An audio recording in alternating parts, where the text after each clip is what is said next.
He's loud when he vacuums up and when he empties.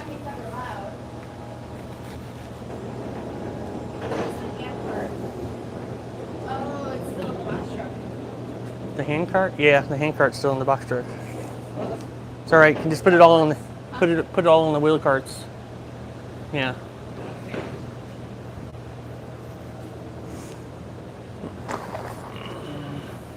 Because it needs to go out today anyway. Like, Well, yeah. and then he needs to take them and put them in there. Take them off the carts. Like, he always just leaves them on the carts in there. He needs to take them off the carts. Yeah. Good morning. Hello. Yogi Microgreen Farm, Micro Farm. Sorry, always just say Microgreens. And Habit. How are you today?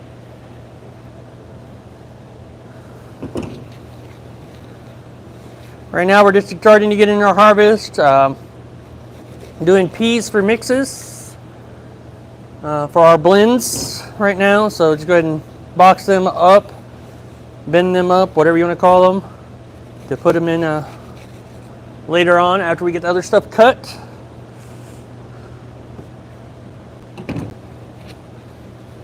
Jessica will start doing some individuals on the other side of the table there. You'll start seeing that, but this feed might not see her all the way.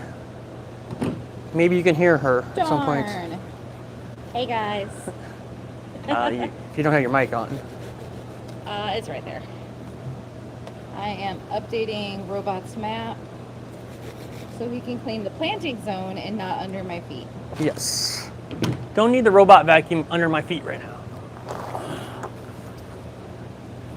Mission complete. Gorgeous peas.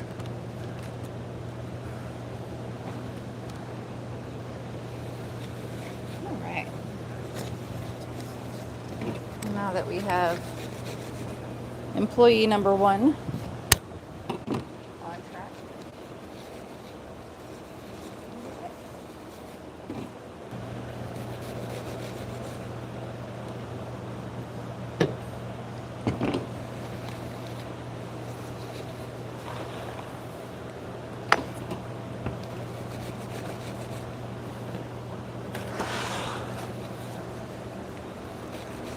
Got any questions or comments? Put them in the chat. Love to talk with you while we harvest.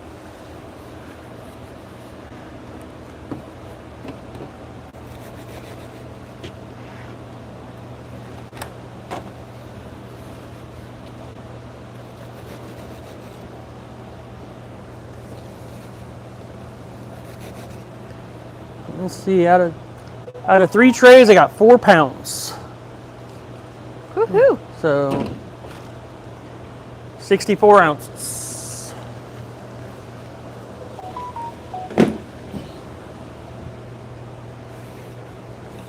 Did you post in the school community I that we did were going not. live? I mean, it's already on there, but it may have the TikTok on it. So Let me go make sure. kind of sticking to YouTube, I think. Maybe go on the TT every once in a while, but these are where my peeps are at. So we're going to be here. Hey, if you are stopping by, say hello. Like this video. It really does help us out. If you can like it, subscribe to the channel. Helps even more. It's all free.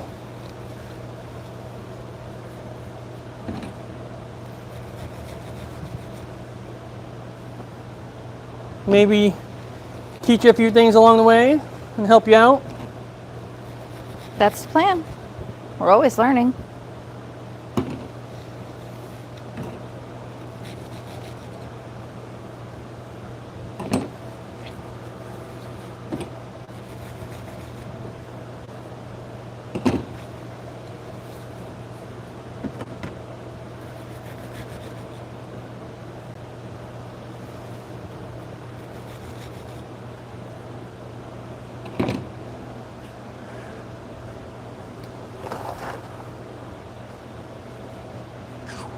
You have it down for TikTok. Yep. Because that was kind of the plan, but there's just not enough interaction over there.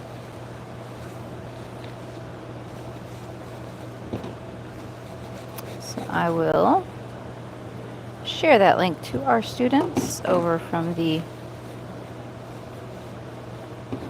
school community. Sunday morning harvest. All right. That is updated so they know where to find us.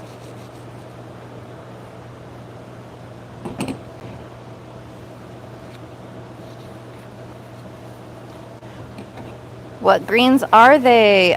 We are doing sweet peas or speckled pea seeds. Are you seeing them coming? Yeah, Janet Perkins is asking. I'm not seeing any comments. Am I ahead of you? Interesting. How many comments you got on there? And then, oh, what is your substrate? So we use Coco Loco by Fox Farms. We do prefer to use a soil or grow medium of some sort. We're going to start testing some new ones as well here soon. But these are grown in Coco Loco with fabulous results.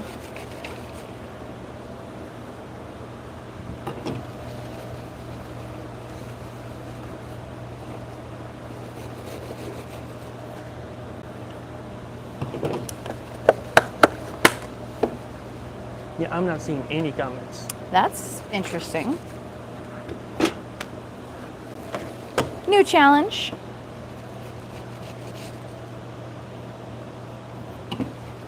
Did you see where like Yogi Microfarm said hi? Yep, that was it. And that was it? Huh. Interesting. Do you put it on top of the seeds? No, we don't bury our seeds. The only seeds that need covering are things with like seed hole issues like beets and cilantro. We do cover those, but we use a fine vermiculite for that.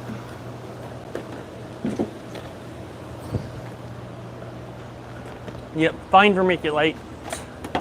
Not the soil. We found out it had more mold issues and stuff with Or they that. would lift the soil with them. Yeah, the soil would stick to them and then you got to clean it and now you're processing and Yeah. we don't want that. We don't want to have to process. Processing is a different rule.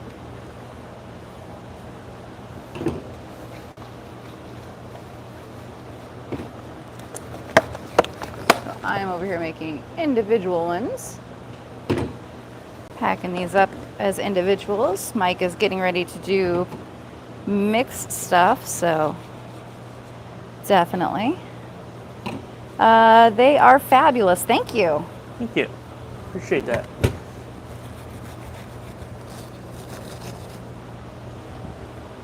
These are just about the perfect size. They fit in the containers well for individuals. They'll display really nicely in our salad There we and go. some mixes. My live chat wasn't on. Your live chat wasn't on? Oh, that could be a problem.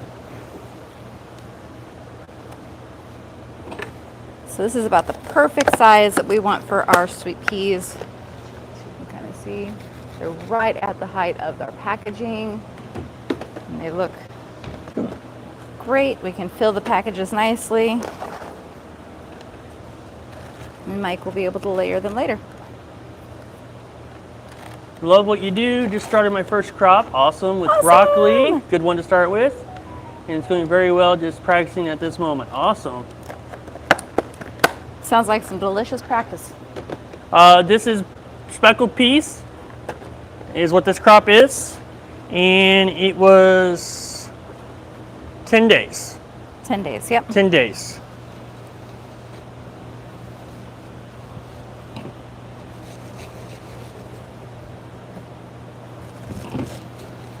Thanks for the sub.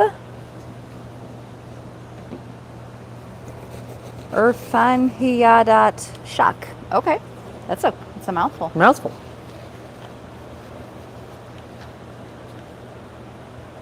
But thanks for the sub. We appreciate you. The more people we can share with, the better. We want everyone to be able to grow some microgreens or learn how at least. Or if they have questions about the business side, they can ask that as well.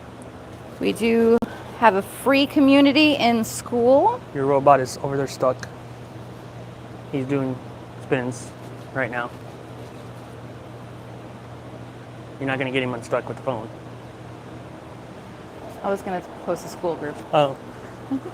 Like, he's stuck between that trash can and the... Oh, he's just kind of in a no man's land.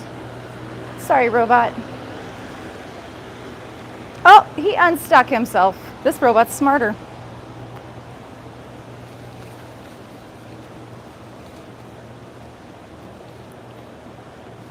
This one's smart enough to get unstuck.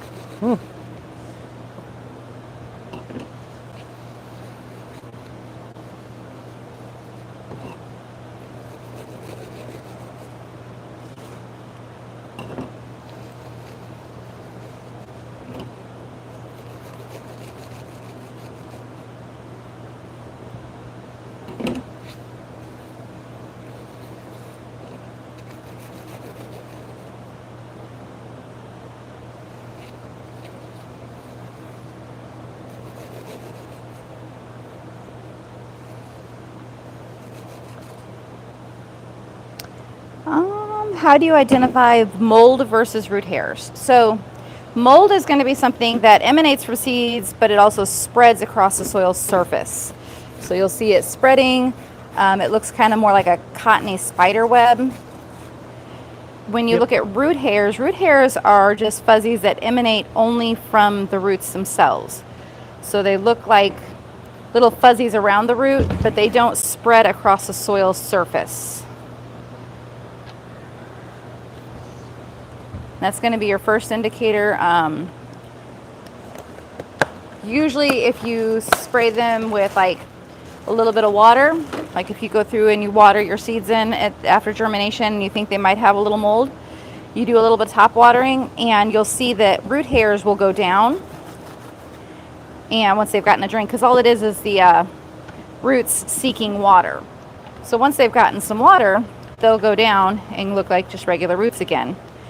If it's mold, the mold will continue to stay there. It doesn't go away with the water spray. You'll have to treat either with a xylitol peroxide solution, dig it out. There's different mitigation efforts that you can put forward with that. But when you identify it, just kind of give it a spray of water and you can really tell if it's a root hair versus mold because the way it reacts to water. Yep.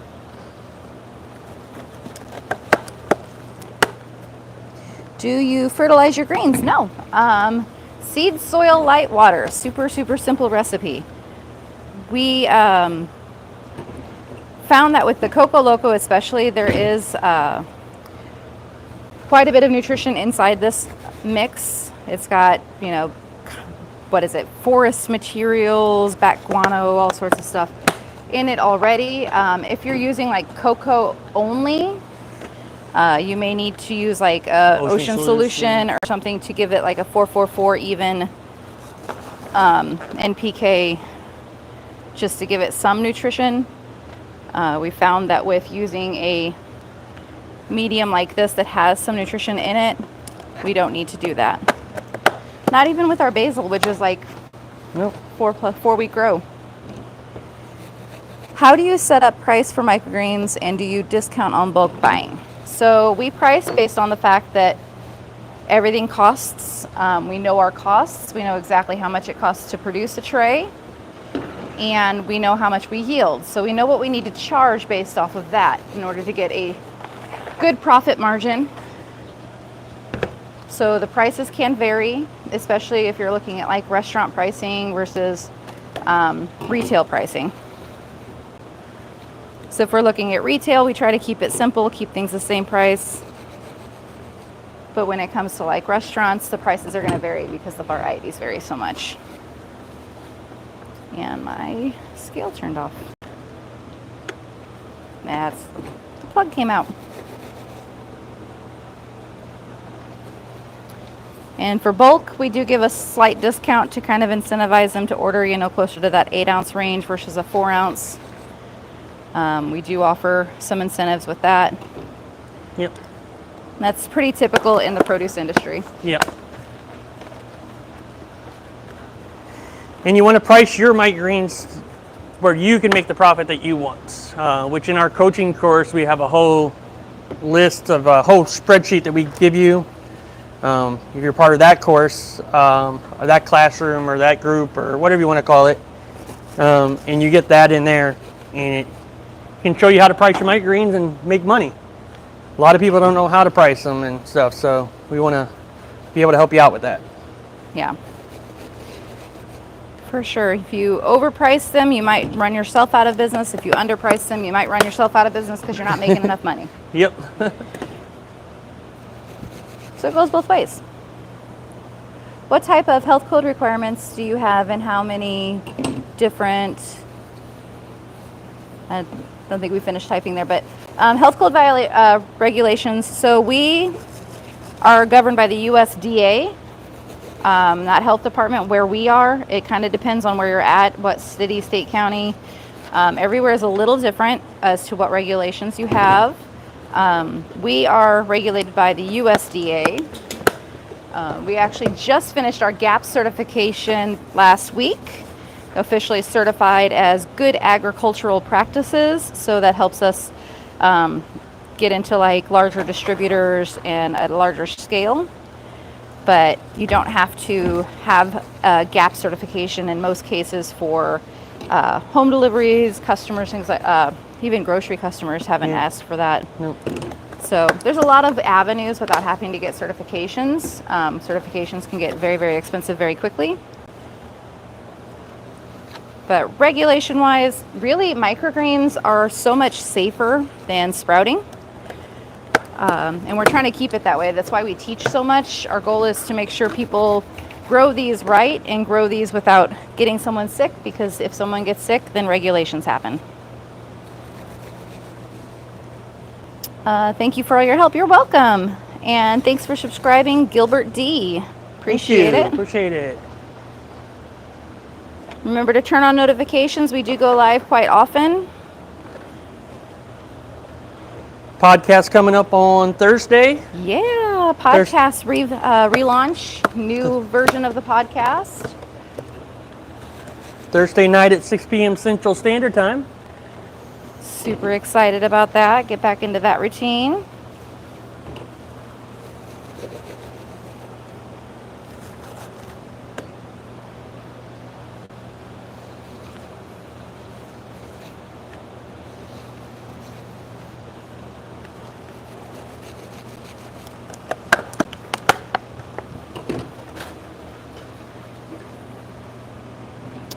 How much is your coaching course?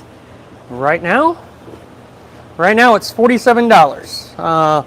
That price will end on Thursday after the podcast relaunch, because I'm going to offer it then, and then it's going to $97. So right now you can get in, lock your price in for $47. That's all you'll pay for as long as you're a member. That's all you'll pay Per month. per month. You're locked in at that price, and you get 2 weekly Zoom calls. One on Tuesday night, one on Thursday at noon. So you get 4 hours, be able to come on, ask questions, be live with us in person. You can show stuff in the school group. You can show pictures of your products, what's going wrong, what's going right. Great community of people over there. Plus you get a full course. You get a full restaurant course that's being built right now. It's got the first video in there. Well, we'll have the first video here in the next few days. Yep. And then we'll keep building that course out. And more to come. You'll be locked into all of that stuff. You get all the resources. What else they get? They get a lot, Jess. We've got the how to grows. We've got grow guides. We've got spreadsheets for price calculations. We've got the budgeting sheet. What else is in there? There's all sorts of stuff. We've been building this out for like years at this point. We've been teaching and coaching as much as we could over the last 3 years or so. Yep. And really keep it small. Try to keep the groups pretty small so we can really focus on helping our people grow. It's really great to see so many of our students who have gone from one rack to pretty sustainable, successful businesses. So super exciting. How do I sign up? So if you go to that link, school.com, and you go to school.com/microgreens, just type it in, don't I will just type that in for you.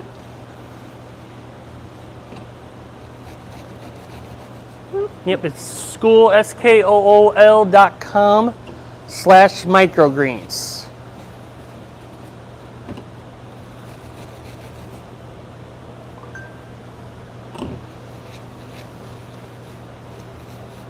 There you go. So school.com/microgreens, and that will take you to our coaching course. Really great platform, really great community.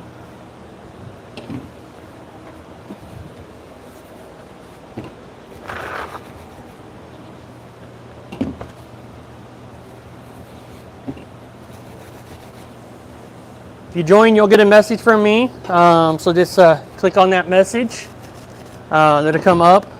It's welcoming you in and all that, and some information in there.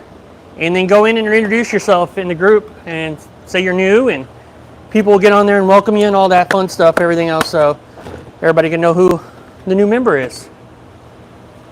And I went too much. Oh, Too much. too much? How much too much? It's like 2 pounds. 2 pounds? So an extra pounds. tray. He was in the zone, man. Thanks for the subscribe, Juan Diego Gutierrez and Damian Leffer. Appreciate you guys. Thanks for the subscribe. Helps build the channel and share.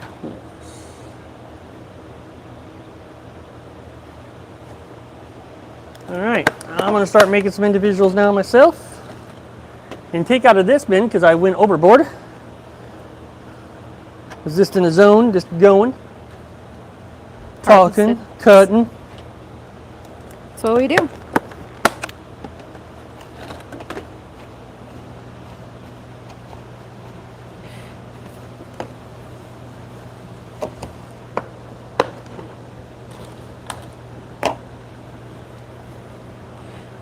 So is anyone else growing microgreens right now? Or are we just getting ready to learn? Or you guys doing some harvesting or planting today? It's a beautiful day to grow some plants.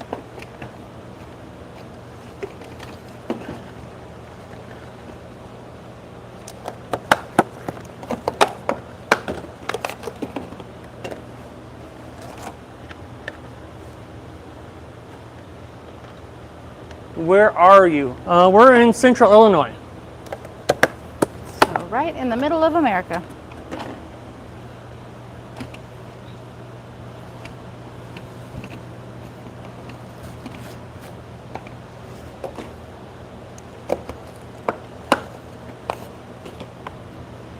We have students all around the world, though. We do. Portugal, for sure. Finland. Canada's, a few Canadas. What? Finland. Finland. Yep. Had some one-on-ones with people from Germany, Japan. Yeah. Yeah. We try to share all over. I mean, food is universal. That's the great thing. Food is a universal thing. And all through America as well. Well, of course.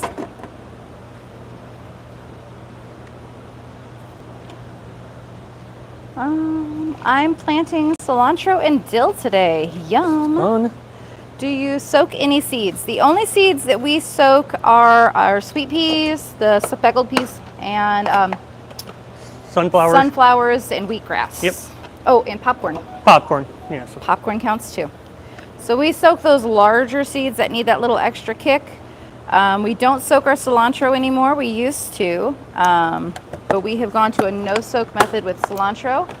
We've found that covering it with that vermiculite really helps lock in the moisture, and it's not needed to soak them. North Carolina, Virginia, very cool, guys. So y'all aren't far at all. I have a small plant business that includes microgreens. That's awesome, Janet.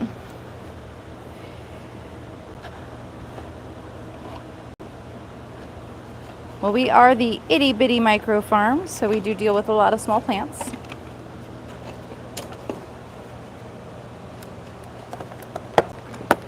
We used to do a market garden when we were still at the house. kind of hard to do it separated. Yeah. Since moving to this larger warehouse facility, we just aren't there enough to really take care of the plants. So we have let the market garden go to the chickens. And our son takes care of the chickens now. Yes.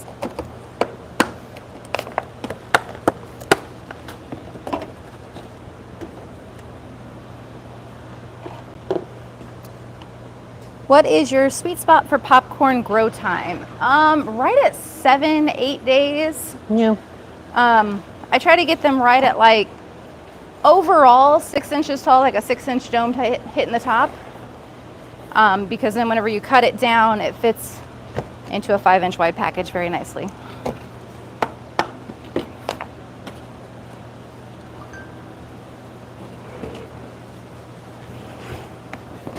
The goal with popcorn is you want them to be nice and tall and beautiful and vibrant and yellow, but you don't want them to overgrow and get lanky. Most of our popcorn customers are people who are putting them in their salads or restaurants. Or the couple boys that just snack on them. Yeah, there's a couple little boys at the farmer's market that just snack on them along the market. They'll just grab a package and open it and eat. They thoroughly enjoy them. But you don't want them to be too big because, you know, people enjoy them itty bitty and small. But you don't want to cut them before they bloom out either, because then they just look like weird yellow sticks. I'll grab a couple lids. I'll be back. All right.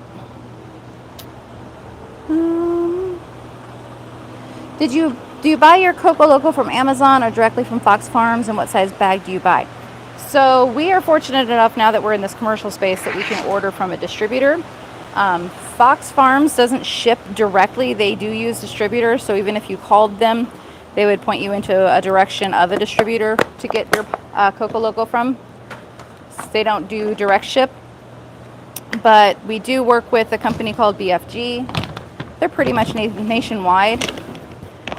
But there are a lot of distributors. I know Green MI has Coco Loco up in Michigan. There's a few. Walmart gets it.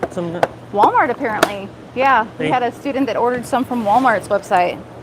So there are ways to get Coco Loco without having a commercial facility. And we use the 2 cubic foot bags. They seem to be about the right size for me to still handle. We looked at getting the giant bale. I just don't know what I'd do with it. It'd just be a lot to scoop from. Yeah.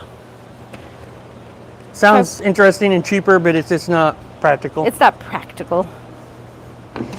Do you put soil on top of the popcorn? I use vermiculite. That's another vermiculite one I forgot about. Yep, I use the vermiculite on top of my popcorn. It keeps it a lot cleaner than soil. Soil is going to stick as it grows. Vermiculite is designed to let go. Are the paper towels wet on top of the bulk? No, they're dry. So because these are going to go in the walk-in for a little bit while we get ready to get everything harvested for mixes, they're going to go in there for a bit. They're going to condensate a little bit on top. So we want to throw that towel on top of there just to make sure any condensation gets dried. We don't want to package wet product. Love the walk-in. Thank you. Got that puppy used out of a restaurant closed down auction. It's run on a CoolBot. We did a video on our CoolBot a little over a couple years ago, probably at this point. Yeah.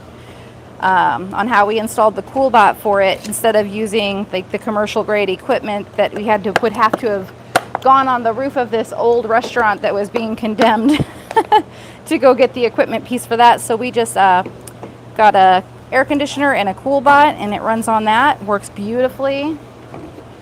Cannot recommend them enough. It's super convenient though. It's so nice to have. We actually had that in our garage when we were at the house still. Yep. What things did y'all find most difficult about getting a consistent income, and what worked the best? So home deliveries are great to start with. Gives you practice. Gives you practice, gives you communication, kind of gives you like the options to learn. But what we run into is a lot of times home deliveries can be very fickle. They go on So vacations. they go on vacation, or they forget, or they aren't eating it enough. There's so many reasons for them to not buy or to cancel last minute. It's just really challenging because you have to be constantly replenishing your list of home deliveries. We found that going into like restaurants, grocery, things like that, you're going to get more consistency. Farmers markets are huge for beginning. Without the farmers markets, we would not be where we are. Nope. We utilize that time of consistent income for farmers markets to kind of help build the infrastructure of our business. And then when farmers markets were over, we were able to continue that production into restaurants and grocery. But we do have one market that goes year round. It's not as often and it's not as lucrative, but it really keeps the community engaged with us. So we still go to that. And then we're down to just the 2 farmers markets a week this year. We did a ton of them at the beginning to get our name out there, to get within our community, get to know what people liked. It was a great way to test new products. Still is. Still is. It still is. I still bring new stuff to the markets and say, what do y'all think?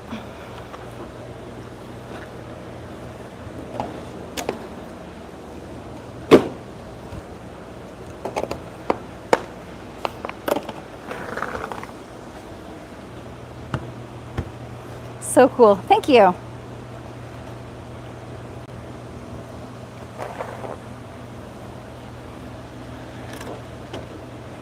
Some really good questions again today. I love it.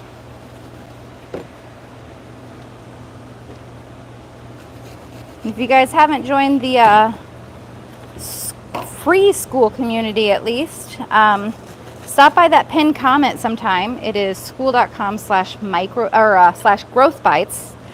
Growth Bites is our free community. It's just a whole bunch of really awesome growers in there. We give advice. A lot of our coaching students are in there a lot, helping out. Super duper great folks in there. We monitor it quite closely and we do answer a lot of the questions ourselves. But honestly, our students are so friggin' fast sometimes. They got it covered. Yep. Love it. Share the knowledge. That's the way it's supposed to work. It's a community. Community of like-minded people. That's where you want to be. If you're any slight interest in growing microgreens, you want to be around a community of like-minded people, away from distractions. When you get in there, it's only going to be in that group. It's only be in school. There's no ads are going to be running. There's none of that. You can just get in there and look at the information. There's nothing going to bother you. Unlike if you're on Facebook or something like that in a group, you're going to get ads, you're going to get scrolling things, you're going to get distractions. That. There's nothing else. Yeah. I'm definitely going to sign up. Thanks. Awesome. Success is hard. It is. Success is work. Success is a lot more work than people think. People I always like to say, man, it must be nice to be where you're at. Well, we worked at it. We definitely got here the hard way. Definitely worked hard to do this. Great answers as well. We appreciate you. Oh, thank you. Thank you. Love being able to hop on here and share while we're working anyway. If not, he has to sit here and talk to me, so. I'm going to try popcorn again. Yay! Yes, yes, and yes. Love it. So about farmers markets and stuff, I'm sure. Yeah. Yeah, we've definitely learned the hard way, and then we try to teach people to learn from our mistakes. And get there faster. You can get there a lot faster without having to go through all the stuff we went to.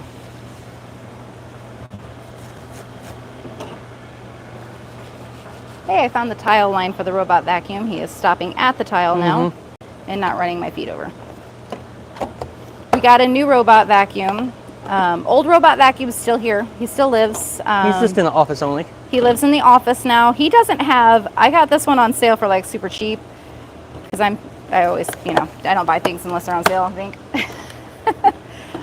But it's got a dustbin that it's supposed to last for 30 days. It lasts a week tops, but I only have to empty it weekly or whenever it says it's full versus The OG robot vacuum, he had to be emptied after every cycle, if not more often, because he ate a lot of dust and dirt and seeds. Seeds. Usually seeds. So many seeds. That was our very first automation. We called him #1 employee. Not sure how the kid feels about that still.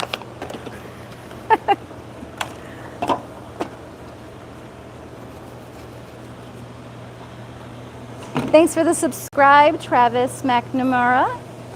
Thank you, thank you. Is the Coco Loco a fine grain? So it's pretty fine. Yeah. The Coco Loco does have some like pebbles and chunks and stuff like that in it sometimes. Most of the time we'll just throw those to the side and throw them at the bottom of our deep trays for beets. Yep.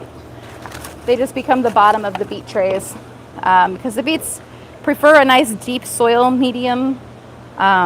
But if there's pebbles and stuff at the bottom, they don't care.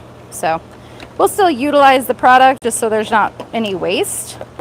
But any pebbles, rocks, things like that, bigger sticks, things that I don't necessarily want in my microgreen trays, they just get thrown in the bottom. What kind of restaurants are most likely to purchase greens, and how do you professionally approach grocery stores and restaurants? Those are detailed ones. So restaurants, really, it kind of just depends on who's cooking.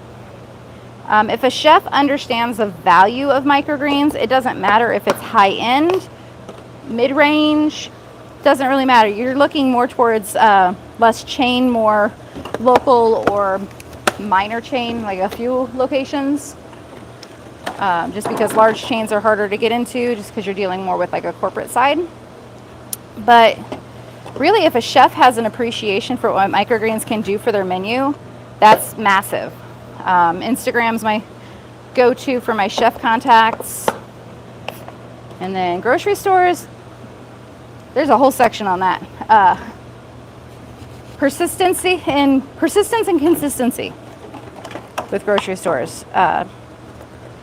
It does usually take multiple touches and a lot of effort, but eventually, if you can show persistence and consistency, those are those two key things that they're looking for.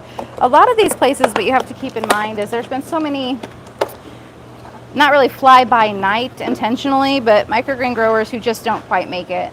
And they come in with a ton of motivation, but not a lot of grit.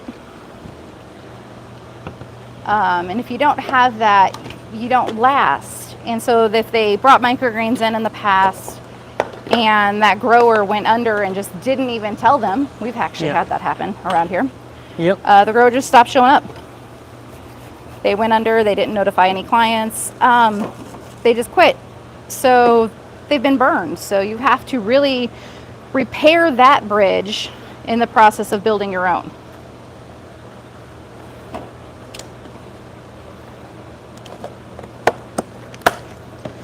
And again, in our course, we're going to have a detailed restaurant course inside of our classrooms, our group, our community. There's many names for things, but we're going to have a detailed course on restaurants. Yeah. Restaurants, there's a lot of finer details to them. It's not as simple as, hey, do you want microgreens? I have microgreens. Most of the time, it's not that simple.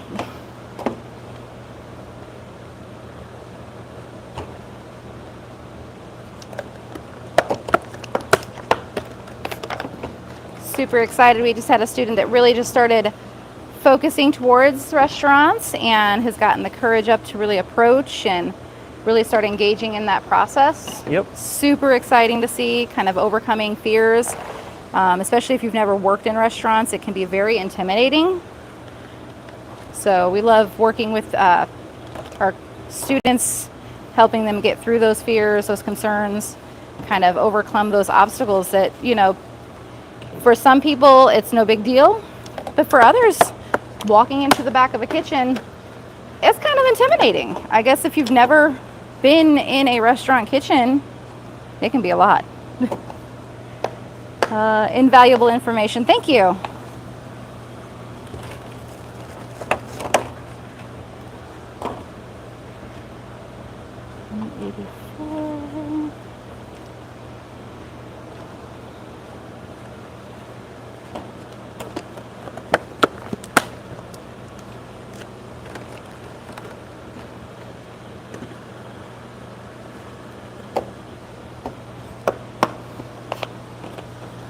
BD Franks, great job, y'all. Keep it up. Nothing better than micro for health conscious peeps. Exactly.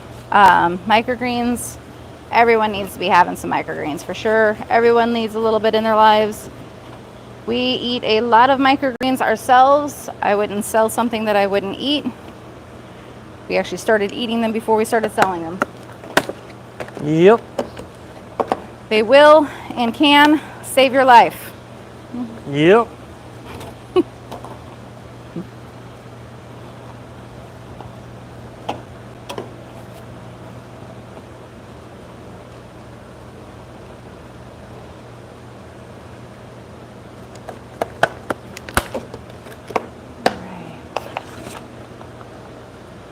Move this here. My mountain's getting big over here. So slide these down.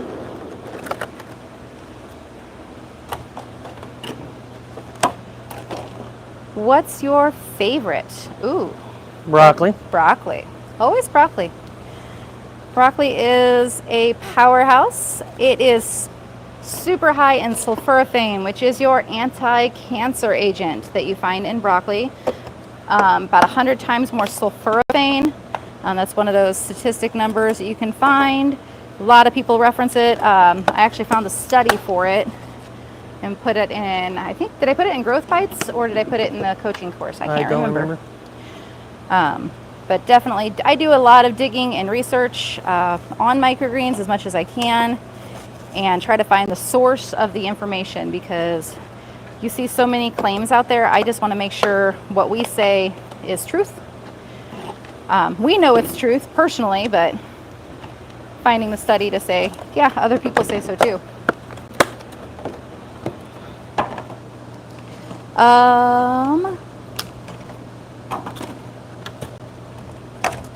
Yes, y'all doing good, love.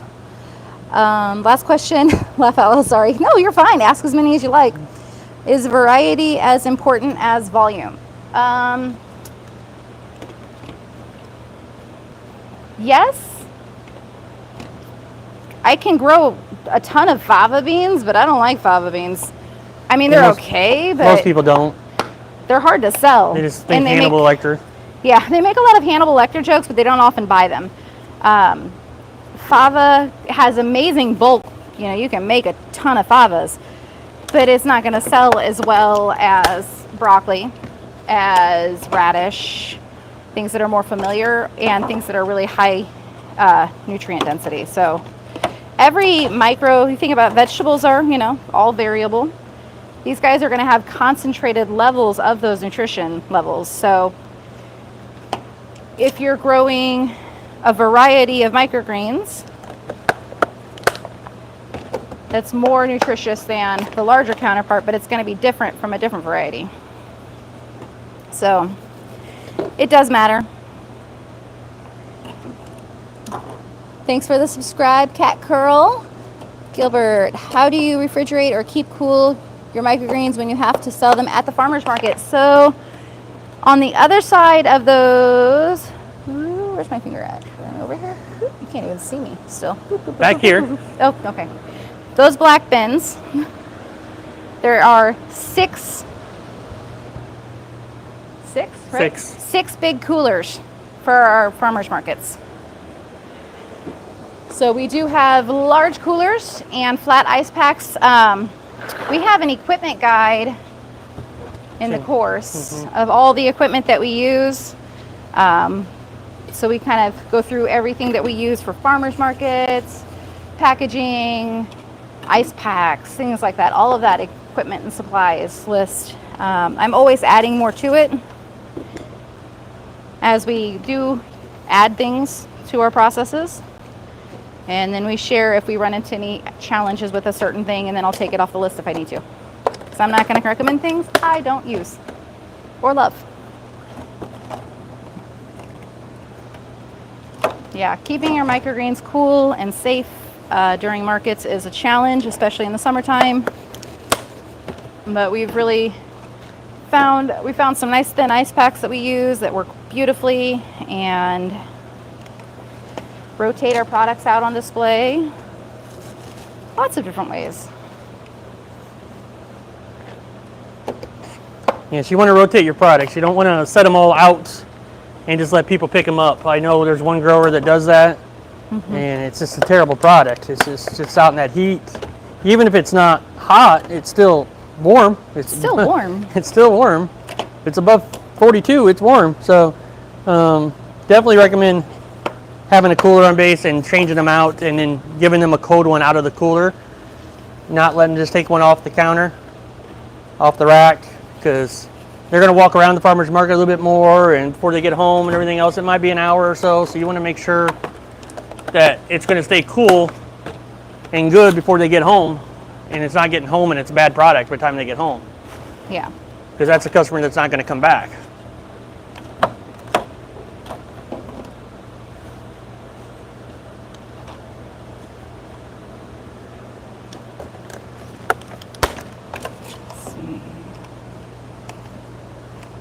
Which temperature does the room need to grow your microgreens? To grow, there's a good range. We recommend 72 to 75. 75 ideally. If you get lower, the lower the temperature, the slower they grow. The higher the temperature, the more risk mitigation you're going to have to do. They're going to grow faster, and then they're also going to, have more chances for disease. Yeah, so they will grow faster, and so will any mold or damping off. Any kind of diseases can grow faster as well. So there's a delicate balance. If you do want your room warmer, or if you can't control it and it is warmer, they're going to grow faster, and you're going to have to do more to prevent any issues. I just answered this question pretty detailed in Growth Bites, because we had somebody in Growth Bites that was asking that question. Oh, that's right. So there's a pretty detailed answer to that in there. If you join that, you could search that and find it. It's probably one of the newest comments, so. Yeah. Yeah, you went pretty detailed on that answer too, so yeah.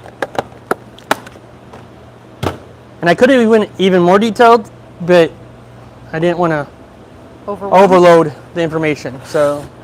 Yeah. And just wanted to put the detailed, most important things.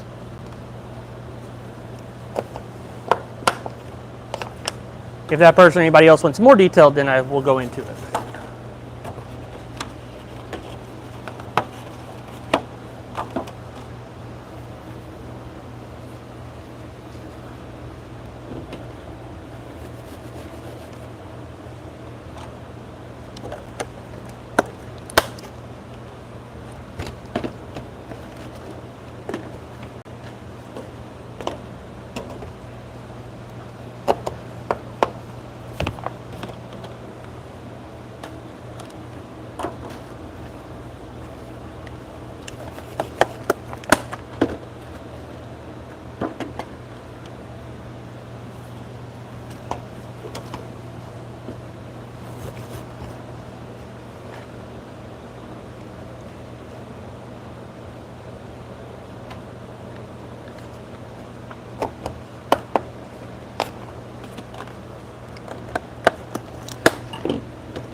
If you guys haven't yet, make sure you like this video. Helps it get out to more people. We really appreciate that. If you know of anyone else, if you know of anyone else that could use the video, that could chat it up while we're live here or in the future, share it. We do go live quite often, so feel free to share. If you know other growers that could use a little help. I think we all could use a little help sometimes.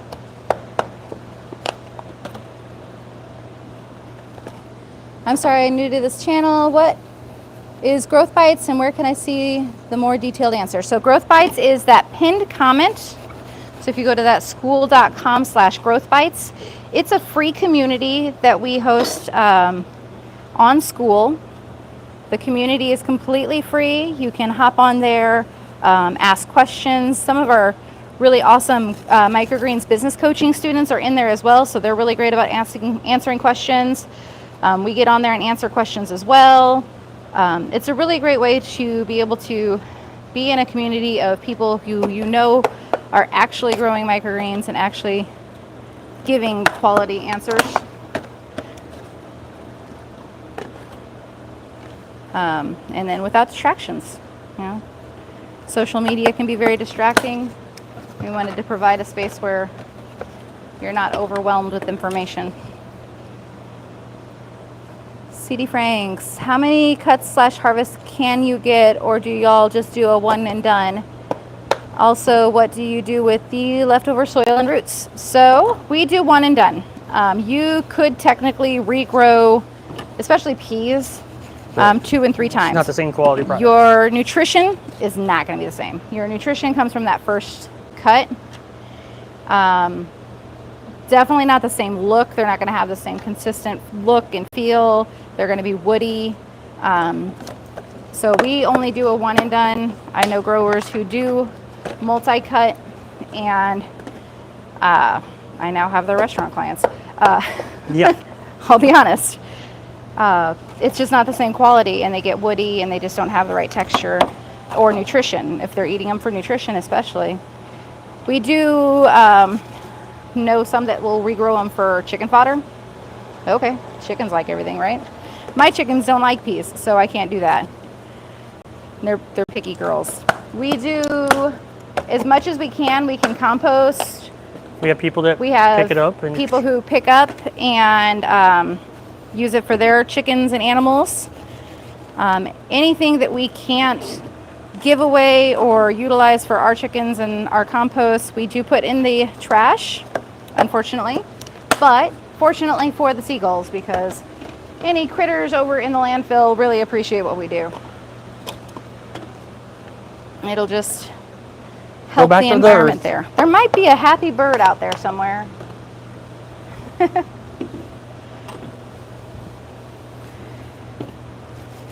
When we were at the house, we composted pretty much everything. Our yard is very tall now. The back where the chickens are, like we would just put the trays out for them, and that accumulates over time. So we do not have flooding issues in the back at all.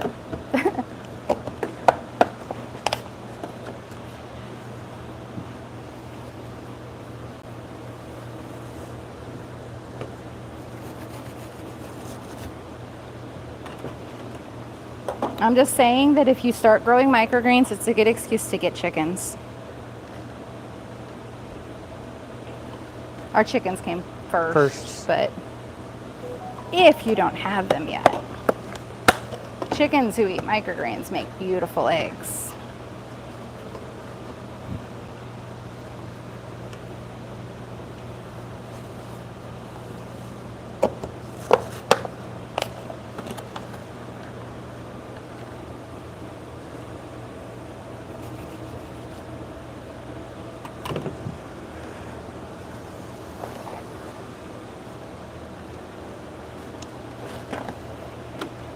Nice. Robot goes back in season and go back to work. Right? So nice. He's like, oh, my bin's full. I'm going to go empty out and then go back to work. It's fabulous. Old Robot wasn't that smart, but Old Robot was a We had a dumping too. Black Friday deal that I, picked up for way cheap. But totally saves us a ton of time because these guys go out multiple times a day. Robot vacuums are awesome to have. They get up underneath the racks, everything. So. Our chickens love it, yeah. Yeah, same here. Awesome. Good stuff. DT Flow Artist. That's a good business. Do you enjoy doing it? Love it. Love it every day. I can be tired sometimes, but it's still totally worth it. I would rather do this 100 hours a week than work for someone else for 40. Yep. I get to feed people real food. I get to help people. I'll do this every day.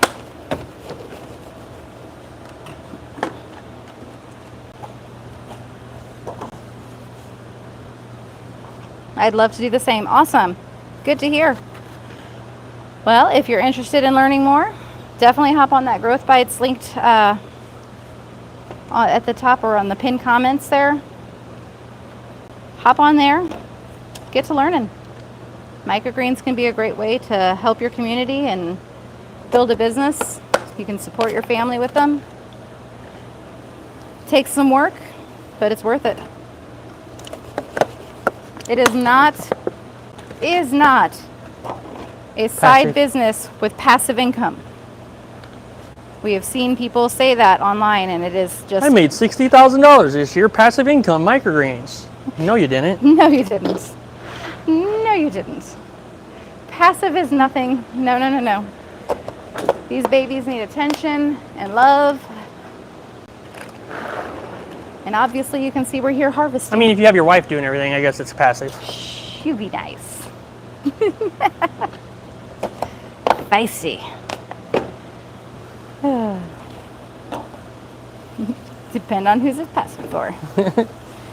Depend on your definition and who's actually doing the work, you know, so.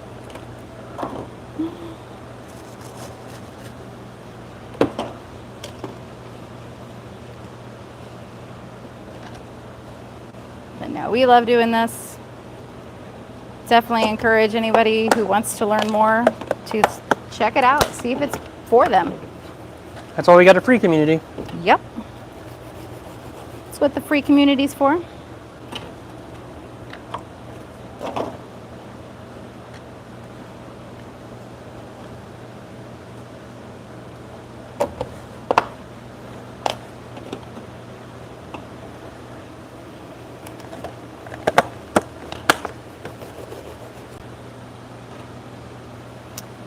Hands on. Right on, keep her busy. I'm always busy. He doesn't have to keep me busy. Synthetic or organic? We are organic, but not certified as such. I laughed. The USDA inspector was like, "So you're organic?" And I was like, "Well, I'm not certified organic." She's like, "But you're organic." She was doing our gap inspection last week. We just got certified with good agricultural practices by the USDA. So we are officially a good farmer according to them. And as such, we can have more avenues, distribution, things like that. Large distributors expect third-party audits and certifications. I mean, the ultimate goal is to ship our business to being just distributors. And it all gets done by them. We just deliver to them, or they just pick up. We got a couple we're working with that might just pick up from us. So that is the shift we're doing. Obviously, you're not going to do that if you're just starting out. But this is the evolution of business that goes through that we can show you the evolution of all that, you know. Yeah. We started from scratch just the same. Yep. Build it as we make profit, put it back in, put it back in. Don't go into debt. Nope. To start a little business. You can do this without that.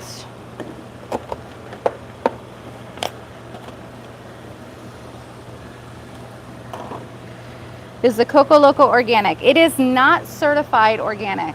And she couldn't figure out why either. That's the funny part. Yeah, she's like, this qualifies. So we might be able to still pull it off based off of her input. Just because something's not certified organic doesn't mean you can't become an organic certified farm.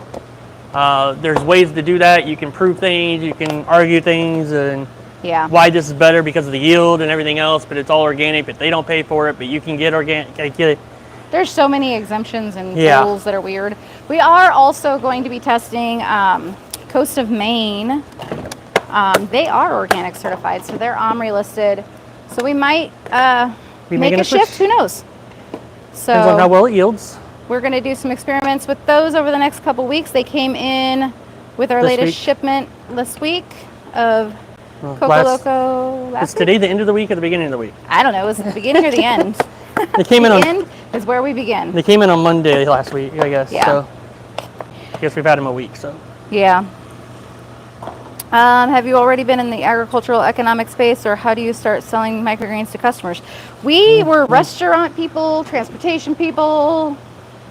We've kind of been everywhere across the board. But not really in not in ag. Let's count my days in FFA in high school.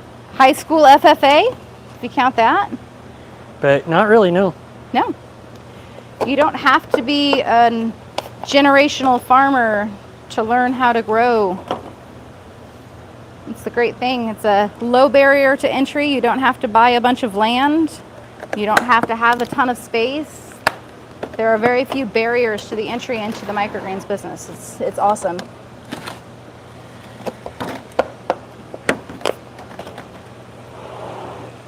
Let's see. Thanks for the subscribe, Gabriel and DT Flow. Appreciate you guys. Thank you very much for your efforts. Much love from Germany. Hey, another German. Another German. Love it. We actually Not Marco, is it? Marco. Yeah. He's in Growth Bites still, isn't he? Yep. He's over in Growth Bites in Germany. His time zones are a little wonky, but we do, with our coaching, we do offer like a noon hour time, which works out pretty well for a lot of our European students. Just because I know It has to be evening there. evening for us is very late for y'all, so we try to give options. So we do have a Tuesday evening meeting, and we also do a Thursday at noon our time in Central, just to give options for people who aren't on our time zone or near our time zone.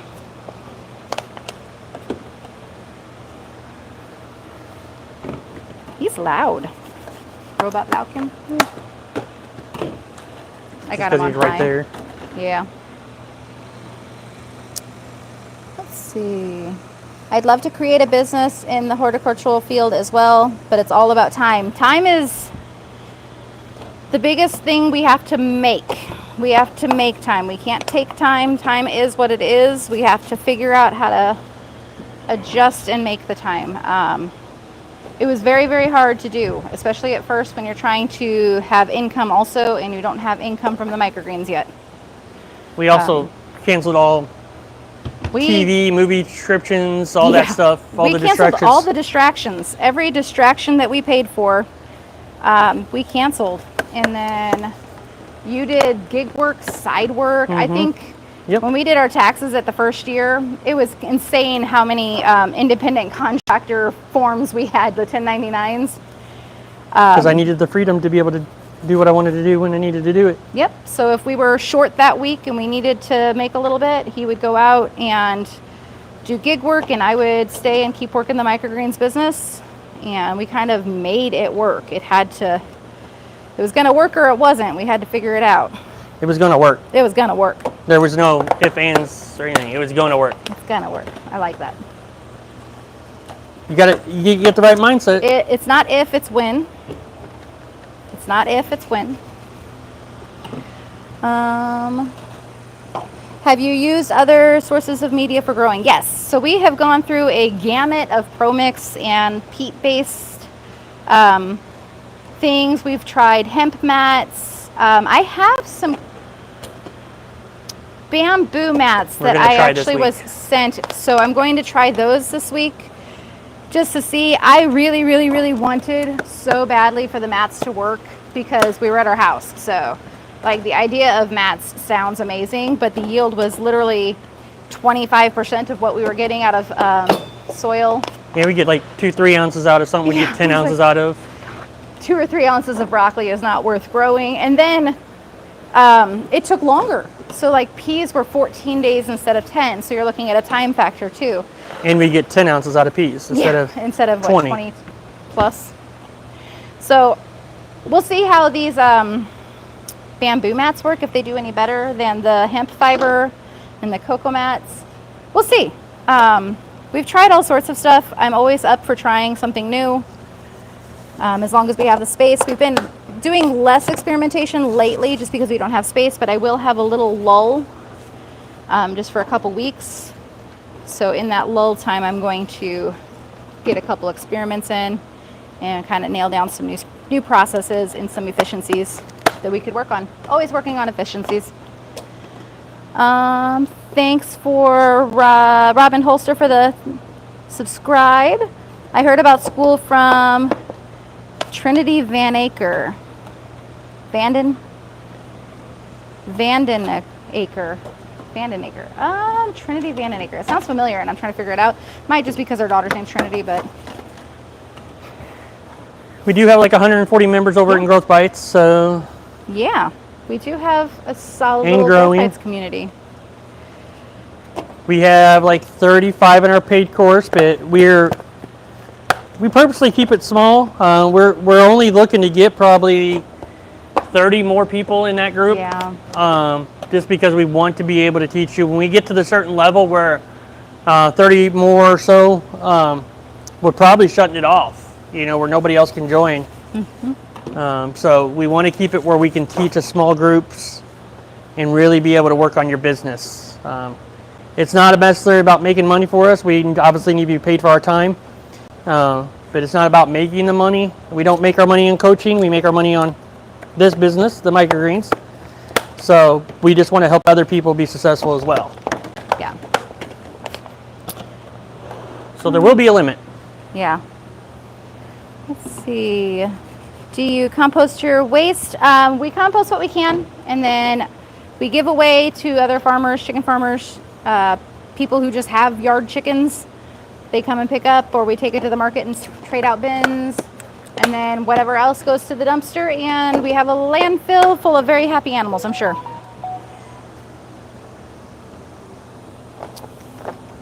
Cool, I just joined your school groups. Awesome, thank you. Got little ones, so my side hustles are kept on the side. Yeah, been there. It's hard with littles. They don't really mind going on road trips for deliveries. Ours are grownish now. We've been there in past. But we have done stuff in the past where we've had to kind of work around. I remember doing a sampling event with Xavier in a pumpkin seat. And he just chilled there. He was just happy as can be. And they're like, oh, you have a baby here. Yes, I do. I don't have time to not have the baby with me. And we weren't in a spot to get a sitter. We weren't near family. So the baby came with us to the sampling stuff.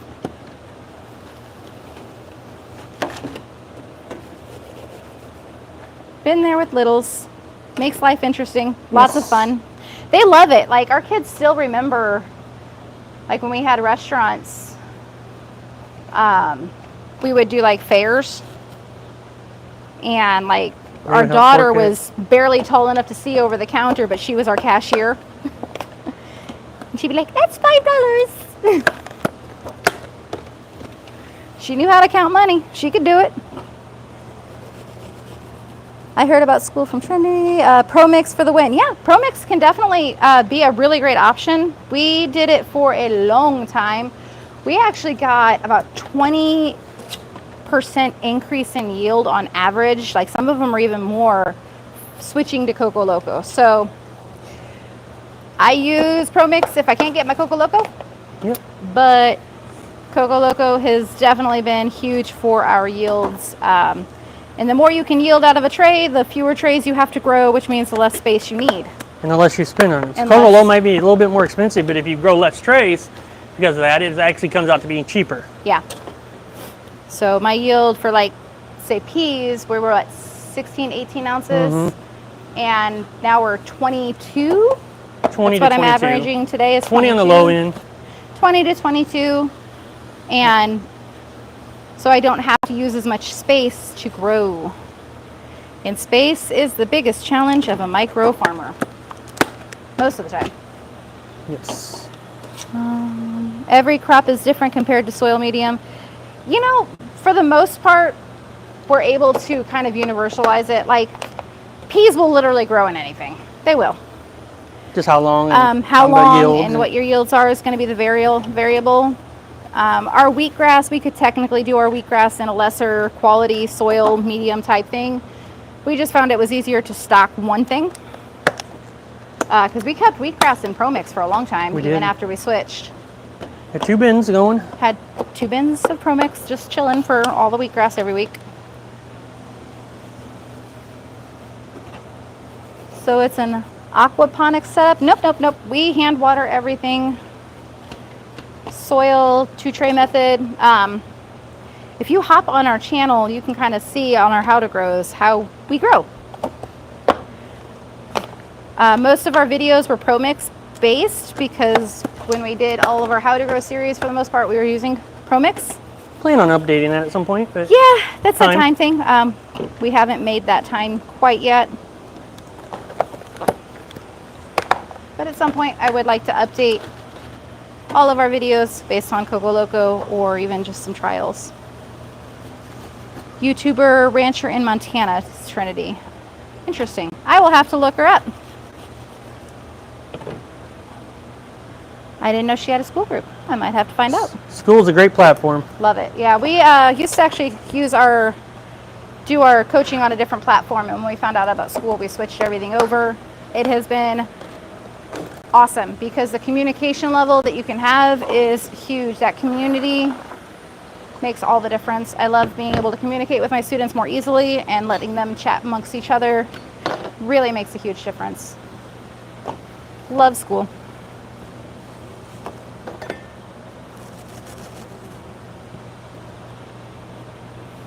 Do you grow mustard on Coco Loco? Yeah, so we do wasabina mustard, so wasabi. We also have done Southern Giant mustard. It's not as spicy. That's another one that we could grow, and it grows. I have the seeds for it. I just don't have it running right now. And that grows beautifully on Coco Loco. Haven't found anything that doesn't. I haven't found anything that doesn't. You just have to really make adjustments on your watering. It has more water retention than ProMix, so I water less often. It's fabulous. There are days where I don't need to water some of the crops. They just don't. That's the thing about hand watering versus automatic. Automatic's just going to water while you tell it to water. So if you're not checking the crops, they you might could drown. overwater them. They might drown. Poor babies. Let's see. He did an interview with that Colorado Springs area to direct ranch owner provider recently. Okay, recently did. That's cool. Discord. We used to have Discord actually. We still technically have a Discord, but I don't use it. It was not very active. Not as active over there. School's tremendously better.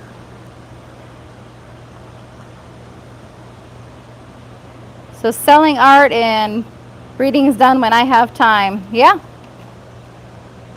That's what you got to do. People keep recommending Coco for EC and dry back. I'm just used to ProMix because it's buffered. Yeah. ProMix, like this Coco Loco as well, like you don't have to worry about your pH. You don't have to worry about those things like Coco Loco. So what we're talking about is actually a pre-mix potting mix. Not just Coco Coir. If I used plain Coco Coir, I would have to use like a nutrient solution. I would have to balance my pH. The pH at our municipal facility runs about 8.5. So I would have to adjust our pH to grow in that. So definitely a lot easier than Coco. Coco Loco is a type of potting mix with cocoa base. It's triple wash, so it's not salty. I don't have to worry about taking salt out of cocoa. That's another thing that you have to worry about, coir and coir bricks. Washing it, if it's not gotten washed before, it might be too salty for your microgreens. Microgreens are very sensitive like that. So there is a lot more process to just plain cocoa. That's why I don't recommend it. That's why I do not recommend it. We try to keep things efficient, easy of use. Yes. Just hearing you guys speak about plants is amazing. The practical real life experience is bar none. Yeah. Thank you. We love what we do. And I do a ton of research just because I really want to know and understand what I'm growing and understand why I should be growing it. I do a lot of research before we introduce new varieties. I found out, like with buckwheat, the reason why we grow it for like our farmer salad was because it has a chemical that they actually have changed into an Alzheimer medication. So super duper nutrient dense and things like that. So, just really understanding what you grow, knowing why you grow it, and being passionate about what you do is important. I think as a grower, especially, you should be passionate about what you do. Hashtag eat your medicine. Hashtag eat your medicine. Food is your medicine.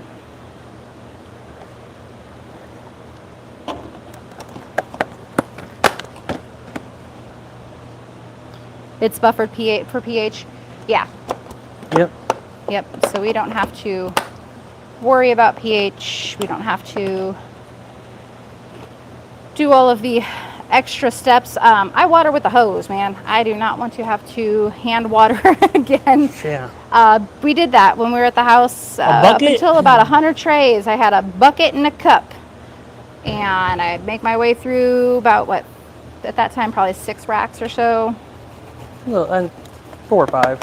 4 or 5. We got to the 6th rack. We went to hose. Yeah, hose. We hooked up a hose in our house. Because, yeah, that was just so time consuming. It can be done, but time is the challenge.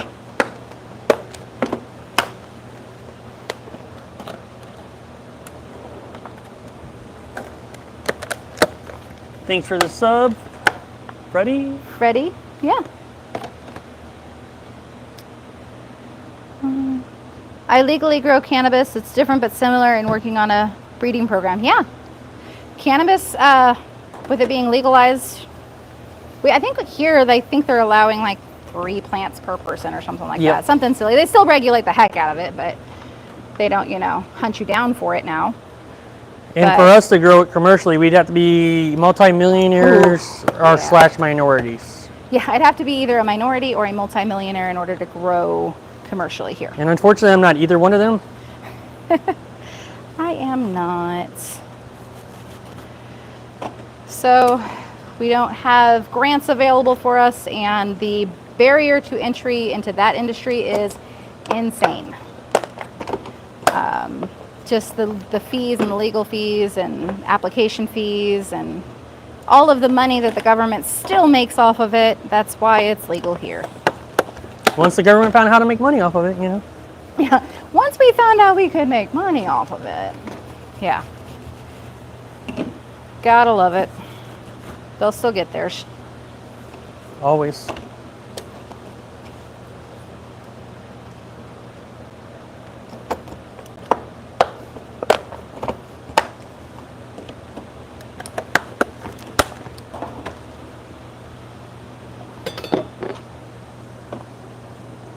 You put stickers on each individual packets if you sell them. Yeah, these will all be labeled and dated with a Julian date.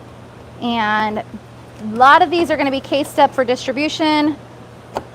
Some of these will be put into the walk-in to be crated up for grocery store deliveries or some home delivery. Yeah, they all get a label though. Everything gets labeled. Everything needs to be traced. Traceability is a big thing with ag, knowing where it came from and where it's going. 1 step forward, 1 step back is the rule. So I have to know where my seeds came from. 64. I don't have a big one. I'll have to do small ones. I did not order. Oh, I guess I'm gonna have to order them without ordering 24s because I'm going to Imperial Dade this week. Okay. Noted. So you need 4 of them? Yeah. Thank you. Just out of And some for restaurants. When we started talking about it, thank you. While we're talking about it, thanks for reminding us. I do have some for a restaurant to do, so it's funny. Only one restaurant gets peas. Yep, which is surprising. Peas are easy. Love it. Next micro business license, I have a few people that can get the micro license, and we'll move forward next year. Interesting. Hopefully become as legal as tomatoes as at a farmer's market. I don't know if they'd ever do that because they do love making their money. So it only Maybe is as legal as they can regulate. Shoot, they'd probably tax tomatoes if they could, as much as they do.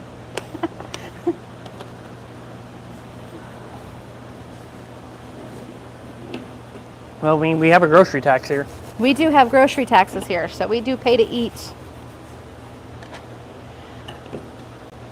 Not every state has grocery taxes like we do. Some of them are worse, though. They're like full-on tax. Like, that's we only got a 1%. crazy. So Yeah, 1% is bad enough. Finding out that some of our students are paying, what, 6.5%, 6.75? I think so. Something crazy like that. It's nuts. It's food. You have to eat. Is our label guy coming? Yeah, but no one wants the McDonald's of weed. That's funny. That's hilarious. Is our label guy coming? Huh? Labeler? Oh, yeah, I need to check on the label guy because it is almost that time and I haven't seen anything go off. Keep hearing how the dispensary cannabis model just drives the black market higher because of the level of quality. But yeah, they're focused on quantity, not quality. Shoot, I had a lady hand my 18-year-old, which is not legal, a coupon for a free penny doobie when he buys $50. I'm like, dude, we're at the farmer's market. She's walking around. She's walking around advertising and buying stuff. And I was like, he's obviously not old enough to be buying that, but cool. She probably doesn't know that, though. No. Go hand this stuff out. Just go hand this stuff out. He was like, so Mom, you want this? I'm like, no. No, thank you. But yeah, they're worried about quantity, not quality, and it's all about money for them. It's a money grab. These people who own these aren't really looking at the medicinal aspect of it. They are looking at the money, purely the money.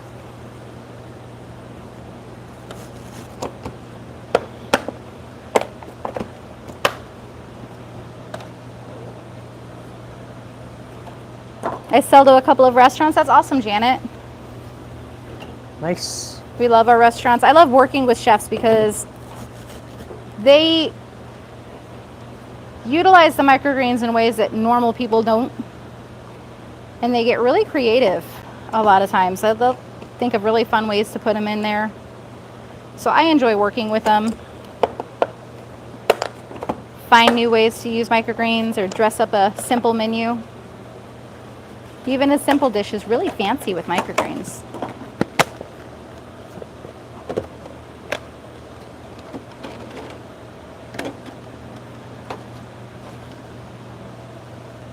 I've also heard how they can make 33 cents a pound outdoors, mass produced.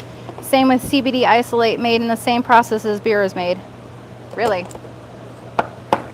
So they're distilling, making it like beer. Yeah, I don't know anything about that. No, we know a hemp grower, but he doesn't even do the hemp hardly anymore because of these big companies coming in and regulating things and all that. He doesn't really do much with the hemp industry anymore. Turn it all back to sheep farming.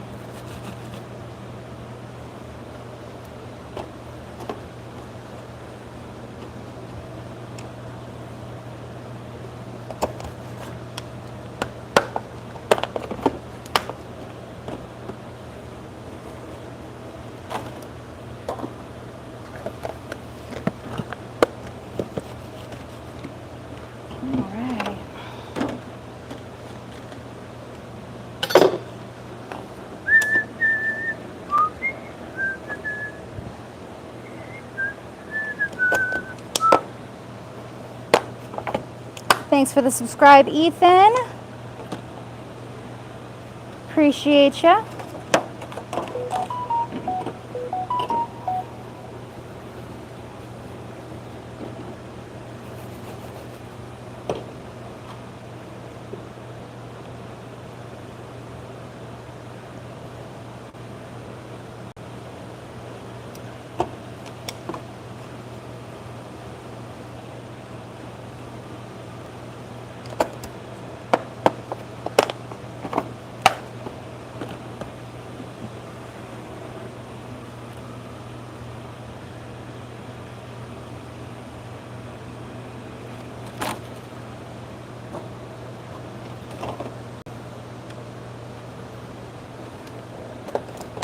He said, the hemp was sketchy because everyone's just growing weed.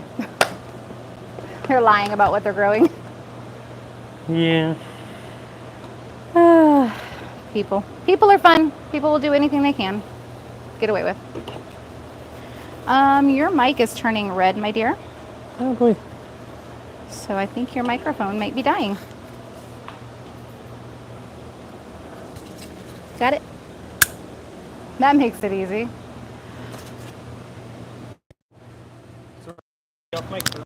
Mike will be off mic for a moment. Mic off mic.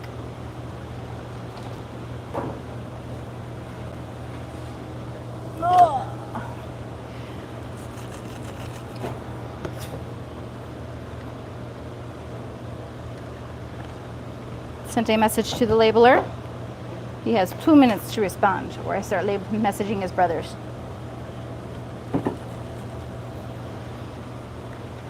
Xavier needs to go look at his car today in the daylight.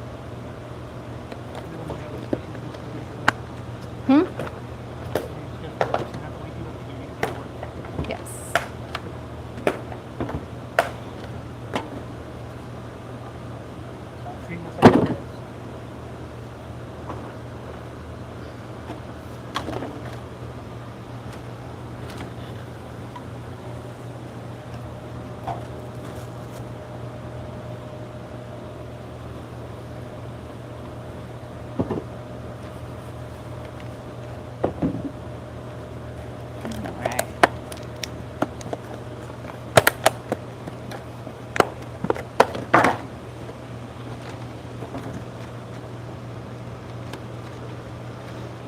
Microgreen, another microphone.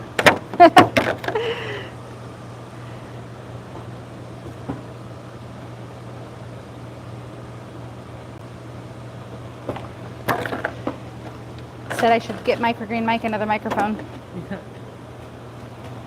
Yep. Yeah. Probably should have spares. Probably should have another set.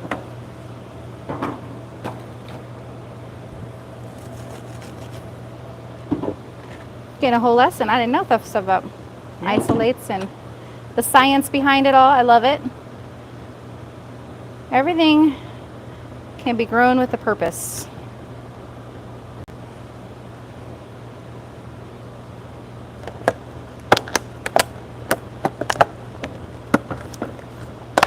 You're kicking my butt on speed, man. You're faster at this. You did pounds. Yeah, you're kicking my butt. You're much faster at peas. Apparently. Huh? Just do.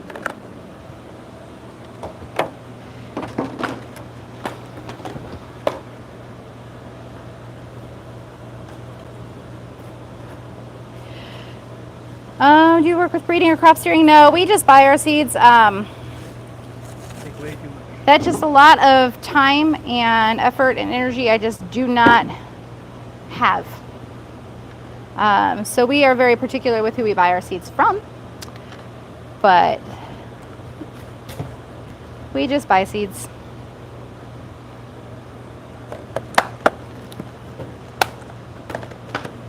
I know a couple of newer growers who are trying that concept. We'll see if they can maintain it or if they learn how hard it is to do and give up.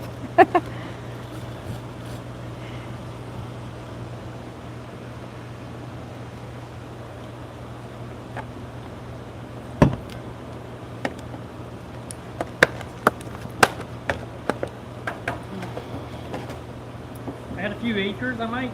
Yeah, play around with it, a couple extra acres. I don't have acres, so.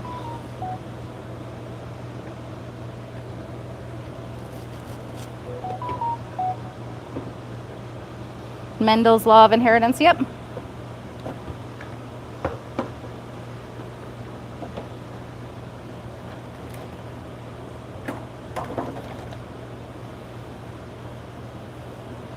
It's a lot of learning to do when it comes to breeding your own crops and seeds and understanding which attributes to focus on.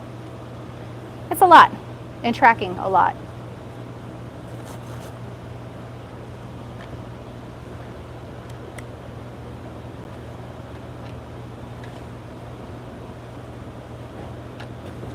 And then you don't even know yet how well they were going to germinate. Yeah, understanding germination rates and all of those finer details. I'll let somebody focus on that, and I'll focus on growing the plants. I don't have enough hours to do anything. Yeah, it's that hours in the day thing.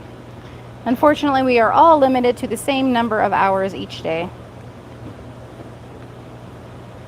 And I think we fill up almost all of them, other than a nap.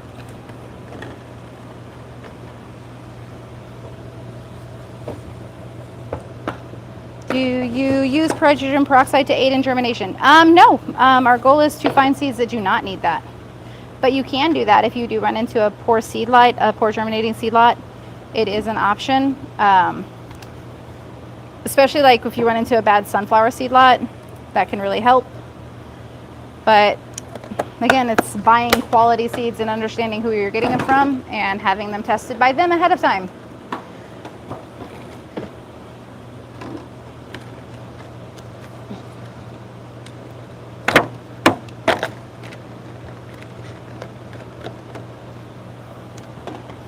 It's a worthwhile process. It is, I'm sure, fun. I like your mission. Maybe I'll buy seeds from you. Someday.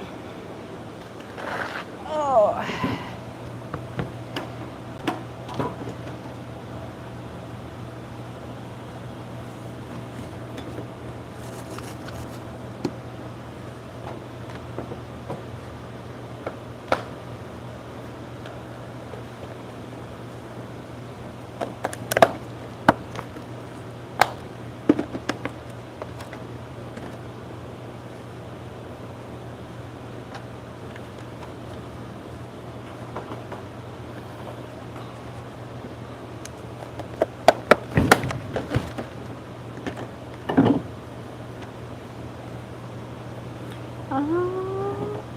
Thanks for the subscribe, Tracy and Traveling Chat. Appreciate you guys. Thanks for subscribing.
How many crops do you manage? So we grow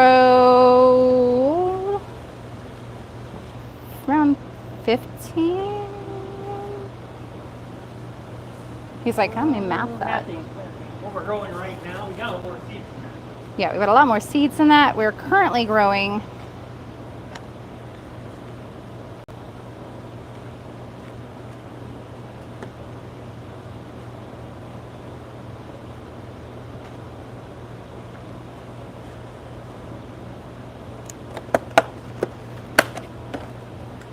19?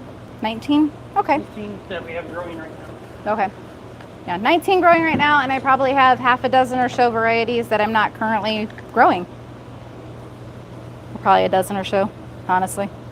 Yeah, because well, you will start growing things for kohlrabi, wasabis. Kohlrabi, wasabi, carrot. Probably some southern mustard. Test that again. You just didn't have any room. Yeah, Swiss chard is another one. Swiss chard. Yeah, all that fun. We just didn't have space for a while there to grow all the other little fun things.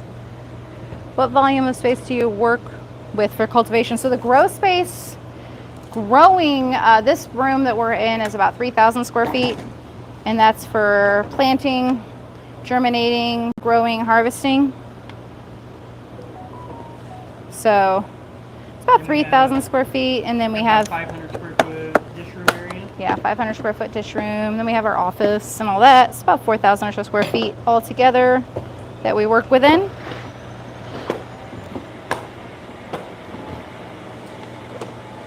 rent 4,000 square feet. Yeah.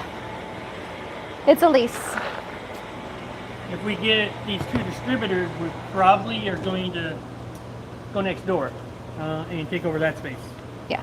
We'll talk to the landlord about it anyway. Will be discussed. We have a gym that was next door that broke their lease and dipped. So there's a wall right there, and on the other side of that wall is about another 4,000 square feet. So I could make some stuff happen. Could be fun. So we'll see how a couple of negotiations go with distribution contracts and stuff like that, and we might be expanding beyond this. We started in the formal dining room. Two little racks. Two little wrong size racks that didn't fit 4 trays per shelf right, and unless you really made it work, it would work, but it was a lot of work. Talking about the video that's on YouTube membership. Oh yeah, we have an OG, like for our members only YouTube. It's never been released publicly. It's an OG YouTube video for members only, and it's our original farm tour. And it was literally us in our carpeted formal living room showing off our 2 little, or maybe 3 racks by then, by the time we did a farm tour. You know, it wasn't much, that's for sure. We had a humidifier in the room at the time because we were growing so little that the humidity was too low that winter. You can fix that by just growing more plants, right? Yeah. But we had a humidifier in the room because of that. We weren't really growing that much. It was still cold out. You had like a sweater and a jacket on because we were still had a hat on. It was chilly up in that room still because we didn't supplement heat or anything because we didn't know. We were so new. But it was our original farm tour.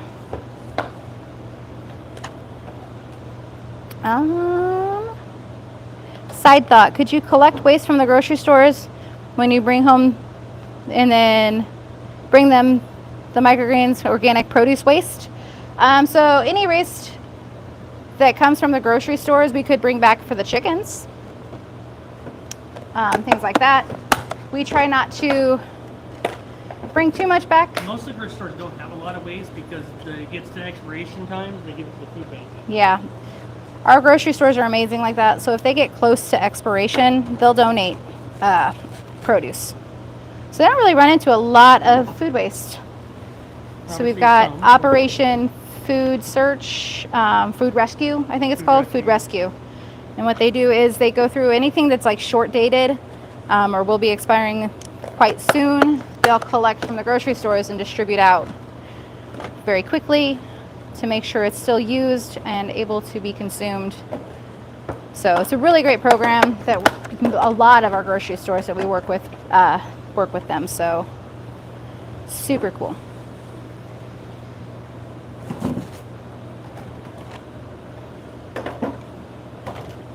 But there are stores out there that don't have options like that. You could definitely work with them on reducing their waste and making it into something useful. Yeah. Yeah. Definitely a great mission. I like it. Can you slide me some more packages, love? Thank you.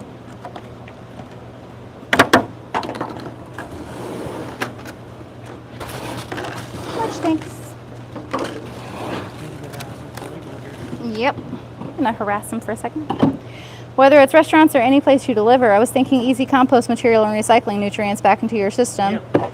That's what I've always wanted to do independently. Yeah, it's a really great idea. I like it.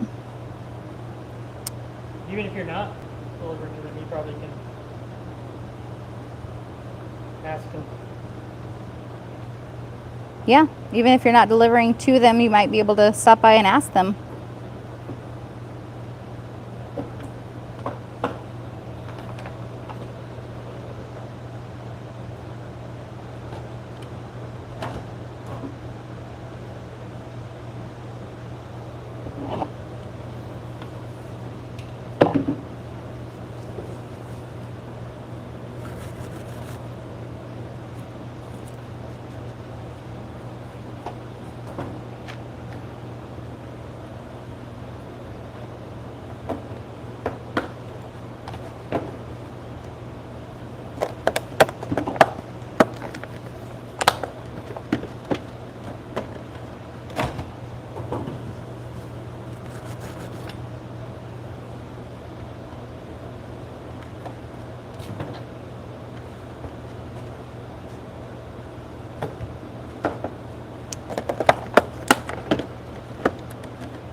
I'll do the lowers, yeah. Down to the last speed rack of sweet peas.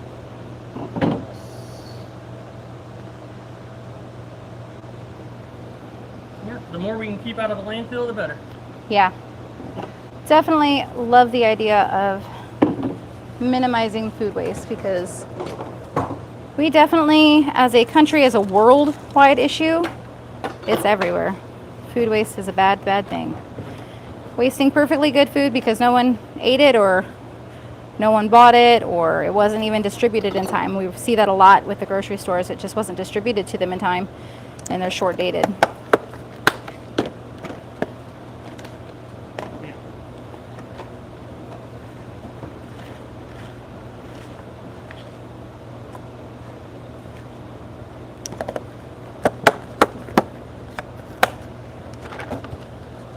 Well, they're like only guaranteed, what, 4 days, I think, on lettuce.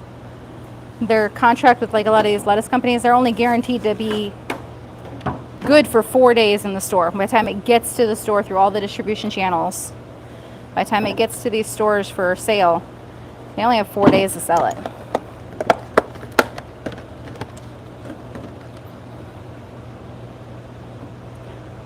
Thanks for the subscribe, Shamin Javed, and Brother Fred, Abi Prednikar, and Rick Ruiz. Thanks, guys, for the subscribe. We appreciate you.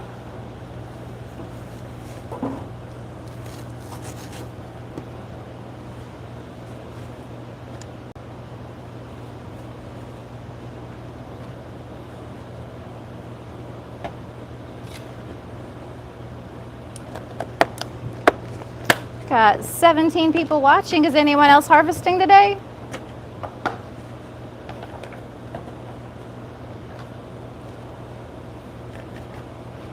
We got other growers chillaxing in the background, just watching us harvest or harvesting with us.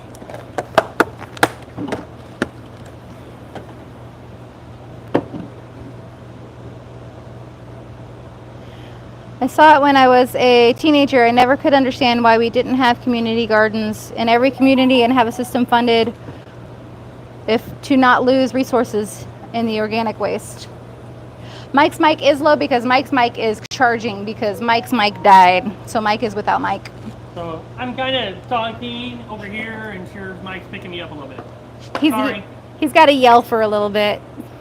Sorry, guys. Thought they were charged, but apparently yours did not charge. apparently not. You can have mine. I'm always quiet anyway, though, guys. I'm not gonna lie. Let's see. We have one person in our community who's trying to do some community gardens through some grants. It's a lot of work, and it's hard to find somebody who's willing to put that much effort into something that is not profitable. He's got to fight for every grant he gets and work hard to get any of those funds. But he's got a good mission, and he's been trying to get it all done, but it's really hard as a community garden because it's not a profitable thing. You're looking for volunteers and finding people that will volunteer their time and not get paid. It's few and far between at this point. It's hard enough to get people to come to work and get paid. You probably tell them might go down the road is to have 8 acres and 3 of it to be total food bank. Yeah. Yeah, we were looking for future property. I'd love to have about 8 acres, 5 for our stuff, and then 3 acres just kind of dedicated to food bank.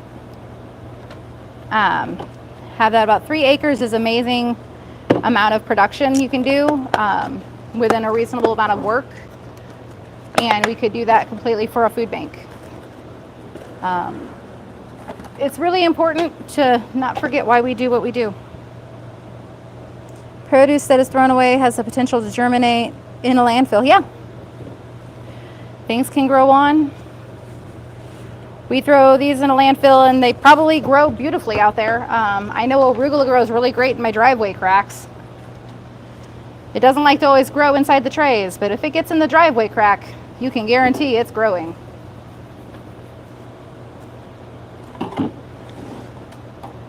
Yeah, there's a ton of potential in the food, even if we don't eat it.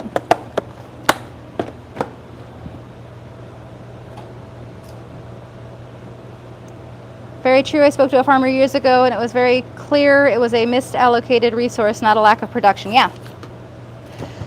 Do you put vermiculite on top of mustard? No. No, mustard doesn't need that. Smaller seeds like that don't need vermiculite on top. They're only germinating for 3, maybe 4 days if they need it an extra day. But 3, maybe 4 days in germination. They don't need that vermiculite to kind of help with water retention. You give them a good enough drink when you go to water them in, stack them, weight them, put them to the side. Leave them alone for 3 days, 4 if they're not pushing yet. You should be good.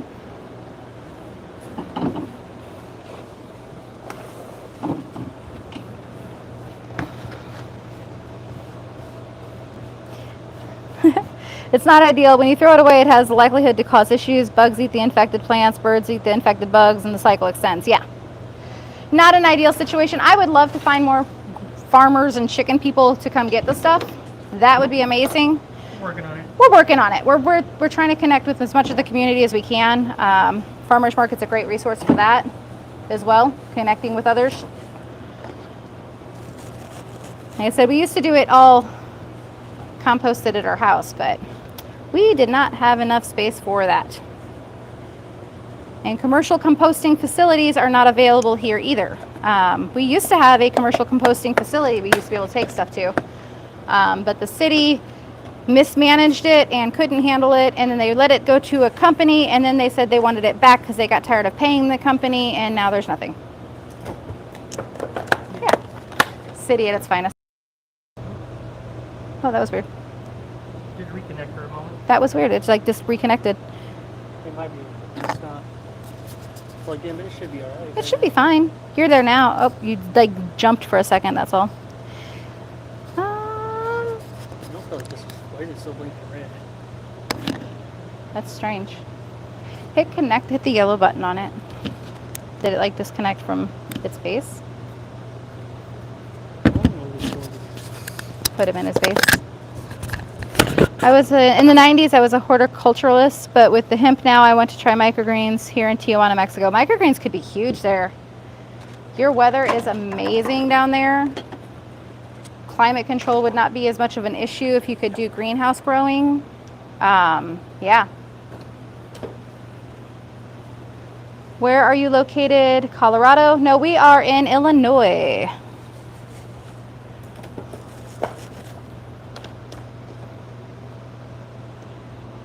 Thanks for the subscribe, Daniel, Bing, and Crazy Army Boys. I've got plenty of chicken poop. Right? I feel you. We have a lot of chicken poop too. We got 40 or so chickens, somewhere in that realm.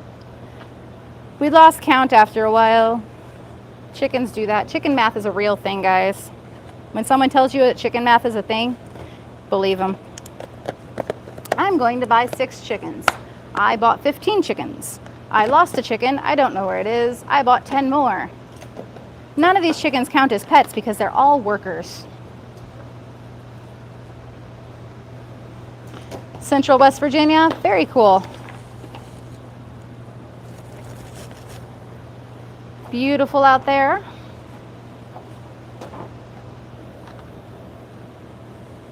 We're in the land of corn and soybeans around here.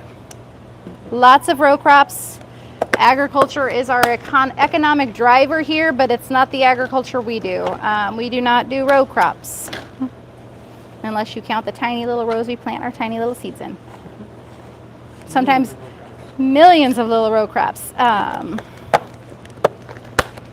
It's definitely a different world here when it comes to farming. Explaining to people that you do farming differently is interesting. Monoculture, yeah. Monoculture is devastating our environment. Grazing land would make more sense. It's this crazy idea. If you could feed the animals on the land instead of sticking them in cages and growing the feed. Crazy concept. Just thinking outside the box. Or back into the box. Yeah. It is crazy some of the things we do as standard practices.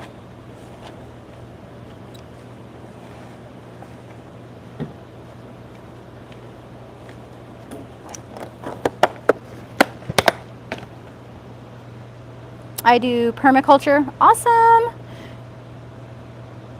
Rapid rotation every day cuts parasites out. Yeah. We grow so fast, we don't have any issues with the bad stuff. Things are in and out of our system so fast we don't really run into pests. So my gap wasn't as extensive as I thought it was going to be. Yeah. Gap became very easy whenever she didn't have to fill in a lot of the questions.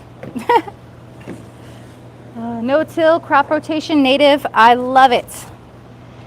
We actually did a little bit of that when we had our market garden. We just didn't have time for it, so now that's chicken land. And our oldest takes care of the chickens at home, so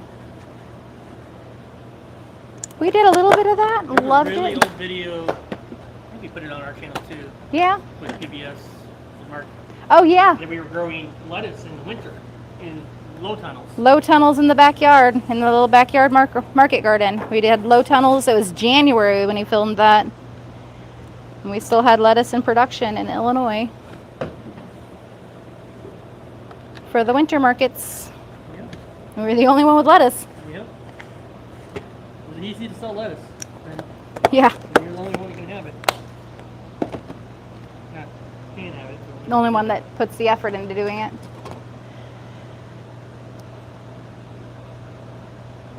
Grazers, grow cows, sheep, and goats. Yeah, cows, sheep, and goats are definitely excellent grazers.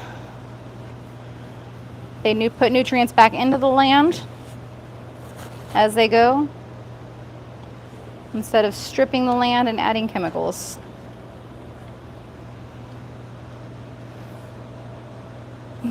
Yeah, I know about those. Most people, that's a mind flip. Used to be called wallapini. Yeah.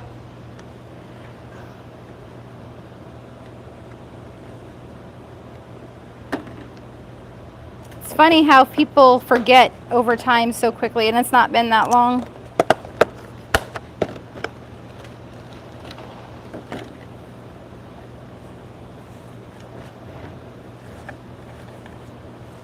I got a crazy dude up in here. Tenderly. Super tenderly. He must have been a green pea. Green pea snuck in. Sneaky green peas up in here.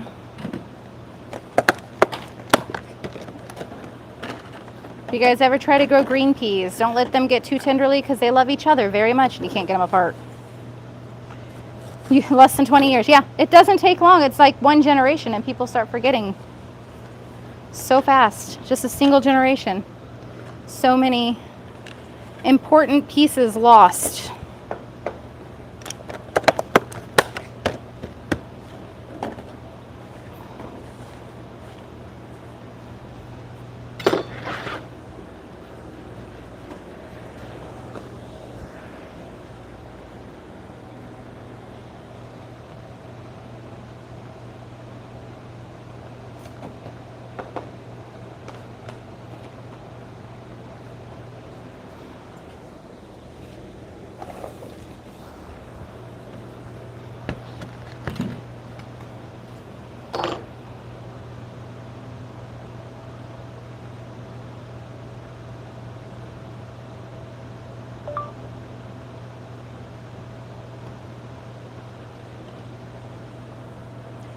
Janet, you're in Eugene, Oregon. That's awesome. Oh, it's beautiful out that way.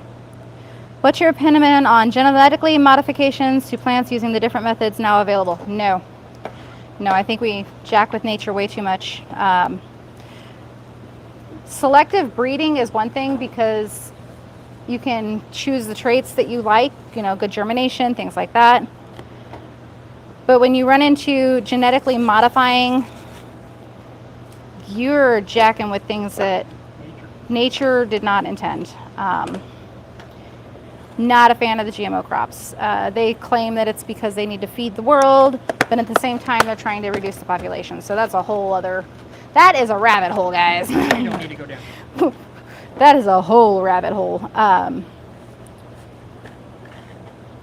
Pink pineapples are not your friend, guys.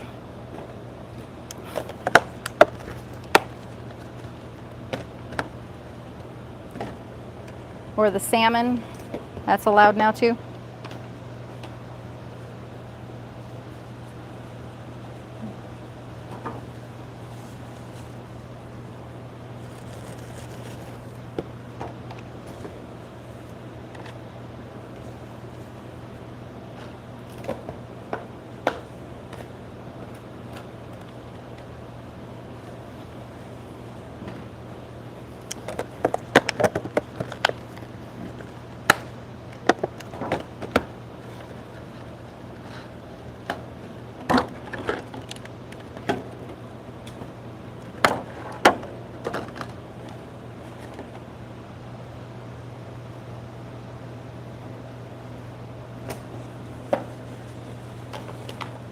Gotta bounce, chores on YouTube, live and portrait doesn't allow me to background and audio. Oh no, can't keep my phone unlocked while working. Totally understand that. Well, enjoy the rest of your day.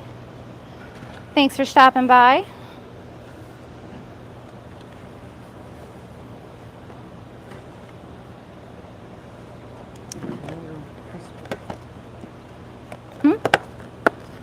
Oh, is there another one? CRISPR? Oh yeah, yeah. I'm familiar with CRISPR. Things that you should not. I'm not a fan of. I'm not a fan of jacking with things that we shouldn't be messing with. The real Los. Hey guys, happy Sunday. Hey Carlos. CRISPR is definitely different than crop steering and selective breeding when it comes to crops. It's a whole other world of things I don't feel like we should be messing with. Yeah, personal opinion on that.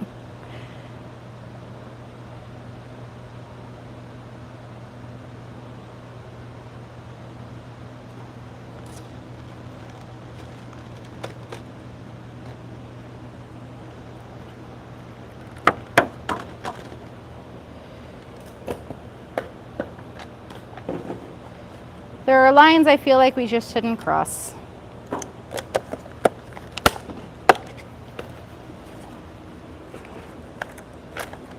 And there's balance, I think, in the world that we don't understand. And I don't think we are meant to understand necessarily. And when we jack things up, we jack up the balance. One little bug can make a difference. It's like, you know, you've got the locusts The cicadas, sorry, the cicadas who drive you nuts, but they do serve an important role. And everyone's like, oh, they need to go away. But they don't. They do not. They serve a purpose.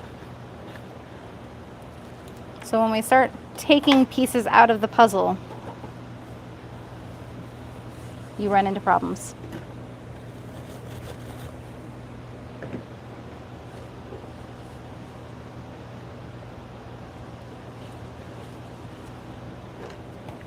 Just because we don't like it doesn't mean it's not good for the world, right?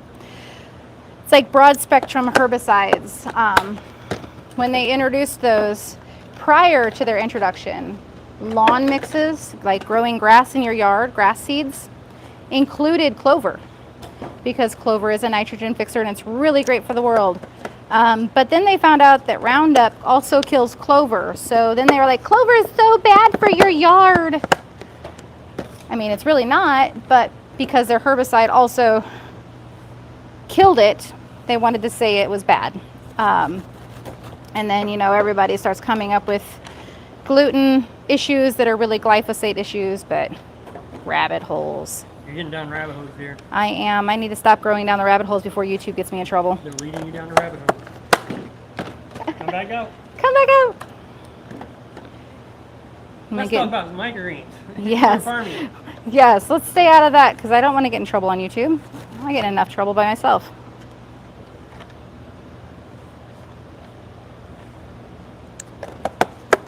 What's Carlos up to today? I saw him hop in the background. Working as always? He's always working.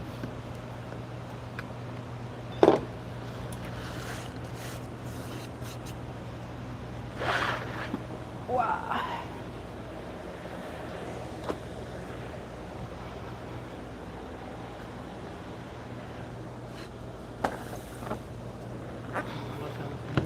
Oh, I got comments. Sorry.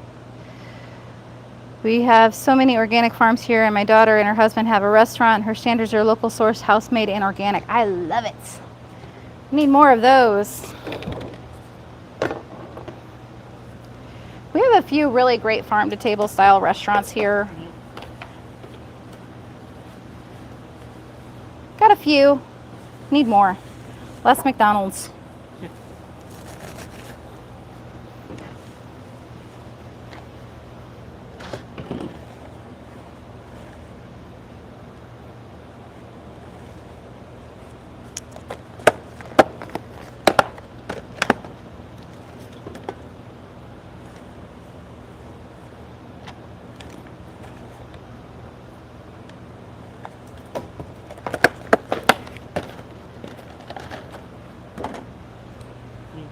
Same with cannabis and hypermesis. It's correlation to neem oil. Yeah. Everything's related. Oh, it just woke up, so. I'm almost done with peas.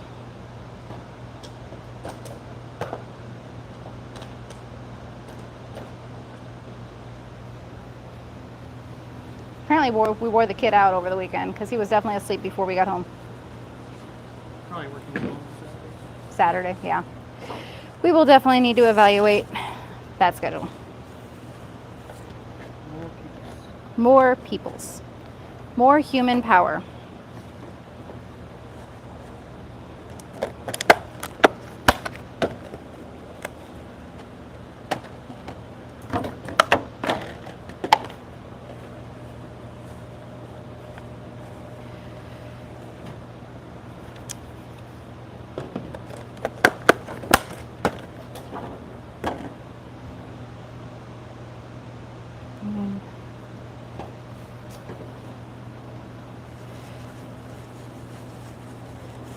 I think down the road we might look at doing organic, officially organic. One step at a time. One step at a time. That unlocks more doors. Not a lot more around here. Unfortunately, it's not as important to a lot of people around here, but at the same time, I know plenty of farms who aren't certified Well, if we want to go who down follow Whole those. Foods, you have to get organic certified. Yeah. the money involved in that and how it's just a lovely scheme for more money. It's always money. Can't use my sticker unless you pay me. Or the non-GMO project. Whew, expensive. Yeah, it's each product. It's not your farm. Not your Each farm. product. It's every product. We grow a lot of products, guys. So like, we grow 19 varieties we're growing now, but we make out of that 27 Yeah. products. Not counting the other 6 or 7 things we can put on there. So there's 34, 35 products we'd have to get certified organic. Yeah. It's insanity, unfortunately. And we don't have an organic process here either. Like we don't have the USDA here to do it. We have, you know, to pay either the third party company or pay them to fly here again. That's what we had to do for GAP. There's no program here for our state. Some states are very lucky, or they fund things accordingly, more so.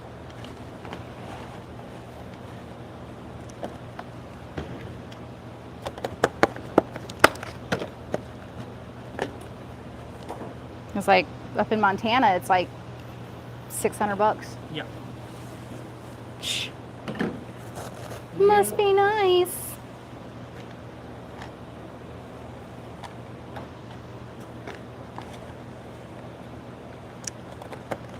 It's not cheap. It's not free. I just think there's not enough people around here to get organic certification. Yeah, there's too many row crops of GMOs to really fund that in our state.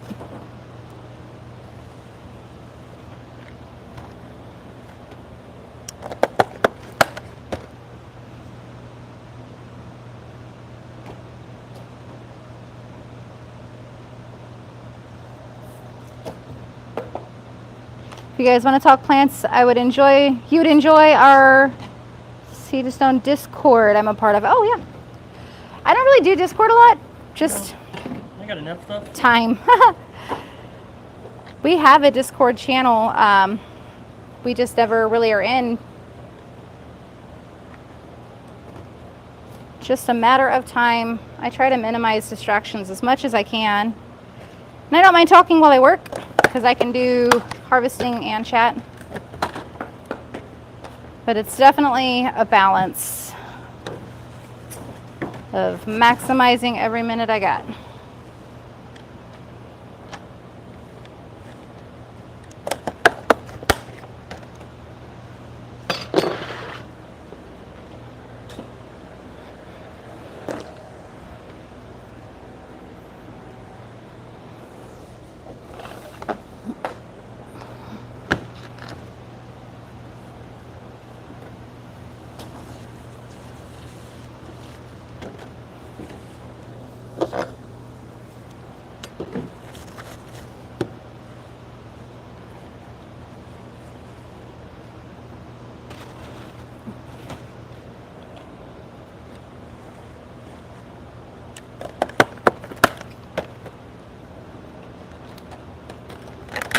Oh, and this one's gonna break.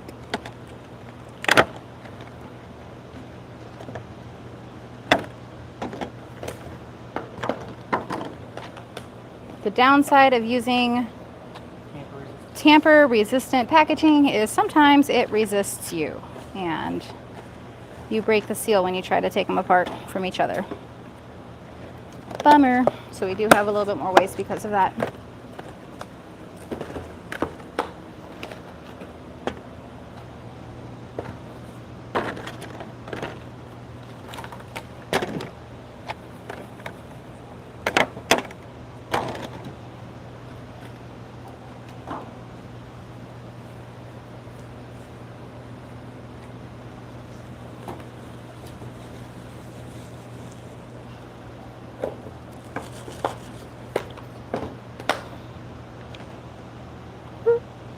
That voice channel has a lot of people voice chatting. Oh, that's cool. Yeah, the voice chat feature is really interesting over there. I use that. Yeah. Used to do that a lot. For 3 or 4 months, we did it every Monday night. Yeah, it was our Monday night meeting. Or Monday night After podcast chat, after chat. after somebody else's meeting. Yeah, after meeting chat. I don't know how you want to call it. We used to all get together and then have a conversation beyond the conversation. It was fun. Did that for a couple years or something. Yeah, it's just a time thing at this point.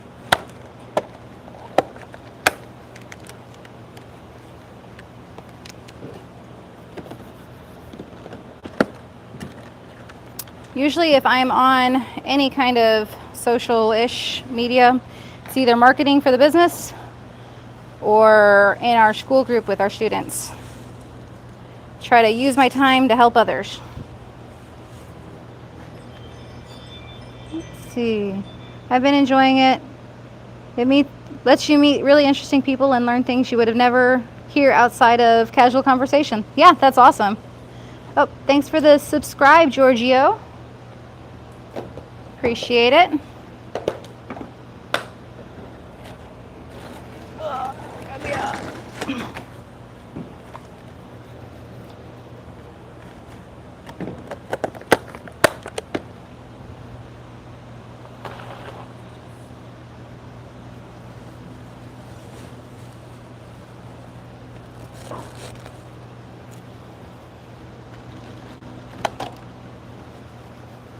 Got a whole bunch of them stuck together again. Pretty bad. Huh? Cases are pretty bad. Yeah, they must have been One that came in from FedEx. Yeah. Yeah. FedEx does not treat packaging very well, especially these bigger cases like this. They are notorious for rolling them, I guess. I don't know what they do, but somehow they just get beat up so bad. All right, thanks, DT. Oh.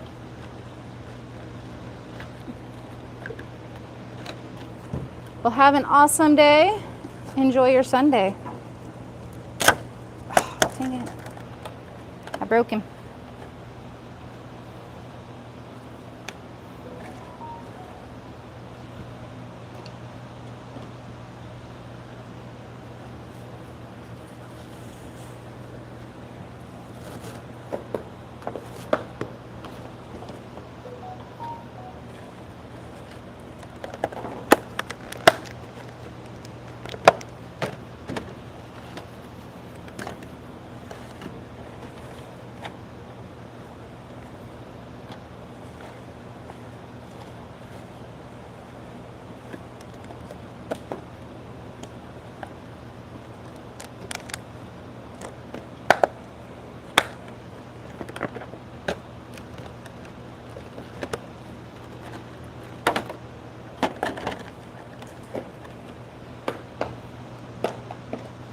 All right.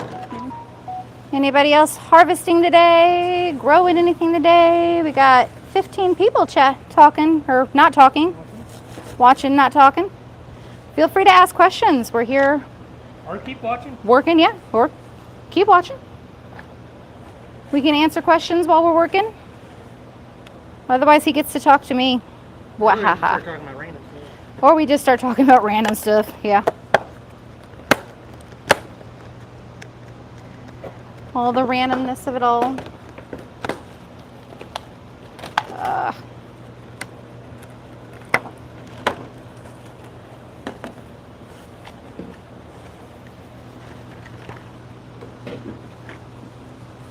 What state are you guys from? We are in Illinois.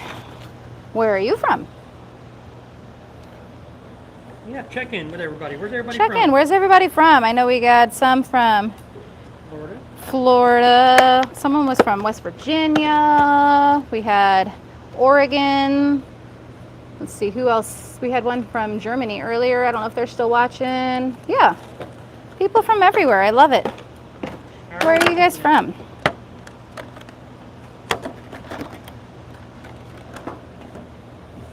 Turkey. Hello, Turkey. Very cool. Very nice. Join our Growth Bites group. I don't have anybody from Turkey in there. Yeah. We're trying to have members from all around the world in our Growth Bites group. It is a free community. You can ask questions and input and really help each other grow. It is a free community. We hop on there and help out as much as we can. We have really great students from our business coaching group that help out over there too. It's a really, really great system. We enjoy being able to provide that free of charge.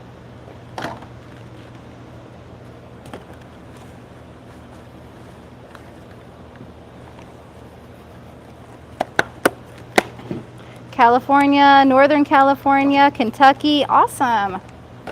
Got people from everywhere, I love it. Microgreens, food, it's universal. We all need it. We all need it. We'd all eat it. For a person like me that's been for a while, what advice would you give for someone who's just starting out? Grow for yourself. Get comfortable with the product. Know what you're eating. That's step one. You know, if you're not passionate and you're not knowledgeable about what you're doing, you need to learn more, understand more. It's hard to explain to somebody why they should buy something from you when you don't know why. So that's kind of step one. And if you're already there. And if you're already there and you already know what you're doing with that, don't be afraid of a little bit of work. It takes effort. Start with home deliveries or whatever works best in your area. And as you get better, you can expand from there. Start a social media page. Yep, start a social media page. Start posting pictures of everything you're doing. Post your food, let the camera eat first. All the things that you're doing when you're harvesting, when you're growing. Let people connect with you. People love to connect with their farmers. So creating that connection is huge. That's why we love our farmers market. We can connect with our people, our community. Makes a huge difference. So yeah, lots of advice, but keep it simple at first and grow. Maryland, very cool. We know a couple growers up that way. Yeah.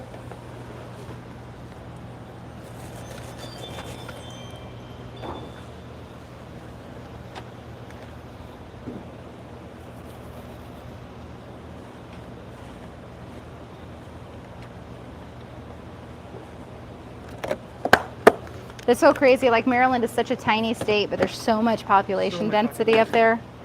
So crazy how many people live there. To us, I mean, to you guys, it's probably normal.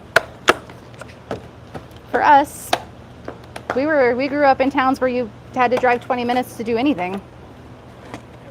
At least.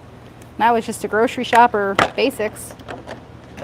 If you wanted to go have fun at a mall, it was an hour at least. Malls, you know, we're old now.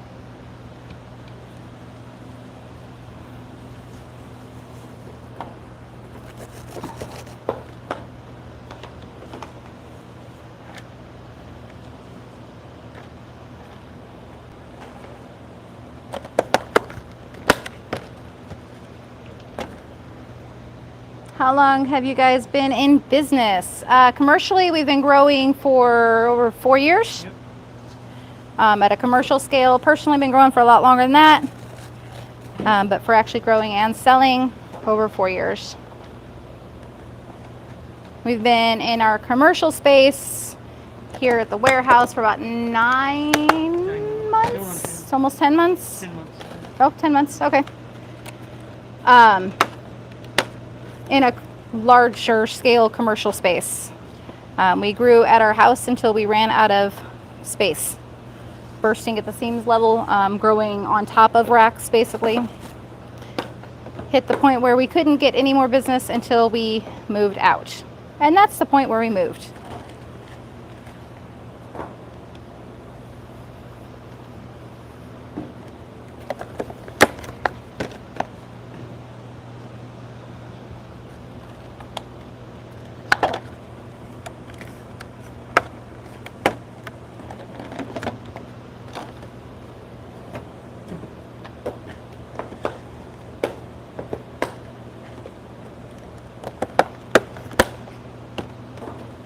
So we've been at it for a while, made it through some crazy times where you couldn't get what you needed, couldn't get packaging, couldn't get seeds.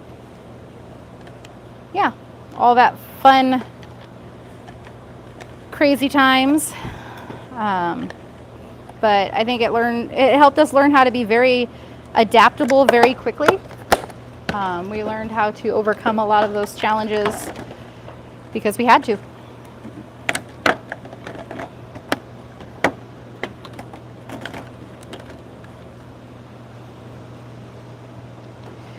Did you outright purchase commercial space or leasing? We are leasing.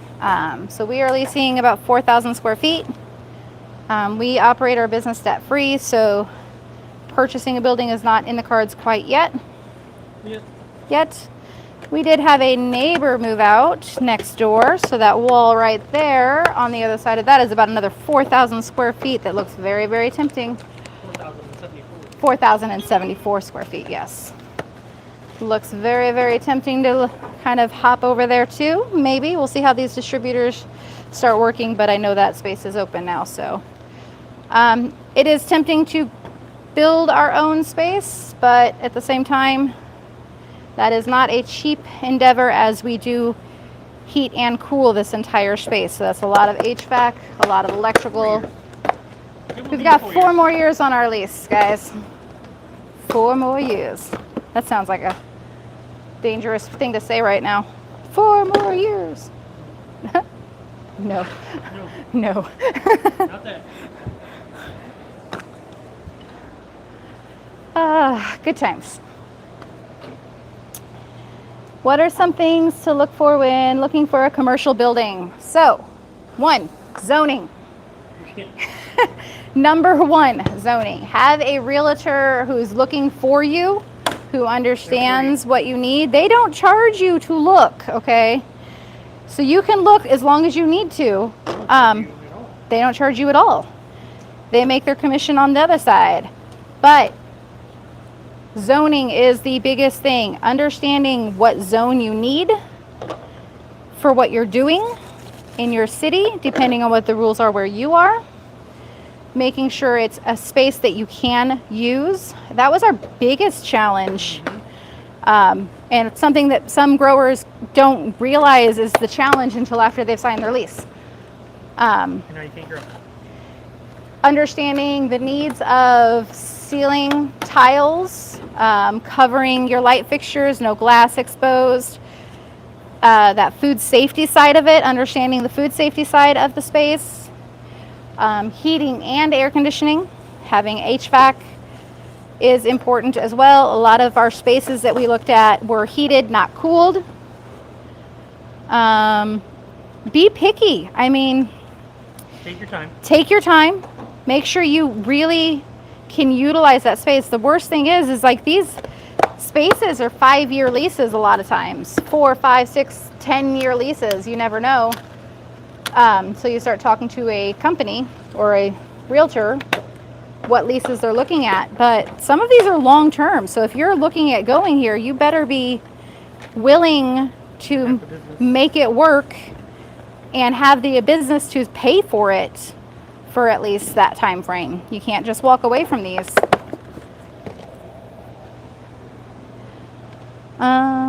Yeah. So, I mean, there's a lot of challenges to finding the right space. It's like, get them in for that's done it. Yeah, get somebody who's done it and done it effectively. We moved into our space with $0 essentially. Our just the down payment. Down payment was our first month. He didn't even charge us a deposit. Nope. There was no deposit. It was a down payment. The building had everything I needed. It wasn't perfect, but I knew I could make it work based off of the income created. So I know that I need electrical work here done, but I've built enough business to now pay for that. I didn't upfront cost it and get a loan. I know that eventually I'm going to need to upgrade other things in this building, but as we need them, we have the income to pay for them. Revenue, yes, the revenue to pay for them. So these improvements are all funded by the business as it makes the money. We spent $1,000 on this business. Yeah. Of our own money. Of our own money. There was $1,000 put in of our own money. And that's Everything all. has been generated by the business.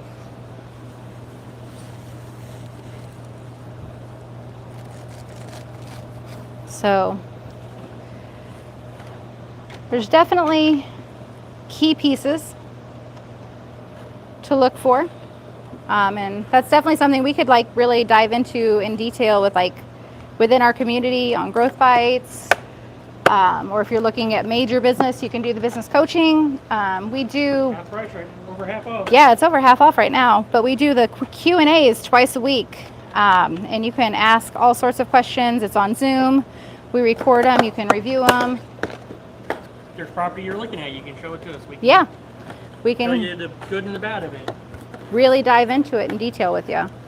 So definitely, at minimum, check out the free community.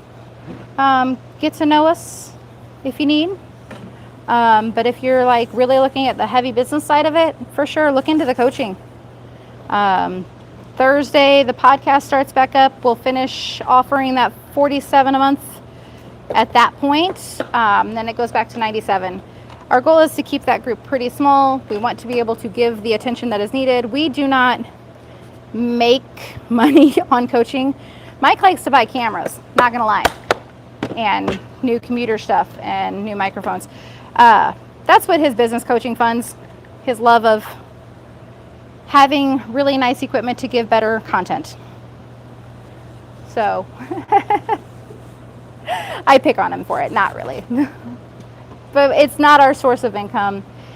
We make enough to justify spending the time, but our income comes from our Microgreens business. We are not full-time coaches. We are full-time growers and part-time coaches who make time for our students.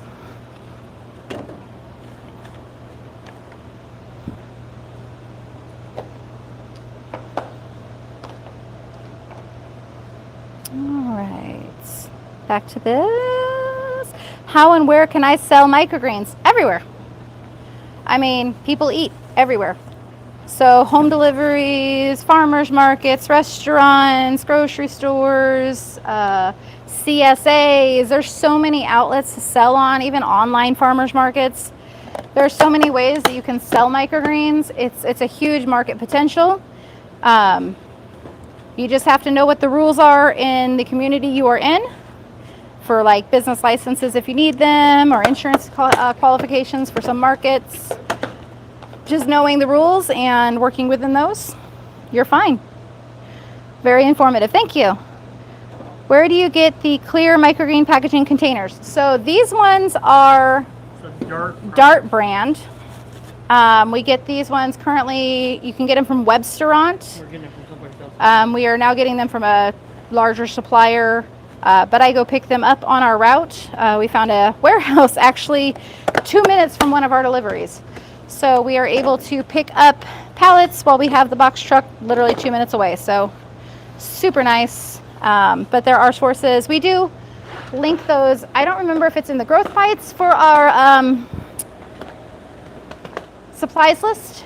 I think it might be available on level 2. Like if the more you interact, the more stuff you get in the growth bites. Yep. Based off of interaction. So I think that's one of the rewards for introducing yourself and talking to people. Yep. Is our equipment and supplies guide, and that kind of lists off the things that we use and love and suggest. Everything from ice packs for the markets and deliveries, and to packaging, to seeds, just kind of all the things that we use. And it's a living list. As I remember, oh, I use that, I should probably put it on the list.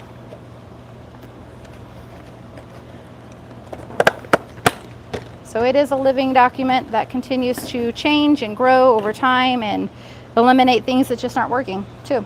Same thing with our course. Same thing with our course, yeah.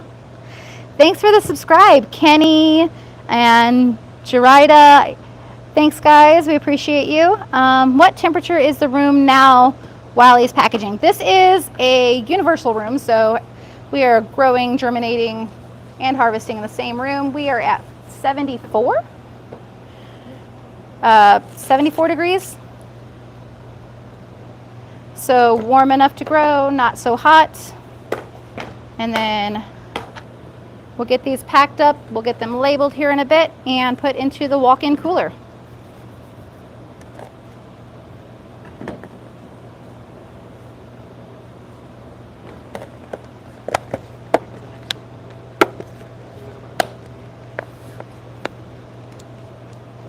What is your best microgreen seller? Broccoli? Peas? I mean, by volume, By by the pounds and stuff, it's peas. Yeah. We sell more in pea in volume than we do anything. Yeah. So by volume, it's peas, just because we use peas as individuals as well as bases for some of our mixes. So a lot of peas, really high in protein, really great nutrition on them, and it's great fiber intake too. So we do sell a lot of peas, and then we do sell a lot individually wise of broccoli, but we do a lot of mixes. So it's kind of across the board for us. It's peas and broccoli. Peas than broccoli? He's better at tracking that stuff than I am. Who are your biggest customers? I will work on that. That's next. Yes. Well, I'll use those ones for some mixes tomorrow. Our biggest customers are grocery stores. Yeah. We do a lot of work with food banks as well, but grocery stores are probably our number one. Getting ready to work into more distribution. That's why we went through our GAP certification last week. Got that third party certified through the USDA. So we'll be working on distributors more in the future. About how many trays were there that yielded that much? Oh. How many trays have we cut? Well, we started with 78. 78, and I've got 7, 8 left. It's about 70 trays, Yeah, about 70 trays. somewhere in that realm.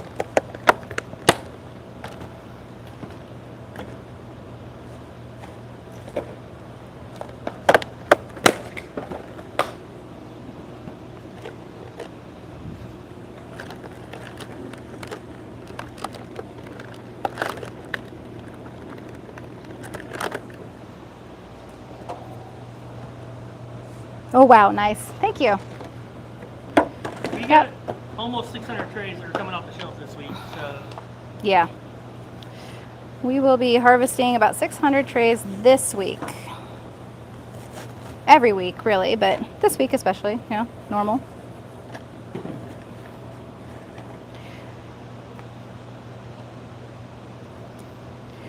We grow on 31 racks. One rack is specifically for basil, and the other 30 turn over almost 100% every week.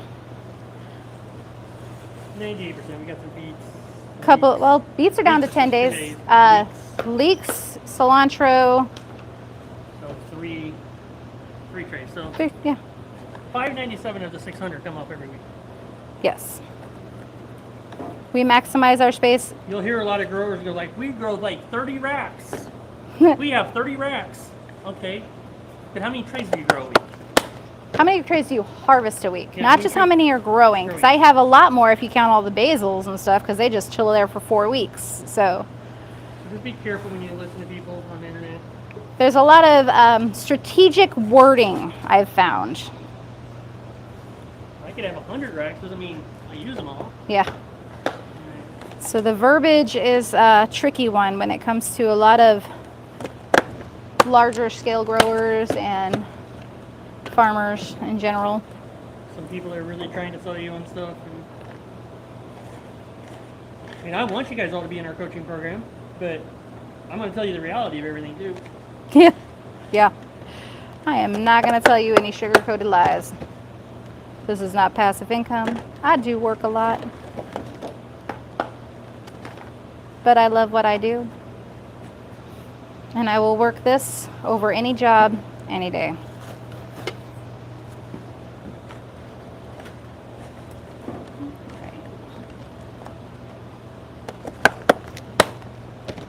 How many ounces of kale do I need for mixes tomorrow? You have the sheet there. 43. 43. All right, I will make a note of that. How long did it take you to scale this many trays, or did you start off doing this? Oh, we did not start off doing this many trays. We started off with 2 sad little racks in the formal living room. We were growing 2 varieties of 5 products. We grown 10 trays? 10 trays when to we start? first started. Yep. We started with 10 trays. Started with 10 trays and 2 racks that didn't fit trays correctly, and they were like used from a Subway that closed down. Used restaurant racks. Just use what you got, use what you can get a hold of within reason. Them racks are still in use here? Yeah, those They're racks. our seed storage. They're seed storage now. They're right over down the way there. Got some seed buckets on them. We still use them. They're a nice reminder that those used to be the only 2 racks.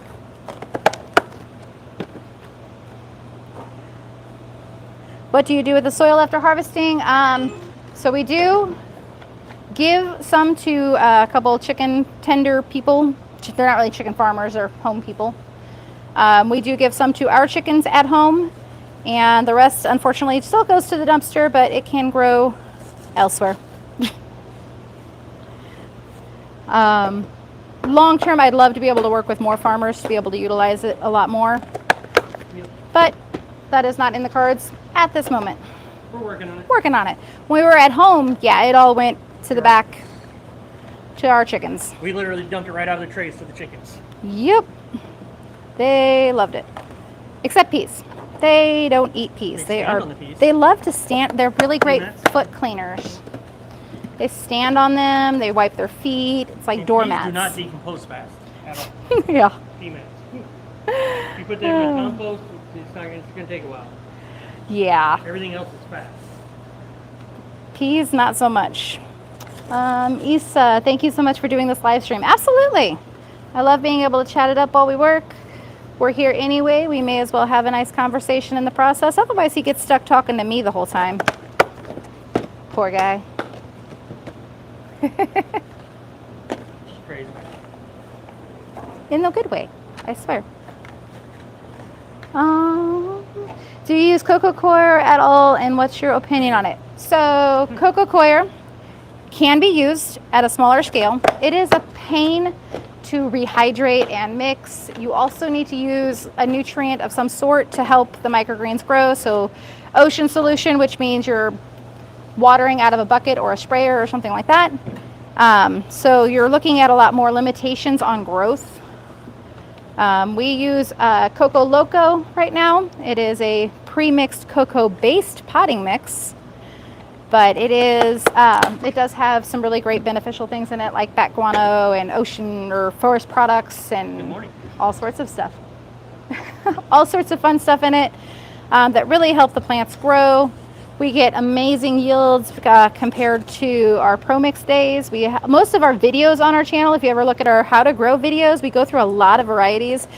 Those are based on Pro Mix. So we do need to update at some point based off of these yields.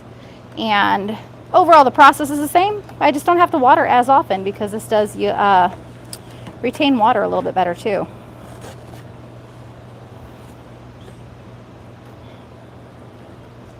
Our labeler man is here, semi-conscious and all. Can you slide me some more packages, love? What is the cleaning process of the trays after harvesting? So right now we're piling them up. These will be emptied out. All the tray mat, the pea mats will be removed. All the mats from all of them will be removed, and then they go to our dish. So wash, rinse, and sanitize every single time. I am not a fan of just knocking the dirt out and doing it again, because you do have residue and you leave yourself so much potential for pest or mold or any kind of buildup of anything. So we do wash, rinse, and sanitize our trays every single time. Even when we were at the house. We have a video on that when we're at the house. When we were at the house, we had a garage set up for wash, rinse, sanitize. So even if you are at home growing still, we do have that on our channel of how we used to wash, rinse, and sanitize our microgreens at home. Microgreens trays, sorry. Not the greens. Never the greens. Greens that washed are processed. We don't wash and process. How much money do you use on seeds? Whew. And are the seeds you get from always from the same distributor? We have five different companies that we work with for seeds. Each one has their strong points and weak points. So we do utilize multiple suppliers just because some of them are better at some varieties and some of them can't source other varieties. So, you know, True Leaf Johnny's, Greener Harvest, Mums, Osborne Seeds, Haas. Oh, six. Okay, yeah, I forgot about Haas almost. Haas is a good one too. So we do spend a lot on seeds. It's kind of part of the fun. Per tray, it's not so bad. We do calculate that costs on our calculation sheets, our price calculator sheets. We do calculate the price and the cost, so we keep that in mind when we know our prices for selling them. Every seed's going to cost different. Some of them are very expensive. I would love to start growing microgreens. Absolutely, Isa. Definitely get in the Growth Bites community. It's the pinned comment there. It is a free community on School, full of really awesome growers. We have a lot of our students in there. They are awesome. They are really great at answering questions and helping everybody out. A lot of times they answer the questions before I even have a chance to because they are really on the ball, and I love it. We love being able to build that community and share with everybody. And it's free. Can't be free. Just be active. Yeah, we just ask that you introduce yourself, say hi, be active, work together, share the love. How many ounces are you currently measuring those microgreens? 2 ounce. We keep it simple, 2 ounce for almost every retail variety. We used to have different Yeah, we used to weigh them out differently when we first started, and certain varieties were heavier than others, and honestly the process needed to streamline and making the systems more clean. We found that 2 ounces is a great average amount for everything to make the pricing make sense. What is your personal favorite microgreen? Broccoli. Broccoli is definitely the personal favorite. The sulforaphane content in broccoli is 100 times more than in large broccoli. Sulforaphane is the anti-cancer agent. So broccoli can save your life, guys. Literally. It has. It has. So, eat your broccoli, guys. Personal favorite forever. More questions. After harvesting, can you get another yield out of the same tray? Yes and no. So yes, it will grow. No, you don't want to eat it. You can. It's not going to be as nutritious. It's going to be a little bit woody. The grow isn't going to be as pretty. So for commercial purposes, no. If you're doing it personally, you probably can. We prefer not to. We do work with a lot of chefs as well, so they are not going to want to have a second harvest. And we also promote the fact that these are super nutritious.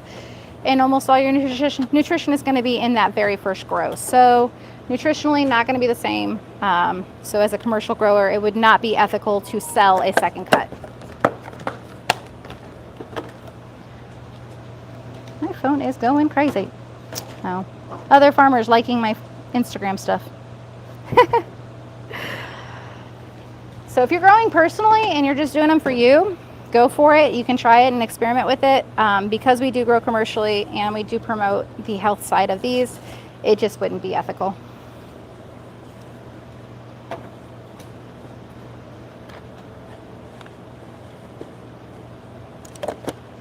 Although we do know a grower that does that.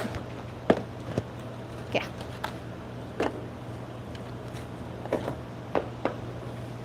Gotcha. How many lights are you using per row? We use 1 light for almost everything. 1 T8 Barina grow light is what we use. We don't use the shields. We allow them light to spread, and we're able to use one light per shelf. Trying to think if we go over that anywhere. It's some videos. Kind of in videos throughout the channel.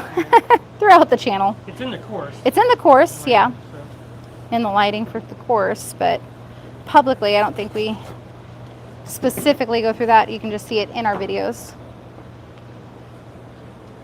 Kind of glean a little information from the background of them. We mentioned it on numerous lives. Yeah, we mention it in our lives a lot. We talk about it a lot. Lighting is critical. I mean, seed, soil, light, water. If you're only using those 4 things, you might want to make sure they're all good. We don't use anything beyond that, so.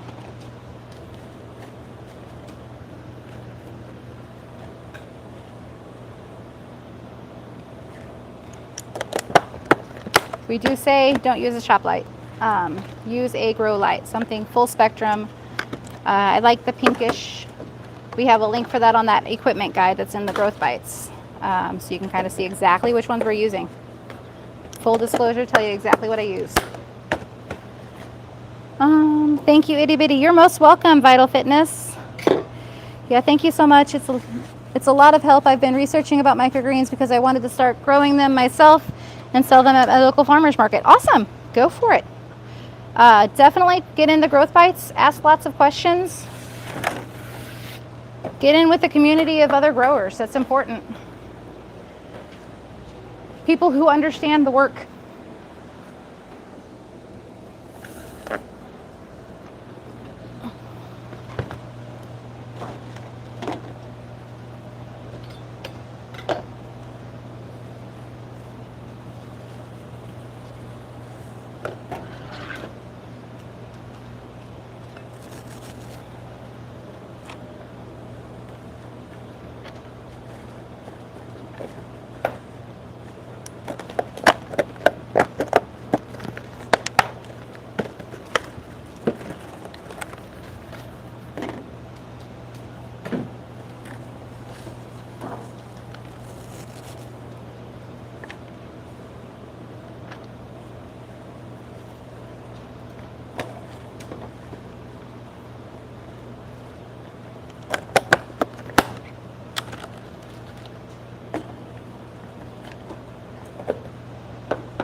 How long would you keep microgreens in cold storage before distributing? We always distribute them within 5 days. It's our max 5 days. They are good for a couple weeks, most varieties in coolers, as long as they're stored properly. If you harvest them dry, package them right, they can be stored for a couple weeks. But we distribute them within 5 days at most. Just because we harvest and then do multiple deliveries, multiple markets.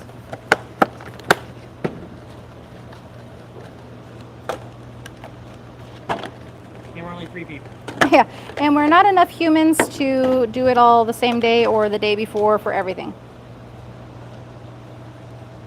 Plus the process is a lot simpler for planning. It gets really complicated when you're planting multiple days, harvesting multiple days, delivering multiple days. Everything's all done on weird schedules. It's just a lot to manage when it doesn't have to be complicated. Microgreens are simple. There's a lot of people out there like to complicate things. They do. They like to overcomplicate it.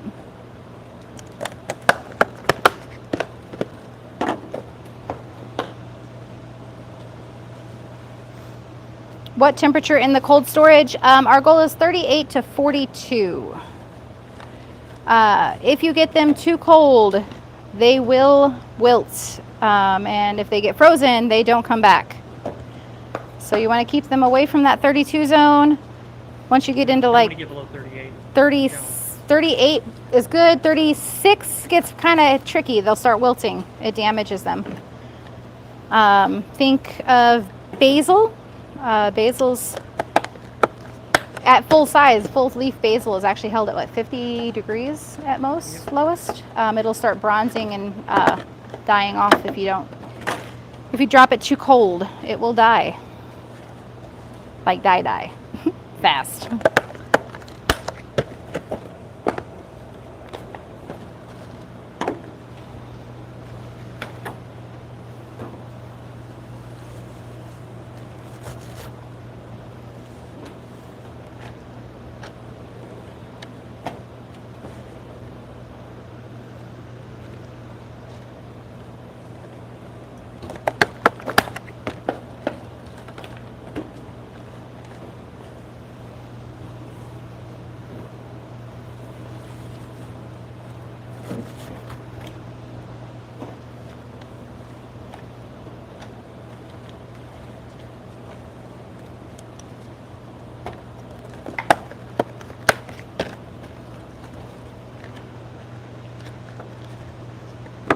Have you ever freeze-dried any microgreens? Not yet. Will be soon. It is discussed and will be done soon.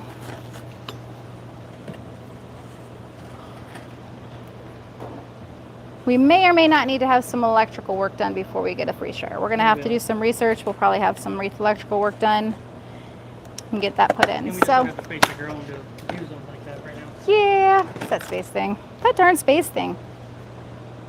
Every square inch is needed. Every time we think about trying to do something different, we run out of space. Yep. Every time I do something different, Microgreens grow.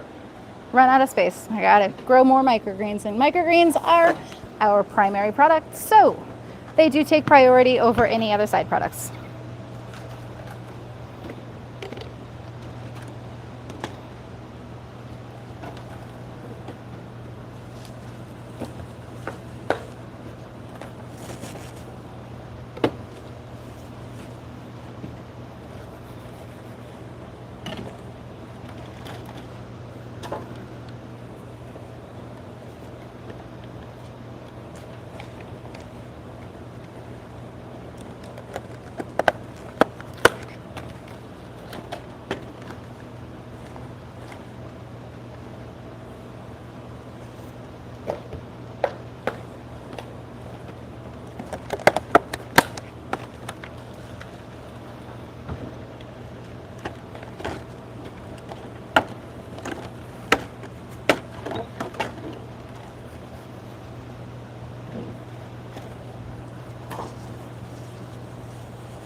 I do need to do Carl somehow.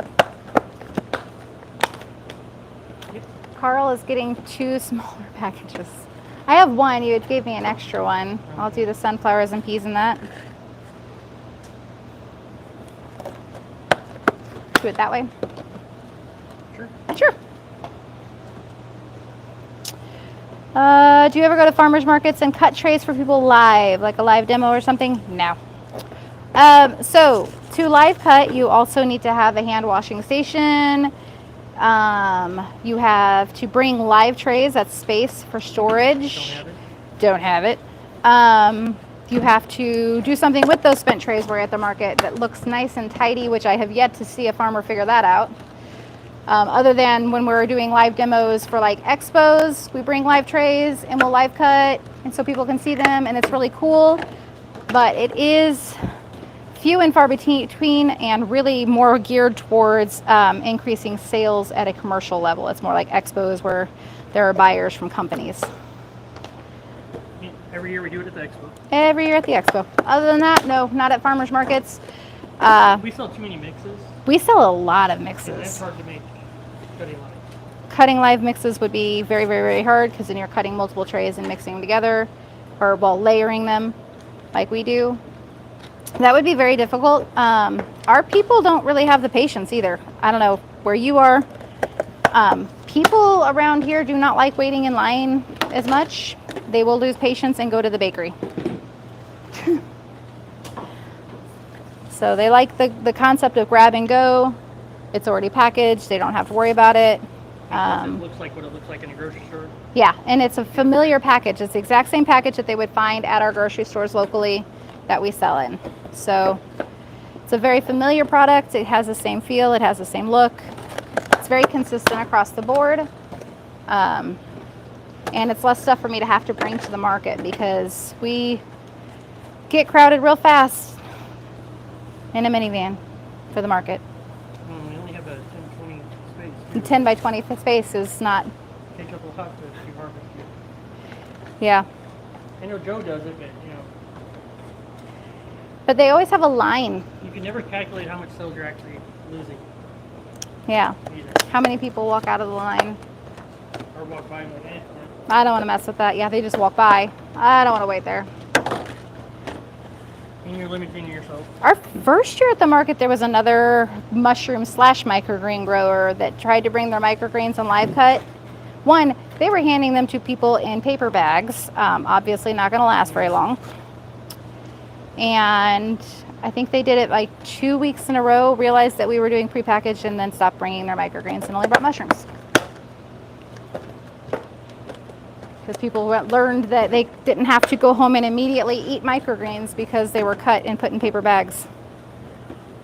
That's today's product. Yeah, literally you had to eat it that day or go home and put it in something. It was a cute concept. They had cute little baggies, but did not work well. Are y'all able to sustain yourselves only by doing this? Excuse me for the question. I wanted to start this as a side hustle and later make it a main source of income. Yeah, we've been full-time since about 6 months in. It's been full-time. When we first started and didn't have income from the business coming in, Mike did some side work and side gigs and whatever he needed to do while I continued working the business.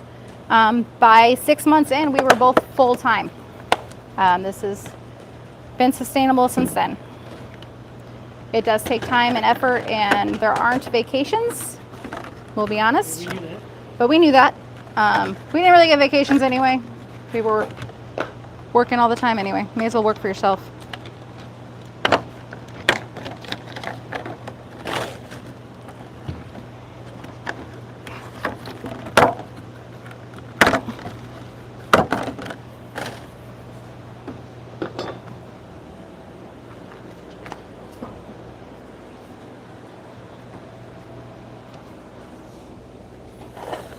But lots of growers started out as a side hustle and build it from there. You always got to have that teetering point where you know that if you put the time into the microgreens, you wouldn't need the job. But then you still have the stability of the job. It's a tricky, tricky situation.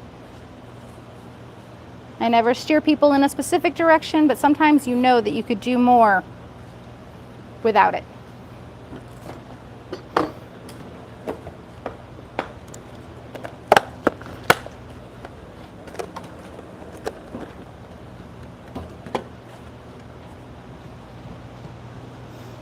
How far do you deliver?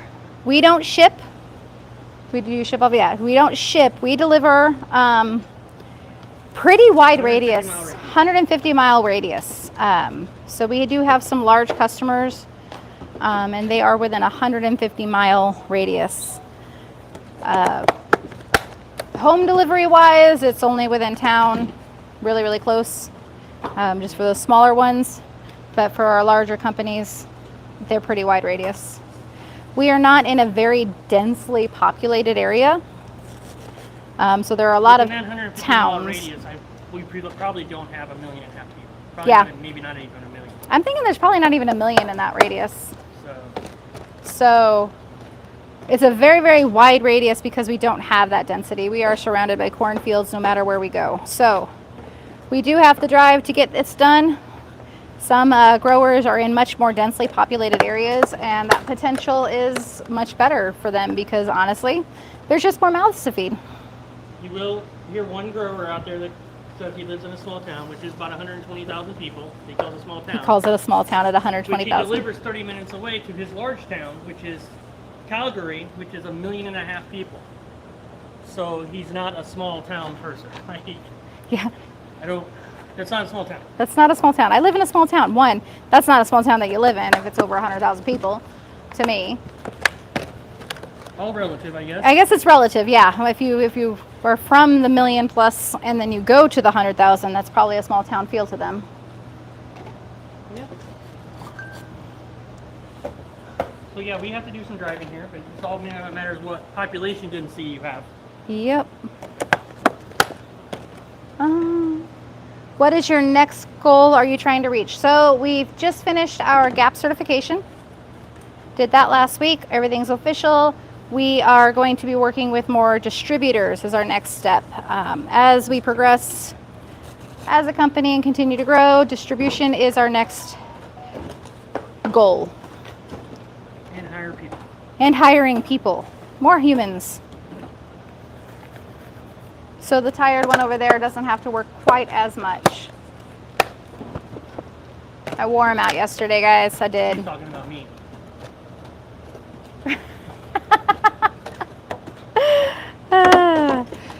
Market season is rough though, because we do start so very early and we still leave very late. So we do need more assistant during those times when we're running markets as well on top of our normal crazy schedule.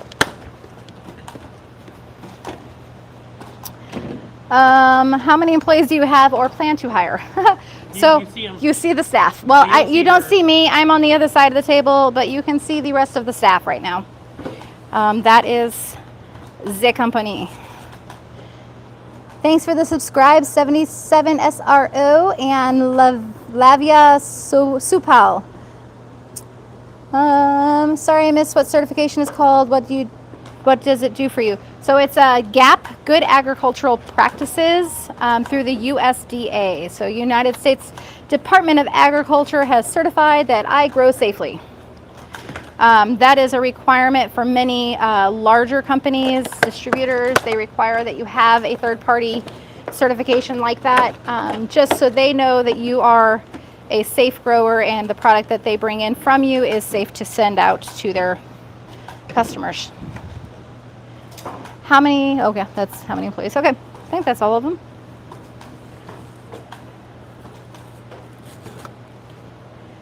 Got to keep up with questions. Sometimes they build up and I got to catch up.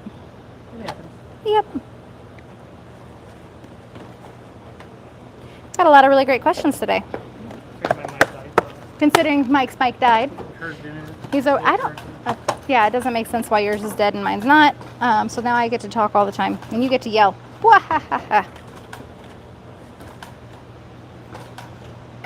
How long did the GAP certification take? So we did the class side of it back in March. So it's been a while since then. We did the class side of it and then we waited a little bit just because it is expensive. So we had the funds available to pay for it because it is thousands of dollars to get done here. That's not the case for everyone, but in our state we don't have a program in place to do it. So I had to pay for a USDA person to drive from Chicago after taking a flight from Eastern Pennsylvania. Yep. Pay for the flight. Pay for her hotel.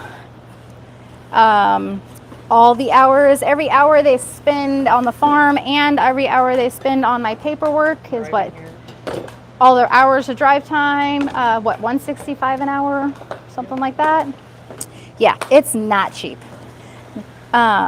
So saved up for that. It's a bit longer than we would prefer. They were only here for 3 hours. She was only physically here for 3 hours, her and a trainee. Because, there's only so much to look at in a farm this size. But then the paperwork part. Which is pretty fast. I don't think it took that. She did it for me. She asked me if I was in a hurry. She's like, so you said you were talking to distributors? I was like, yeah, this is like the last piece of the puzzle. She's like, I will work on that tonight.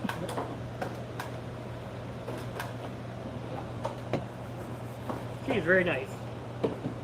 Yeah, super duper great. The inspector was awesome. Very helpful, very informative. Very intrigued by the processes. Fascinated by microgreens. I love that.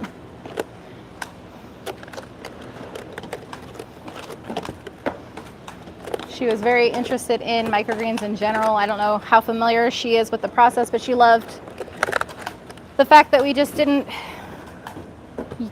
do anything complicated with them. Right? Keep it simple. Simple. Love it. Silly. Yeah. Cool. Congratulations. Thank you.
We just print our labels.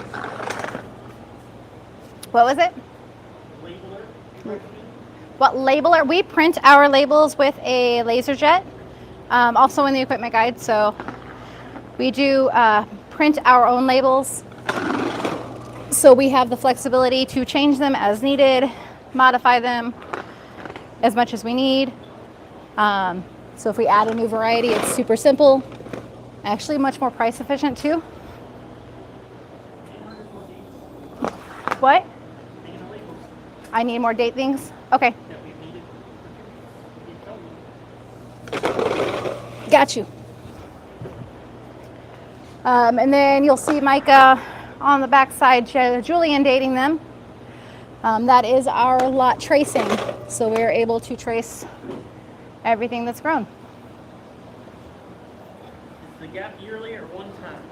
It is yearly, and they spot inspect up to 2 times a year. Yep. It's not a one and done, it is a continued process.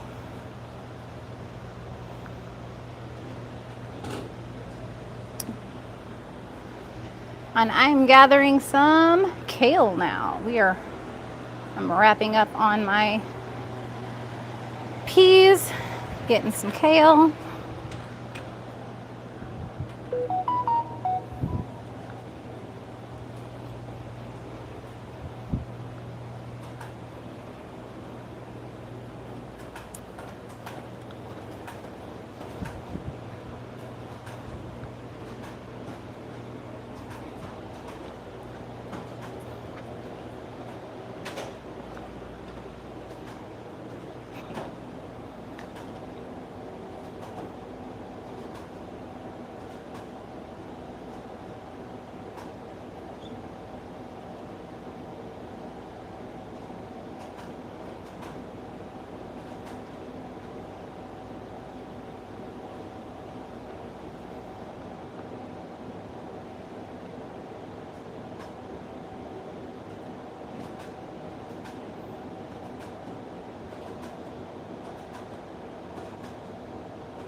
You're gonna finish getting this kale real quick and then we'll get back to harvesting.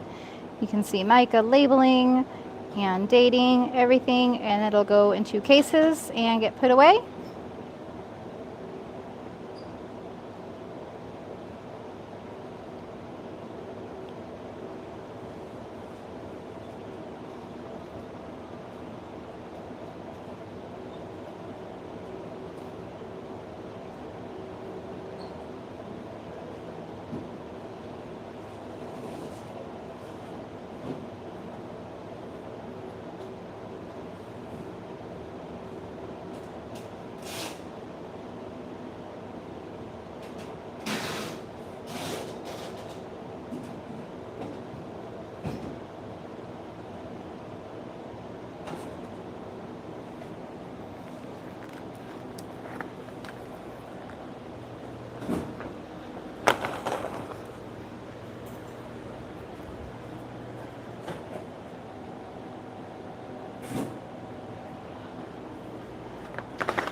load up our speed racks. We do use speed racks to make sure we're able to take fewer steps. So right now I'm just loading up a rack full of kale.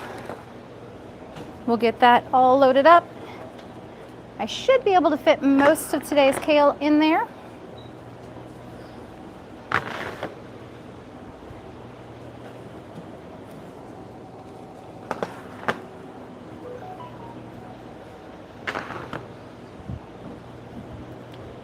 They're gonna math out how many non-cased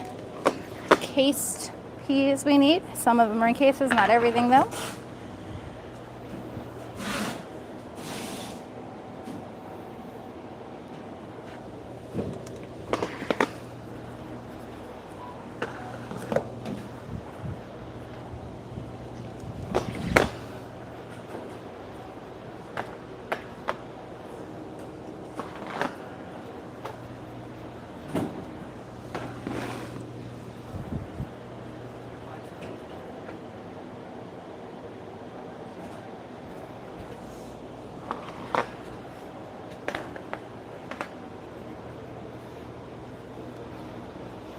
To the other side.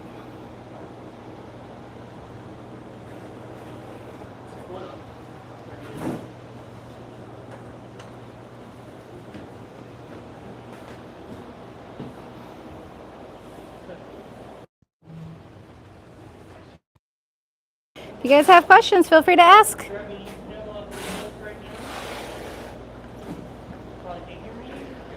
I've been talking while I'm over here because I do have the only mic. Mike's mic is dead. It might be alive by now. You might go check that real quick. We're gonna do some rearranging when we get ready to do kale. Process is a little different than the peas.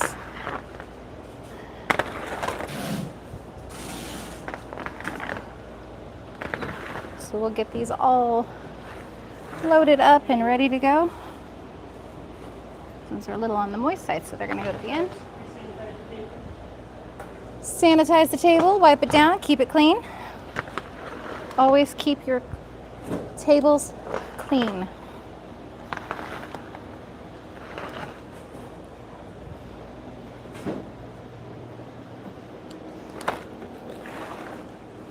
These kales are looking good.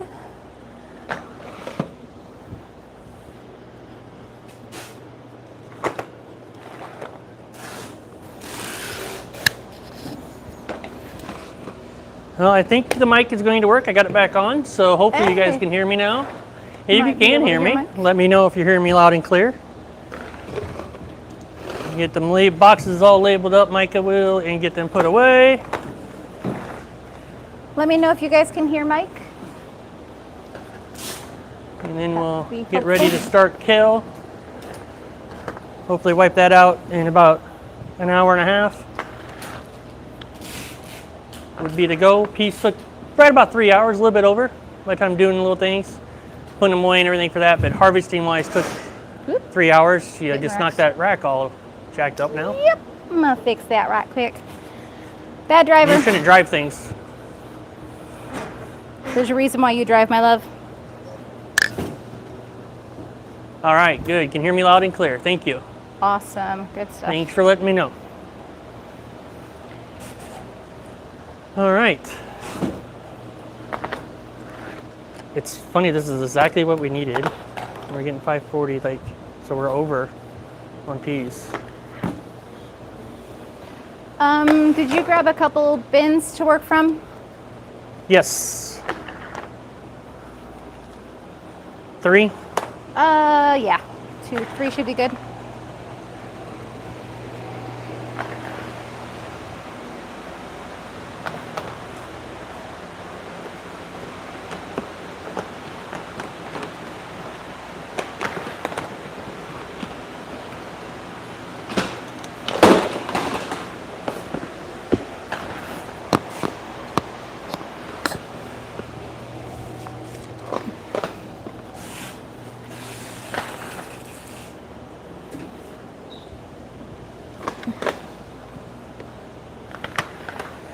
Bins to put stuff into. Go ahead and get some more packages out. Be ready for that. Build the wall. There's a lot of resetting in between items, you know, so we got to clean up, got to get more packages, got to bring stuff over. So that's what all is going on right now. There's not a lot going on necessarily in front of the camera besides labeling being done and boxing, but got to get all this stuff set up and ready to go and get out of here. What kind of brand of sanitizer we use? We use a Quat sanitizer. It is quaternary sanitizing solution. You'll find it commonly in restaurants. Definitely a really great food safe sanitizer, diluted properly. There are other options out there. We just find the ease and use of this. It's easy to use, easy to test.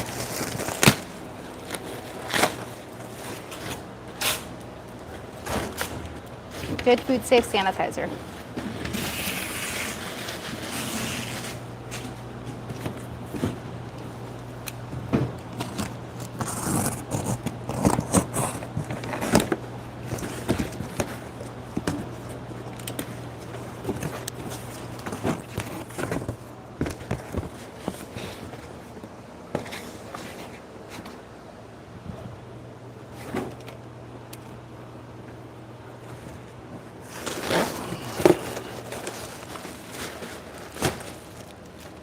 Thanks for the subs, show less.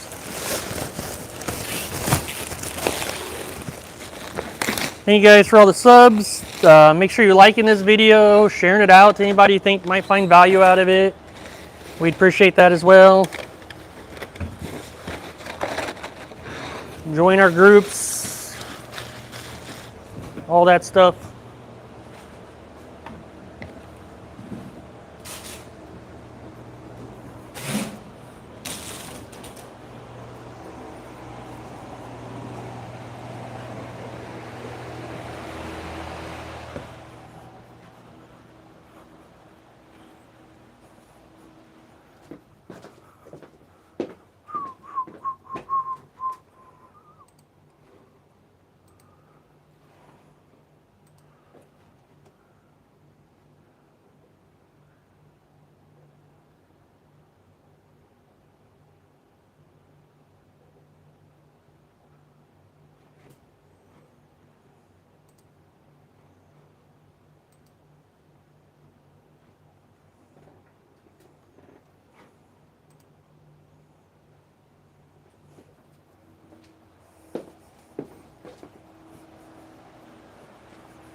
All right.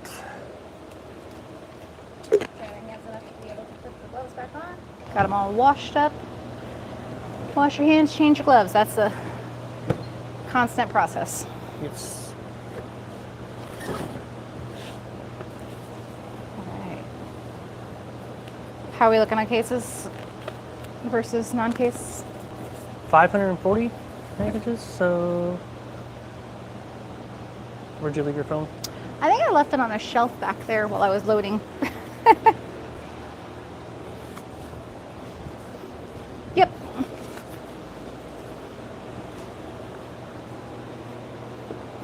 Thanks for the So subscribe. 18? Show less. 18 cases. Huh? 18 cases. 18 cases? Let's go look at orders.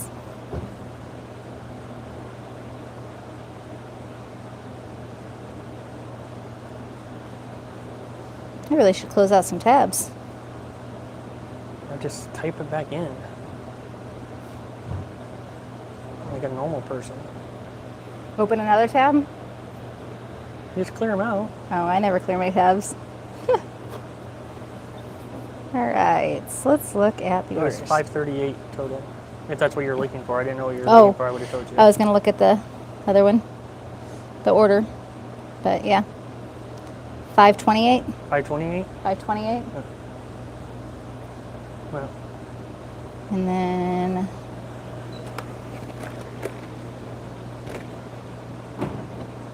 sure you don't want it to be 18? Minus 480. 528 would be 38, right? Yeah, 4.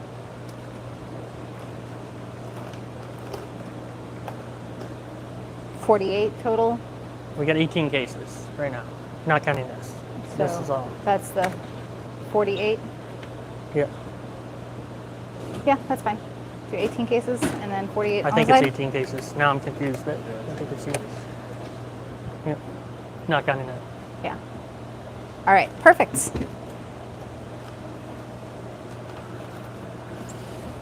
All right, can we start getting some stuff? Yep, we are gonna start getting some stuff cut now. Perfect. My belly wants to start getting stuff, so. Huh? Getting hungry? Breakfast bowl is not a lot. I know. I gave you some banana nut bread with your breakfast bowl. We need to get something else that's a little bit more sustainable. Yeah, we need to shop for better breakfast food. Thanks for the subscribe, Oscar and Jose. Yeah. Appreciate you guys. Really cool. Oh, go ahead. Oh, really cool. I am just starting my own business also in microgreens. That's awesome, Daniel. Feel free to join our free school group that's pinned in the comments. That is the free one, school.com/growthbites. Or if you really want to look at the business coaching side of it, we do have school.com/microgreens. Really great option for you to get microgreens business coaching.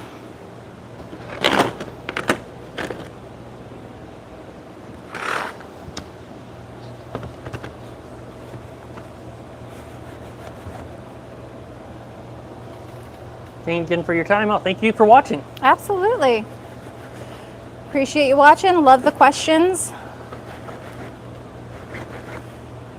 We enjoy answering questions while we're working anyway. May as well enjoy the time.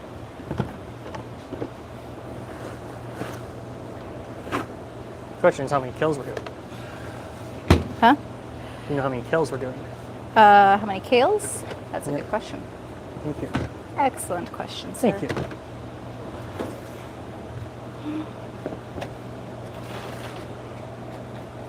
Jessica will harvest kale for me, and she also will pack when I get behind when she catches up to me, but that's our kale right there, and that's what we're working on now.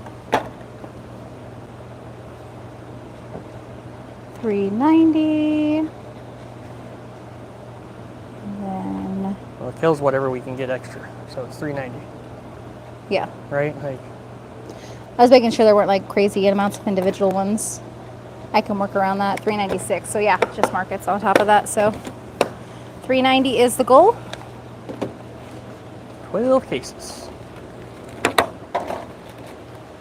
13. That's 13, right? 13 cases. Oh, it's $3.90? Yeah, Yeah. $3.90. No, I was $3.60 for some reason. Yeah, 13. A baker's dozen. A baker's dozen is the plan.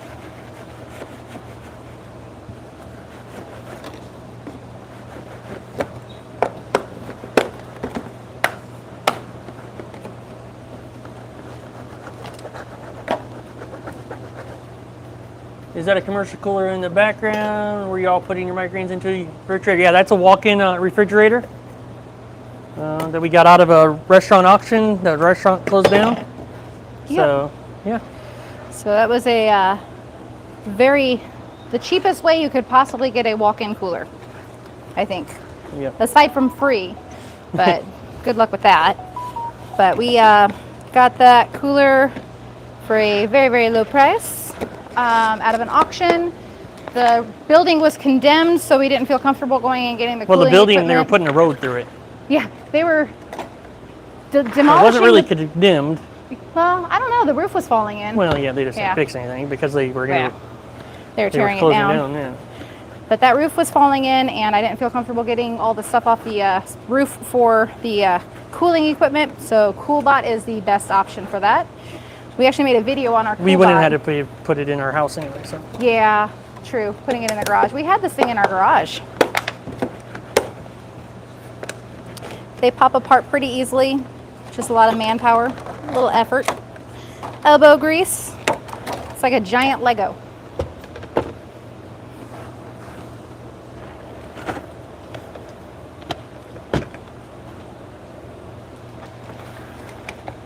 Definitely really nice to have though. Makes it a lot easier for storing. And then we're able to do cases now. In pre-packed cases. Yeah, we wouldn't be able to do what we're doing without it. No. Even with reach-ins, we wouldn't be able to case.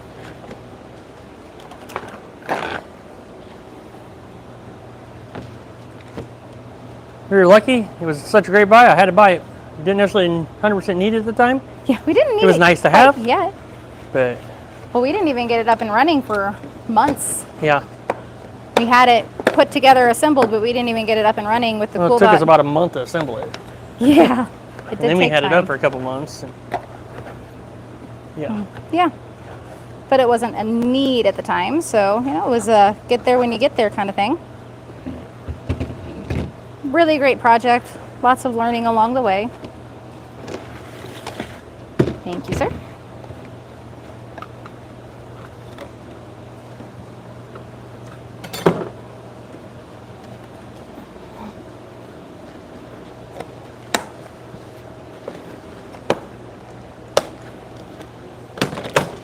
Bye from Oregon. I'm so glad I found you all. Yeah, glad you got here. Shannon, thank you. Have a good one. Yeah, thanks for asking lots of questions. We appreciate you. I was thinking for me to save money building it strictly out of layers of insulation board and putting a vent system and frame system on it, so it'll be... We looked at that. We looked at that, and at the time, it was way more expensive It than... was 2021. Yeah. We looked at that, and lumber and all that stuff was so expensive. It was crazy how much things were costing. So it might be better now. Yeah. But yeah, if you can find an auction, a restaurant auction, these things pop together with cams. Like I said, it's like a puzzle, you know, you just pop them apart, pop them together. So a lot of times they'll have like restaurants closing down or convenience stores remodeling, things like that, where they have these walk-ins available for cheap because they don't want to mess with them. And they're like, if you pop it apart, you can have it for cheap. Okay. A little bit of labor, but you go out and you can take it down. And it took us a couple hours to really get it all disassembled. Mm-hmm. Just me and him in a dark Yeah. restaurant that didn't even have power on. Nope. There was no power on there.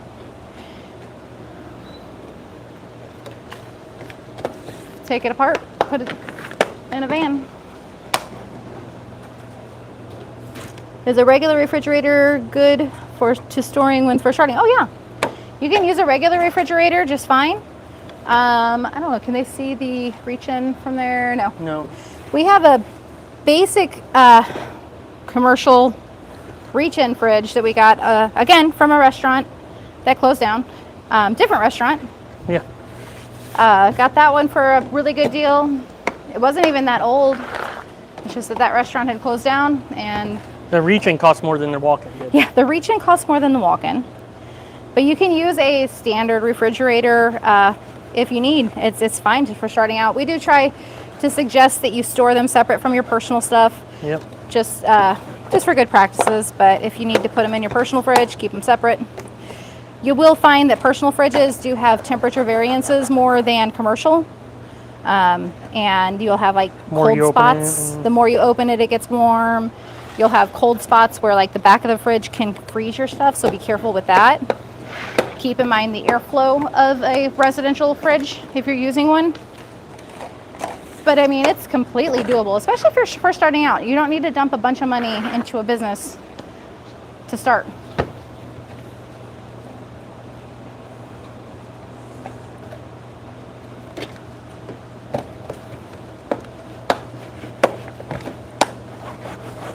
But I don't know if insulation panels would be cheaper now versus haven't looked into it lately. Yeah.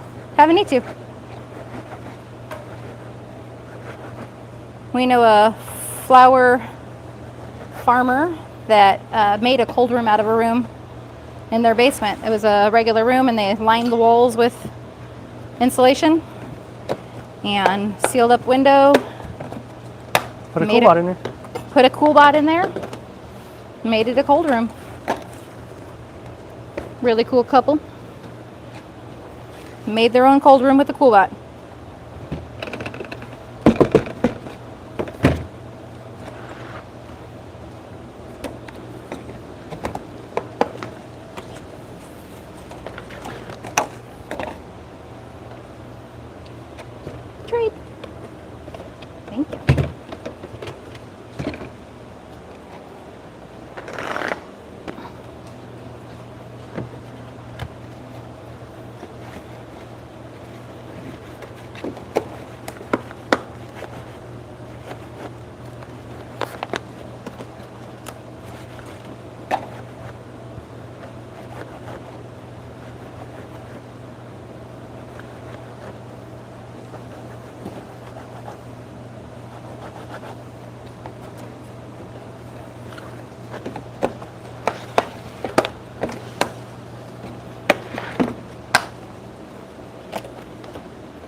What are the byproducts of microgreens? I mean, value added products. For value added products, so you can do freeze dried microgreens, microgreen salts, microgreen powders. You can do salads. If you get into like health code regulations and stuff like that, you can do pre-made salads, dressings. I've seen all sorts of microgreen type products or microgreen based products. There's a lot of different ways to work with them. Depends on what you want to do with it. Yep. Do what you like to do and sell that. Yes. Like you like to use. Use what you like, sell that. Things that you can be passionate about.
Have you guys tried red radish? If so, do you like? Yeah, we do a Triton purple actually.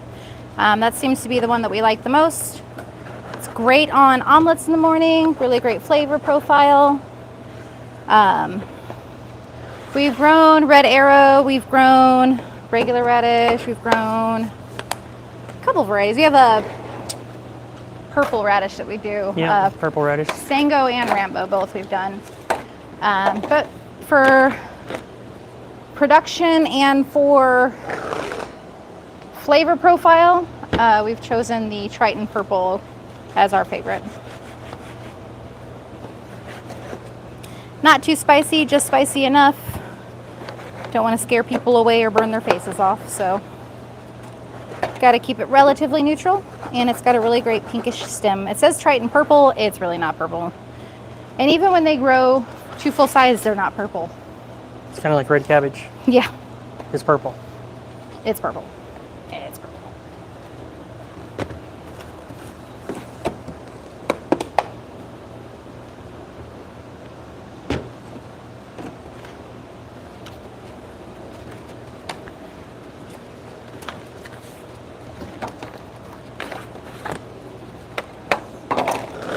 They're a beautiful daikon variety if you grow them in the garden. They're more of a white daikon than purple.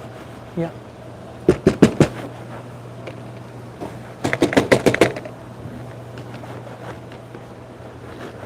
Thank you.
Thanks for the subscribe, Blake. Appreciate it.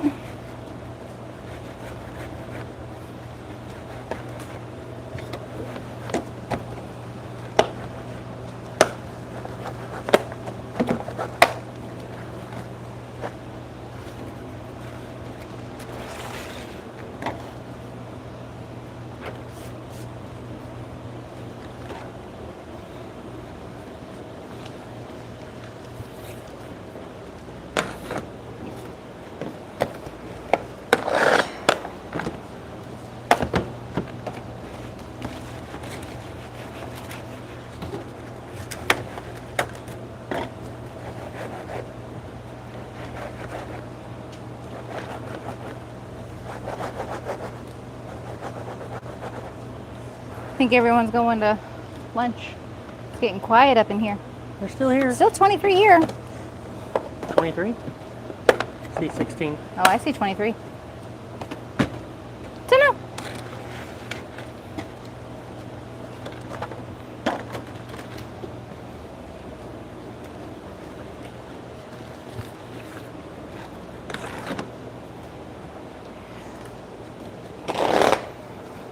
The soothing sounds of harvesting microgreens.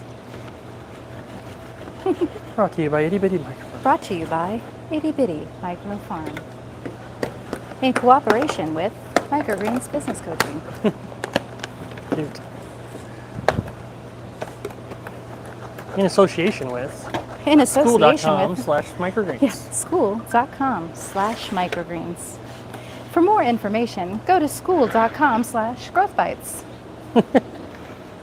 We'll get it all in there. Sounds like a standard commercial right there. Sounds like PBS. Sorry, we started getting goofy. Started losing people.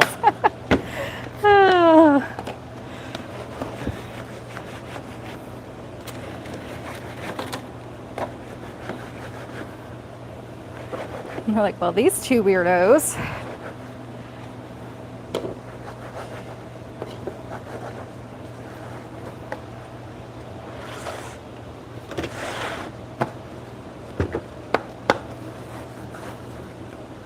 Kale. Kale, yeah. Kale, yeah. My favorite microgreen is broccoli, and with about anything. Mostly eat it on my sandwiches, on mac and cheese. Stir fry. Broccoli is so versatile. You can go pretty much anywhere. Second favorite would be sunflowers on butter pecan ice cream. Microgreens for dessert.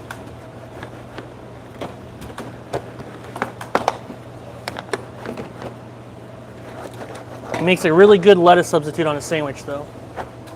For sure. And you actually get some nutrients. Yeah.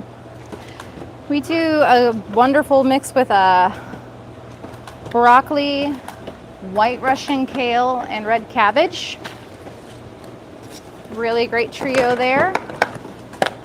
Mild flavors. The kale we choose is because it is super mild. Tastes more like lettuce, not super kale-y. Don't like kale. Yeah, we eat a lot of broccoli.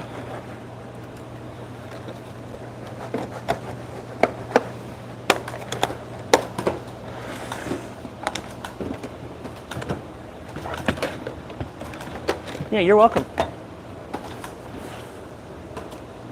You don't sleep on sunflowers and butter pecan ice cream. No, that stuff's bomb. Love it. Do love it. And you can justify ice cream. I mean, who doesn't want you to be able to justify ice cream?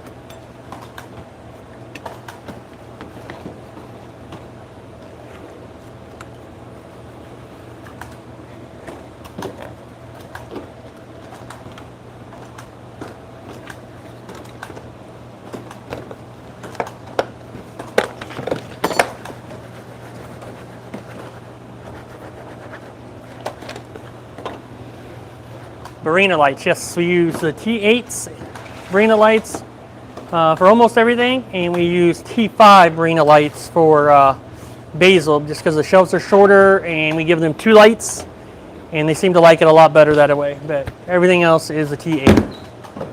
Yes. Pinkish. Pinkish. Pinkish, not blurple. We do not wish to blind ourselves.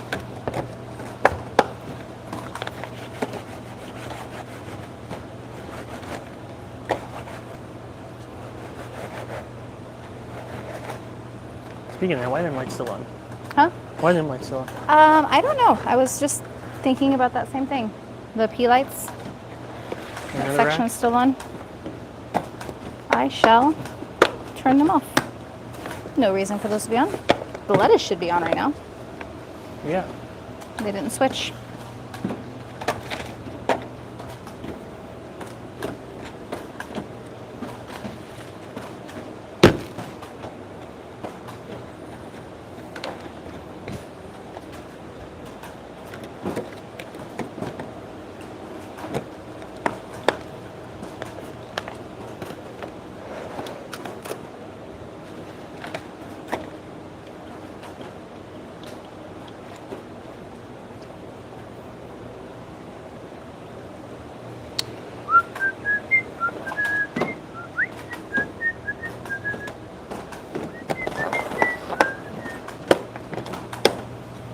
Thanks for subscribing, Asa Mercier.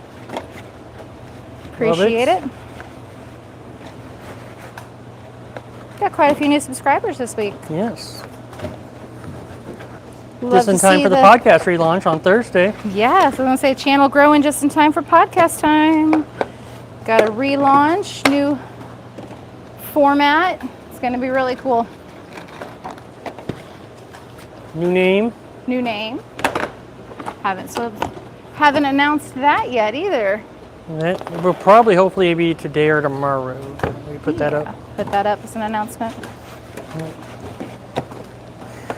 Probably we'll put it as a community post first, along with scheduling the podcast. Yeah.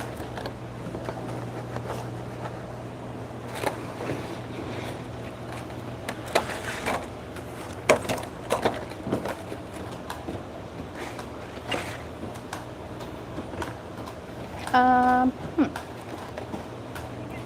sorry. You're good. Your mountain is all the way over there.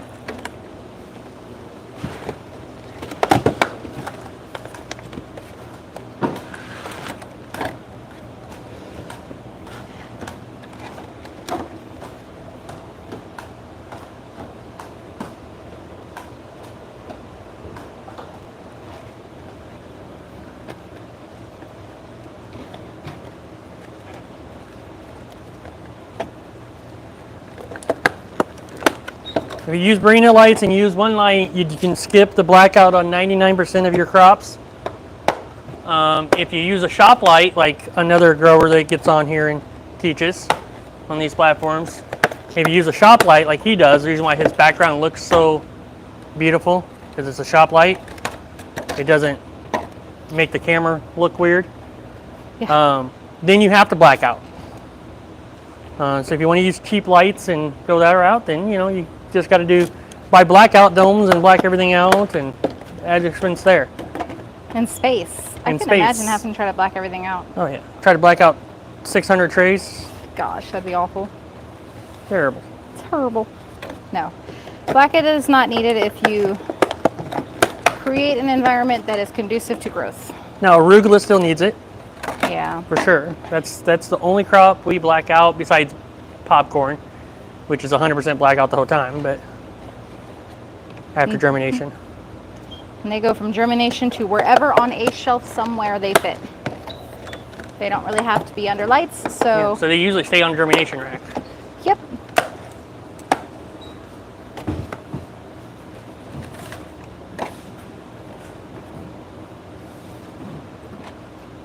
Today they're up on top of the germination racks.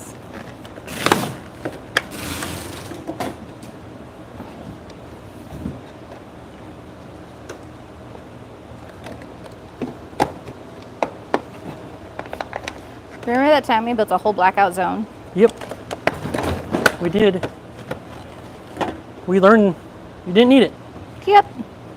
Project, live and learn. Before I released that video, we did not do it. It was already not even done anymore by the time we released so we didn't the even video. well we didn't release the video Yeah. of the new blackout area. Oh yeah, we never released that?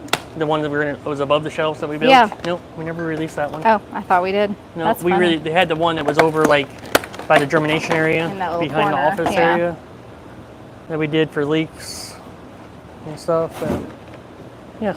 Back when we thought they needed it. And then we realized they don't. Through Arugula. trials. Arugula, we got domes for them though. Arugula definitely needs it.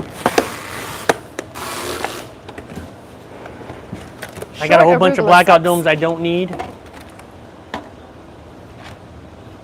Maybe someday I'll do a bunch. I know nothing. I see nothing, I know nothing. Okay.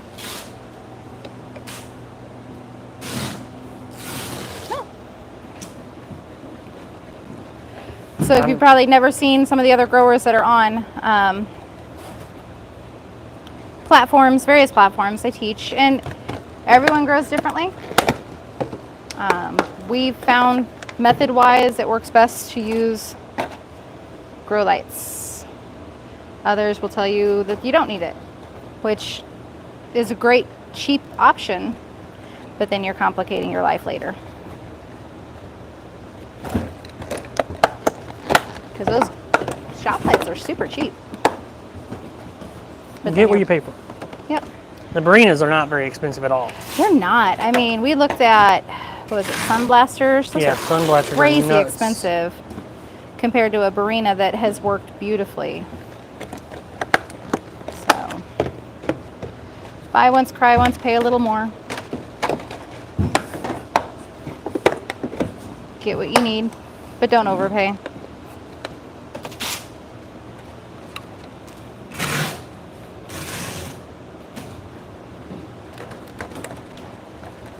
What did you do back there? I said, ask your son. What did you do? Oh, did you drop something? What? What'd you do? He's not going to tell on himself. That's funny. I'll rewatch the video. We'll watch the replay. You over there dropping boxes. Just a few backpacks. A good thing there's good sturdy packaging, right? We have very high quality packaging for a reason. That's funny. See, we're just working, not even working and talking to you guys, and just letting him do his He's over thing. there And throwing things. not even seeing it. That's funny. Exposed. The camera never lies. Sure it does. It adds 10 pounds, I swear. Yeah. 30. Maybe, probably.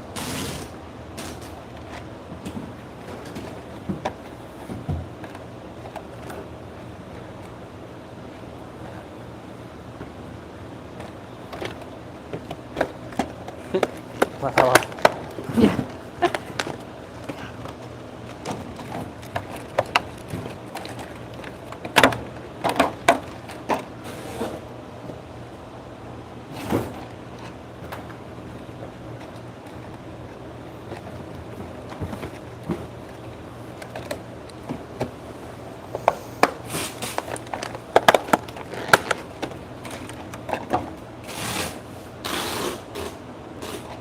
Did you ever figure out that board meeting you're going to?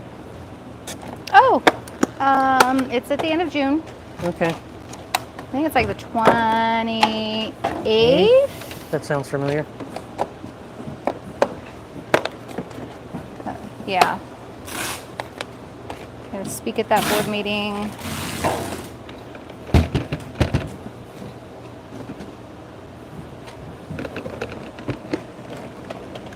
Hopefully that means they're keeping us, like, with their new round. Yeah.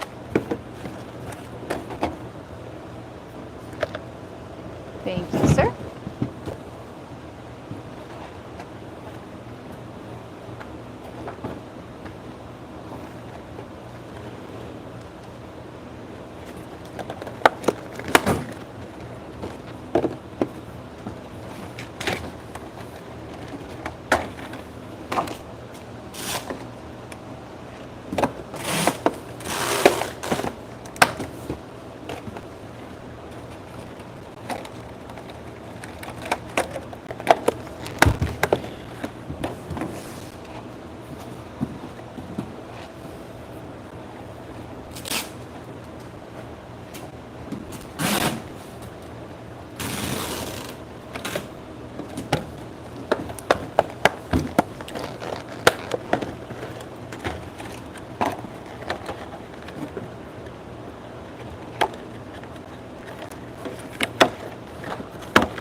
Building mountains.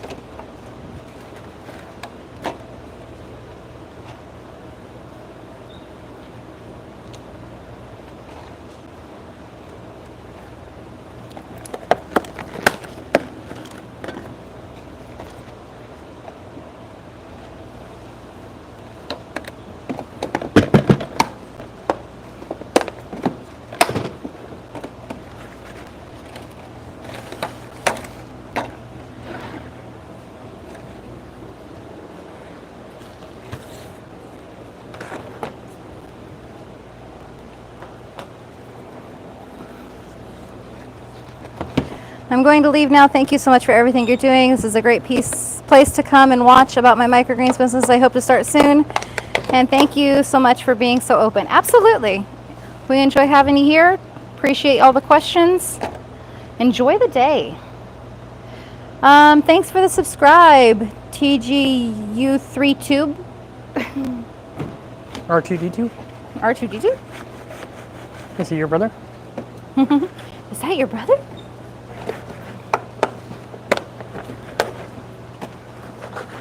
Appreciate all the subscribes, guys.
So I texted Jordan to wake you up. Just now, Mike. He just sent me okay. Mike is not here. Probably what he said, isn't it? He just said okay, like he's gonna go do it. No, probably says okay. It's always Xavier. He usually says okay.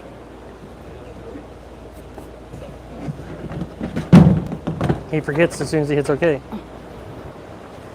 Just automatically responds with okay and goes back to sleep. Okay. That's cool. Okay. Oh, did you want me to wake him up? You didn't say that.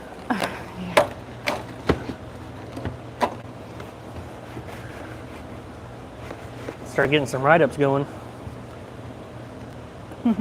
Late arrivers.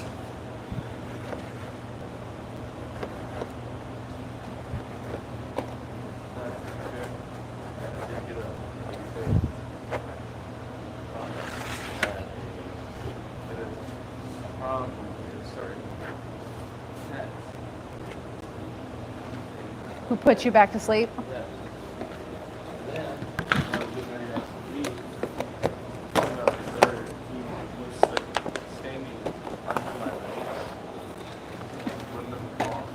He does that. I call him Murder Cat in the morning. We sing to him. I go, Murder Cat, Murder Cat. Yeah, sing to him every morning. That's his favorite song. So yes. Yes, I am. Because he is a murder cat. Sorry, guys. Random conversations. The cat insists on tripping people down the stairs. It's just what he does.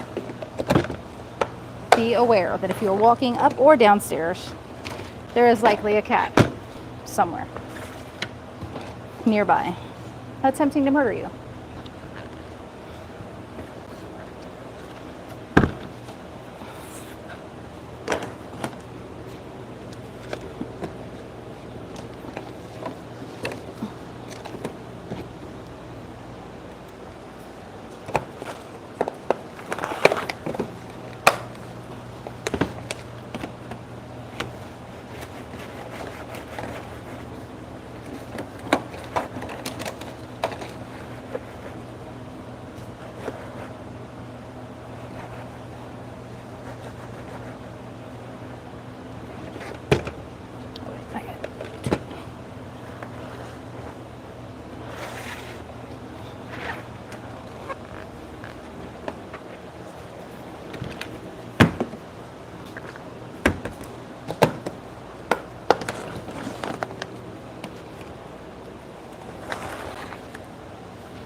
Got some others.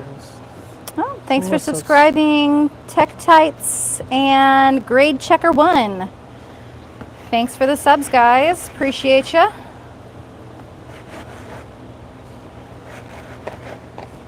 Feel free to ask questions while you're here. More than happy to help you guys.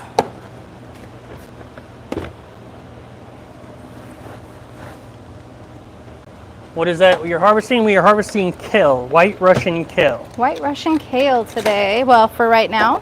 Yeah. We've already done sweet peas, speckled peas, and radishes. Those are all done. And sunflowers. Sunflowers are done.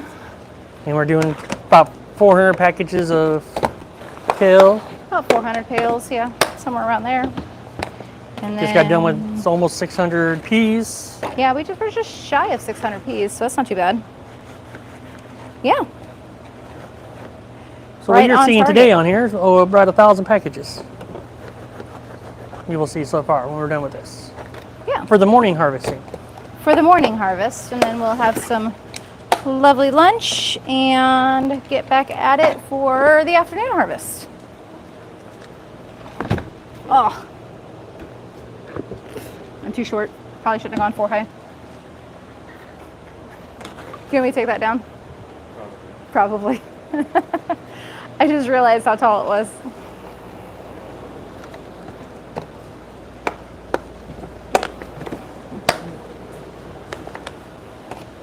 And then I dropped the tray in it and I couldn't reach it in there.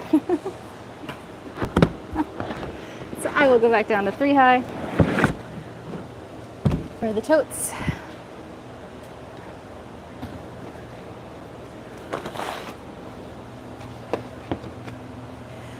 Wow, seems like you have a very busy day today. Yes, every week. We'll do 2 days of crazy, crazy busy. On the harvesting side, we'll be harvesting, well, we got 3 more varieties to do after this. And then mixes, well, no more than There's 3. more varieties. 3, 4, 3. 5.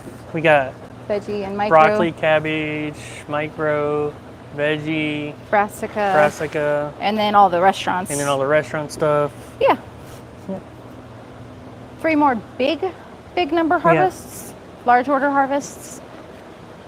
And then 2 that are 100 or so packages. Yeah. Keeps us busy, that's for sure.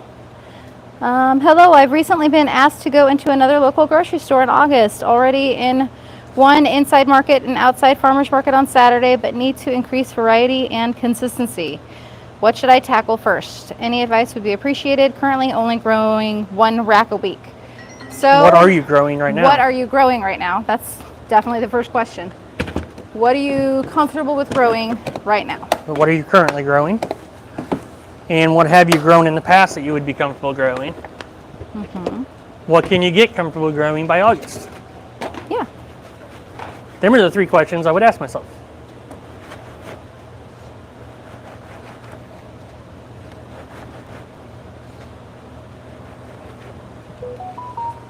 And you can answer them too, and we'll help you. Yes. That is a wonderful problem to have, isn't it? Yes. People asking for you. But I always answer questions as if it's me. So that way I think it helps better if I answer them that way. In a way that you would troubleshoot it yourself.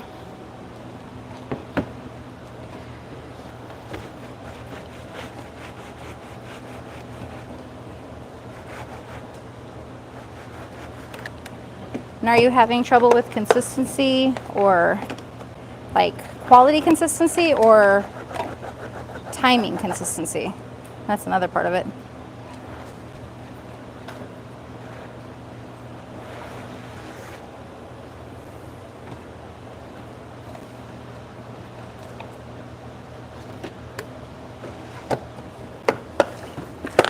Thanks for the hearts.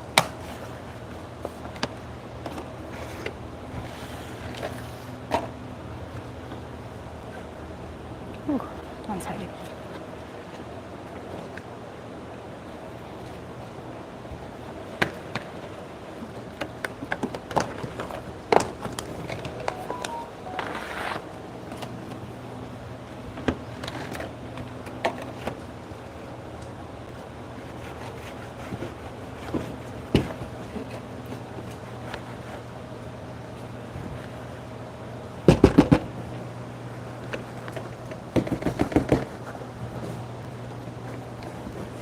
Basic and spicy salad mixes, sunflower, cilantro, broccoli, radish, beets, pea shoots, quality and timing both. I've been growing for a year, but really need to scale up to meet these market needs. Yeah, that's quite a lot of varieties for one rack. So you're doing a whole bunch of small amounts. So focusing on the varieties that sell, prioritizing those. The great thing about farmers markets is you can bring new varieties and test them to see if they are things that people want. So as you try a new variety, you might buy just a small amount of seed for a couple test trays or a pound to try it first. It's more expensive that way, but you can try the variety, see if it goes well at your farmers markets. So it's something that would last in a retail location if you're looking at retail in August. Spicy salad mix, basic salad mix both work well for us. Broccoli is a huge seller for us, but it can be different depending on where you're at and what people are looking for. Wheatgrass and spicy mustard too. Wheatgrass is a good one. Wheatgrass is a good one. We saw a lot of wheatgrass in grocery stores. Yeah.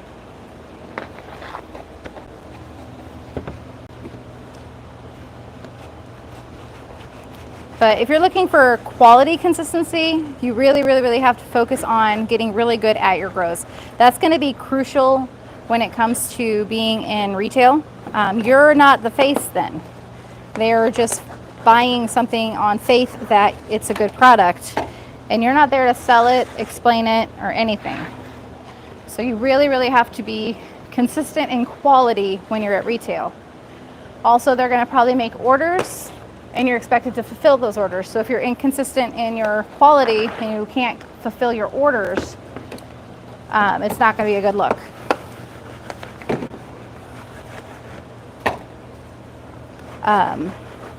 What are your struggles when it comes to that? Is it just like mold or grow patterns? I mean, really in detail, we can go through with Growth Bites, that pinned comment there. That's our free school group. You can post in there pictures, even videos of what you're running into. We're in there a lot, and we also have a lot of our really awesome Microgreens business coaching students who are also part of that group, or either came from that group or joined that group as well, just to help. And they are really great at answering. You can get a ton of really good information, quality information, not just from somebody who's doing some backseat driving and not actually growing for themselves.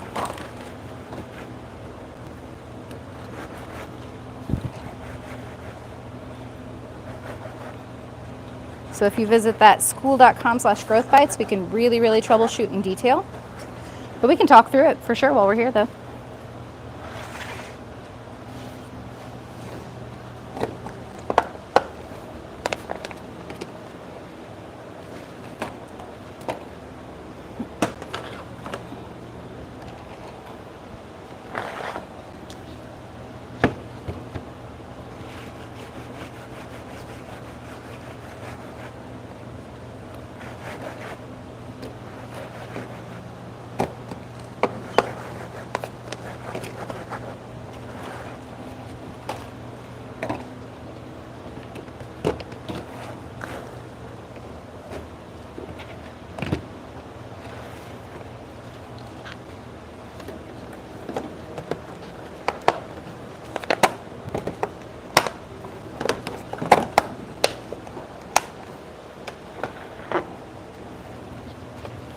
Okay, didn't know you had a free group too. I was looking at joining up soon. Thank you. Yes, mold get worse on me in the summer months. Yeah, so we can definitely troubleshoot that. It's probably a temperature challenge. The warmer the air around the microgreens, the more prolifically mold can grow. So you really have to kind of do mitigation things such as airflow, check your humidity, understanding that, you know, if the temperature is high, it's a prime spot for any kind of mold or disease growth. And even if you can't control the temperature, you need to control the other pieces of the puzzle. If you can control the temperature more, definitely try that. If you're looking to join our paid group and go deeper, no better time than now to get in because it's only $47 a month. With that $47 a month, you're going to get everything that we do, even the marketing class. Going to get that to you as well, which is normally $60 by itself. So that price will go up as soon as we get 2 or 3 people in. May let it 3. Our Thursday it ends as well. So and that price will be locked in. So you want to get in sooner than later. It could go away, but definitely by Thursday it's going to go away. Can't keep it that low forever. Definitely not.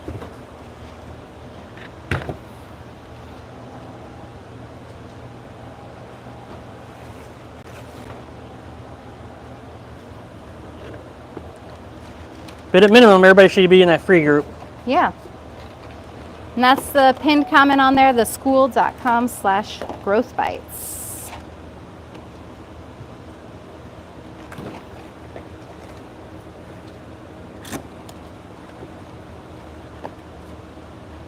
Did you water this one? Did you water this one? No. Some of them are on the moist side. I don't know why, but their neighbors are falling. So I think I need to check to see what the fan's doing. The fan? The fan, I'm wondering. I moved it yesterday because we had some falling because the USDA lady had been playing with the fan. Played with it. Moved it around. Moved it around, pointed it the wrong way, didn't realize it.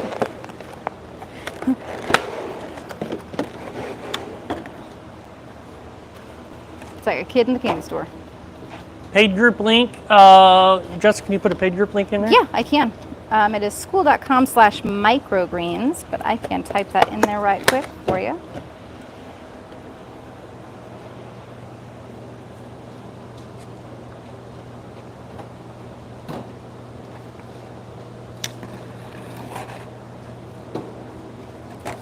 Congrats on the GRAP certification too. Thank you. Thank you. Appreciate that. Definitely was work. It's a lot of paperwork. A lot of the processes we were doing anyway. It's just a matter of writing things down.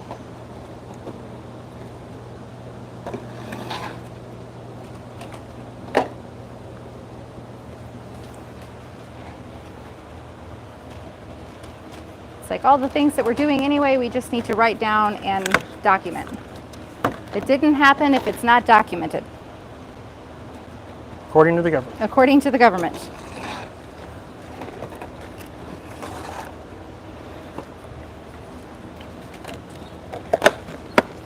There's the link for you. Yeah. Or anybody else. Or if anyone else is interested in doing the business coaching, school.com/microgreens. It's the OG group on School. It's the first microgreen group on School. Yep.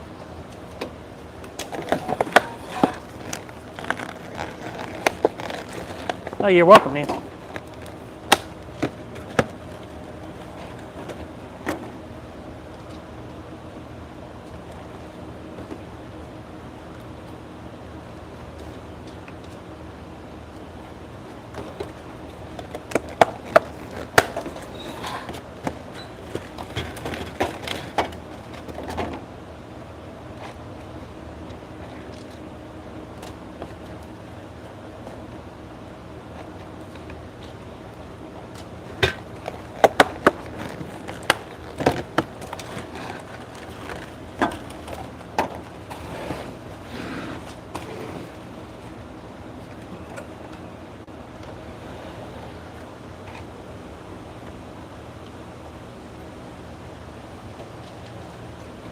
I did not tell the vacuum to come out. Maybe he wasn't done, he needed recharged. Maybe. So now he's going to finish. Gonna go finish his work. Because he's smart. Hey, he got himself unstuck at the corner, Yeah. so that's He progress. he went where you told him to, too. This wasn't like Yeah. he was just being rogue. That's where he was told to go. Yeah. The other one just goes rogue Yeah, all the time. all the time. It's like, now, where was I? This vacuum, when he's full, goes back to his station and sucks it all out of himself, and then comes back out. And apparently, he goes and charges when he's dying, and then comes back out when he's done charging. If he didn't finish. If he didn't finish his job. Otherwise, he sends a message that says, mission complete. He's a cool guy. He's a cool guy. Having a robot that can get up underneath your racks and stuff. Oh, Totally worth awesome. Worth the money.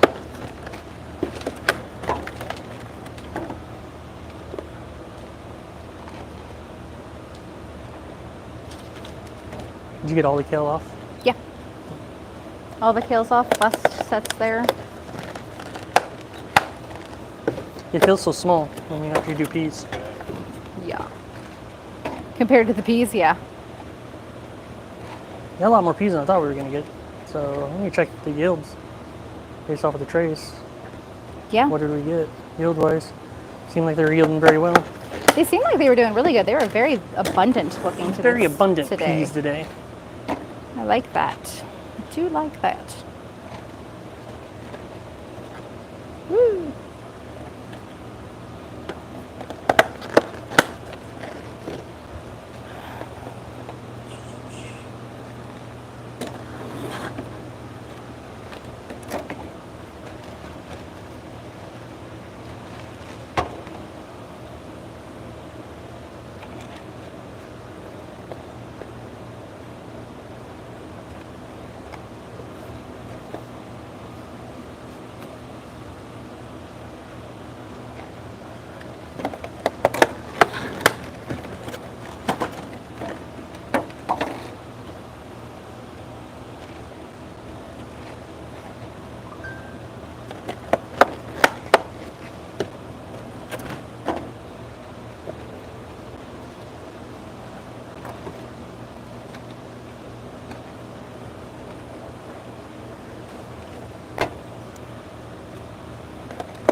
Thank you. You hand that to me Yes. at the stretch. Gotcha. Thank you.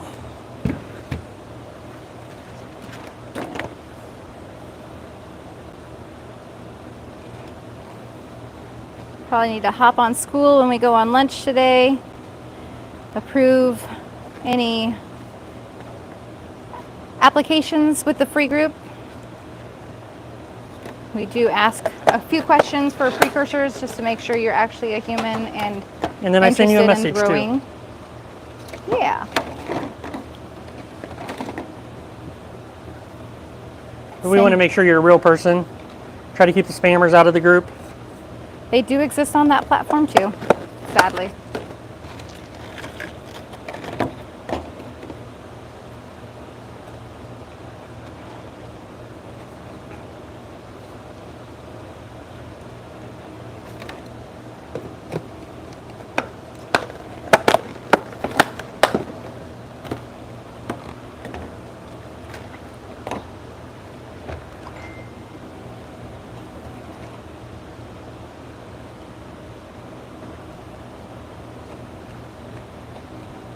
You go to the Microgreen one, the main course business one, that one lets you right in.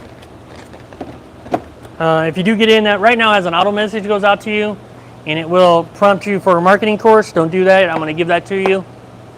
So you're going to be part of that. Don't tell anybody I'm giving it to you for that price. Only people here today will get it.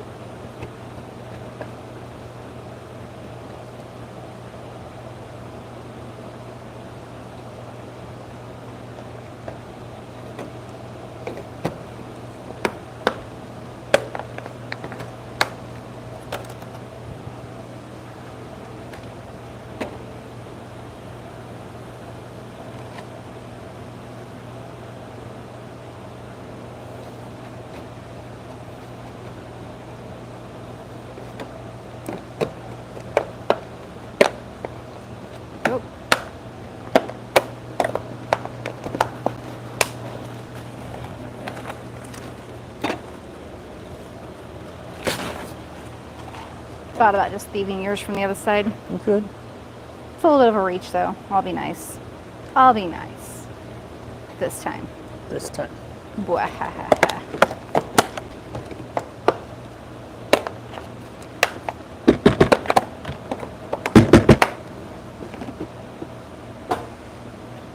That just pop open. He's like, nope. Oh, I get to deal with him? Mm-hmm. Okay.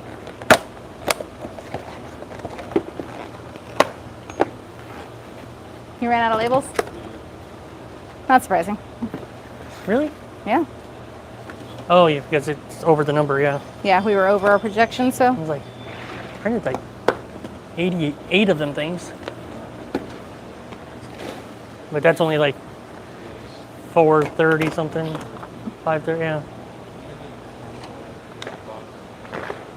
Huh? Yeah.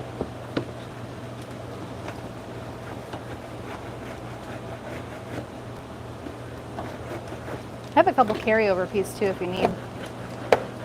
I just thought about that You do? from my market. I had 4. I didn't even have peas. Huh? I didn't even have peas. You didn't have these? I only had 2. You only had 2? 2 or 3. Nobody Oh, wanted I my peas, Well, people wanted them there. of course.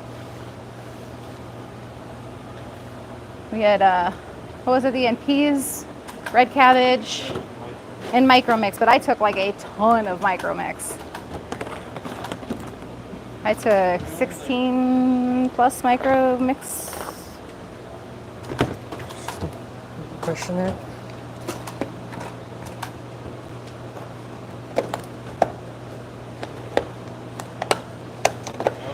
If I'm getting some mold spots with my cilantro that I've not had in the past, how can I troubleshoot? It's like several spots per tray. Well, there's I a lot of them stacked at that market single- ask for veggie potato because they get it on the toast. Sorry. Oh, you're good. I like several spots per tray. I stack single and still have it 7 to 8 days with weights, split seeds on cilantro. So cilantro, if you are running it, are they mold spots or are they where they're like damping off and turning brown? That's the This thing. where Pictures. pictures would help. Pictures come in handy, right? I know. Because if it's straight mold, that's handled a little differently. Definitely using split seeds is good. Appreciate that. That makes your life a lot easier, trust me.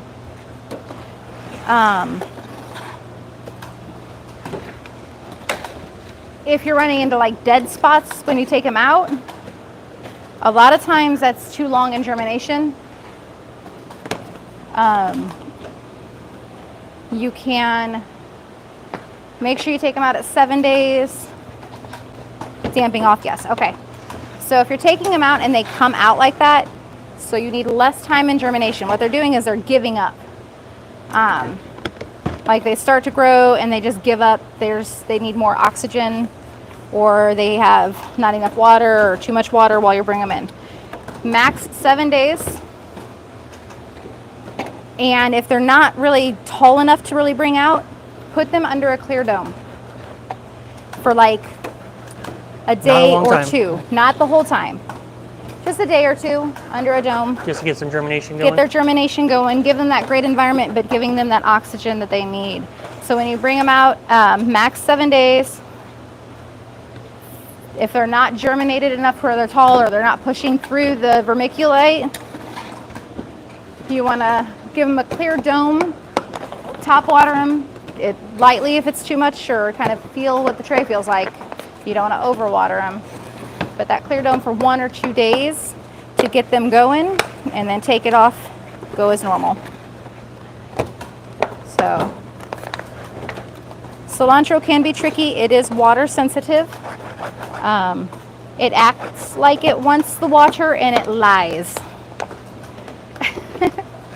By the time you go to harvest, you have crop circles if you overwater it. It acts like it loves it, and then suddenly it does not. So you just have to be very careful with how you're watering them. But that damping off right at the beginning, it might just be because you're thinking they need another day in that germination, and the ones that did germinate are giving up.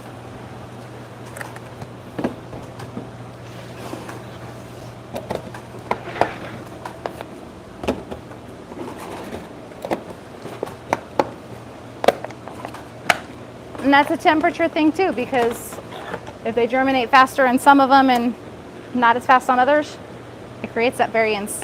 Using ProMix HP. HP? Yep. Okay, so that's going to drain quicker. That's a little bit more of a quick draining one. Definitely making sure you have your vermiculite on top of your cilantro.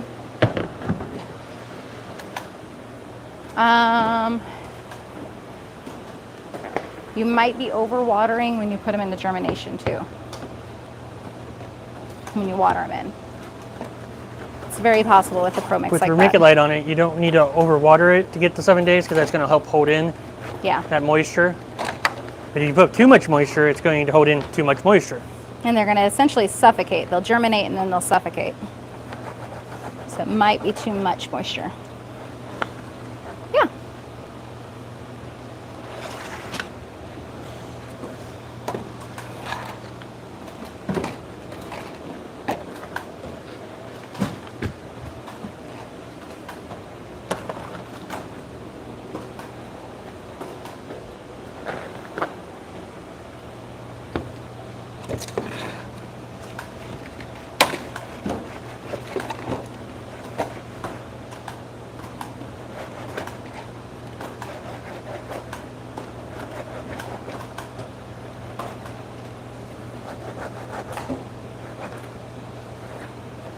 Do you use vermiculite and soil on top of your cilantro? I've not used that before. We only do vermiculite on top. So we sow them, water them in, and then coat them with vermiculite. It doesn't need to be wet vermiculite. The vermiculite is going to lock in the moisture on the soil below. So just vermiculite, not soil on top. Soil on the bottom. I love microgreens. That's awesome, McLevin. We love microgreens too.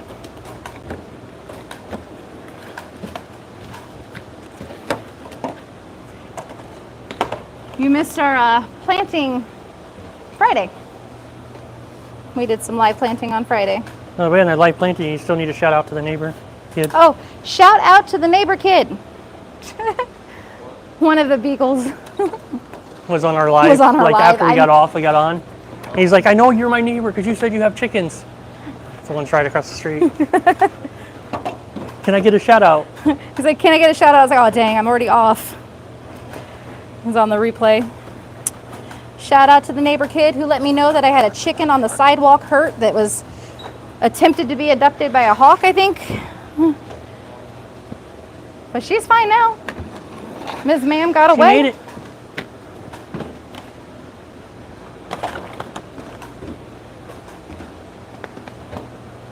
Couple days in chicken hospital and she was good. Now the vermiculite we use also is a fine vermiculite. Ooh, yeah. You want it to be a fine vermiculite. You don't want the clumpy stuff. Yeah. It's got the consistency almost like sand. Yeah.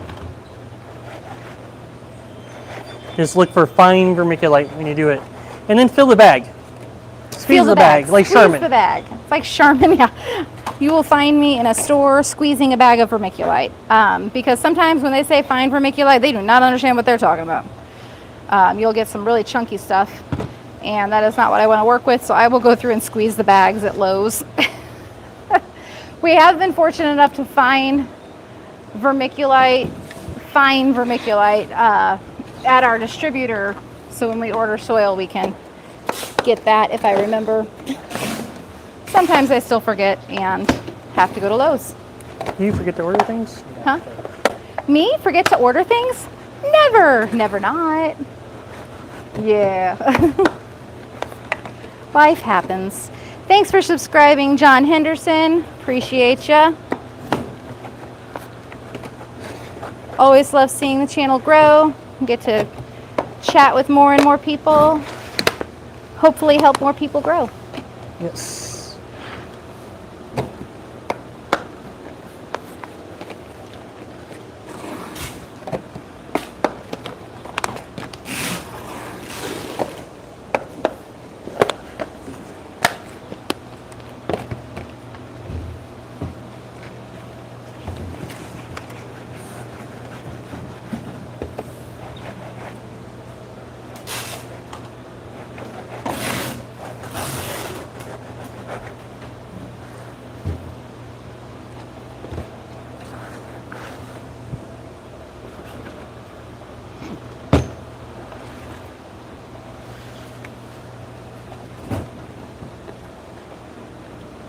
New shirt? New shirt? I like it.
Need to mount up that power cord off the wall, on the wall, Yeah. so he can clean back there a little bit better.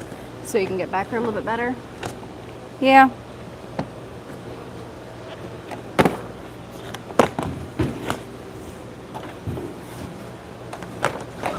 I don't think this robot talks at all. It makes boop boop noises. He's but that's silent. all. Huh? He's silent. Silent. The other one's got attitude. Needy. Please put robot back to the ground. Yeah. You told me to pick you up.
Hi there from Poland. Hello, Adam. Well, hello, Adam. Welcome.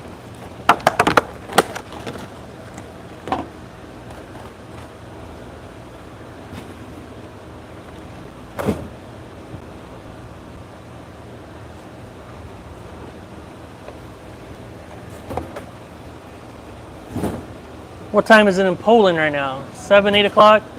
Somewhere in that range? Evening time probably by now. Yeah. I just started Microgreens business. Awesome.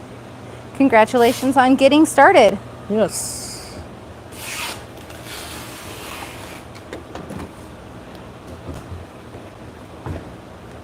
If you're ever in a spot you need a mentor, we have a group for that. We have a free one, we have a paid one.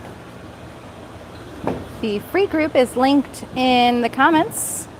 That is the pinned comment there. It's school.com/microgreens. So if you'd like to join that group, we do have members in that community from all over the world, including Europe. So definitely feel free to join us over there. Really great group of folks that grow and are very helpful, work together. And then if you're interested in the paid version of it, we also have school.com/microgreens.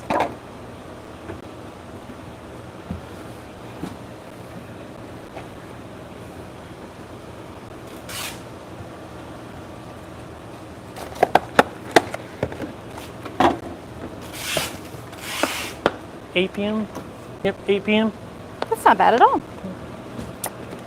That's why we do one of our coaching sessions through the Microgreens Business Coaching.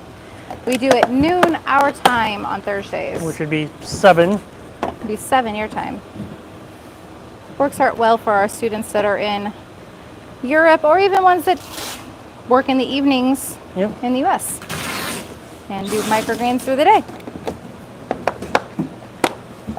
We do have that too. Yep. He's doing his pattern this way now. Oh, he's doing the side pattern.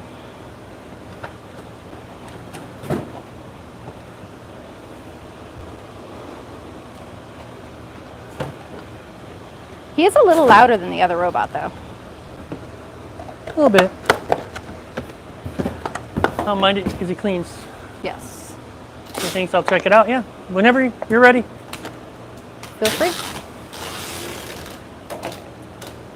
We are here today and taking questions and comments and stuff too. So If you have any questions or if you want to have a conversation, feel free to chat.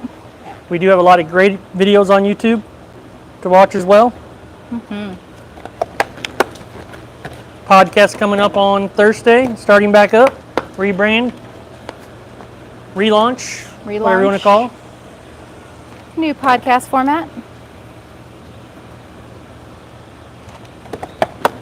It's gonna be fun.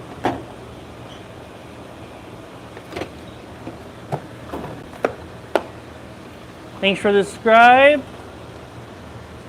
Crawley, I'll say the last name, can't say the first one. The Rock There or you go. Derek? Derek? The Rock. I think it's The Rock. Pronunciation can be a challenge. And I don't like to mess people's names up, so New friend, that's what we'll call you. New friend. New friend of the channel. What other microgreens do you use vermiculite on? And do you use it for beets? Yes, and Swiss chard, any of those pebbly little seeds like that, and cilantro, popcorn, carrots. Carrots like the vermiculite. It's not because their seeds are hard, but it's just like their germination really prefers it. Yep. They germinate much better with it. They do. I think that's everybody. It's not a lot.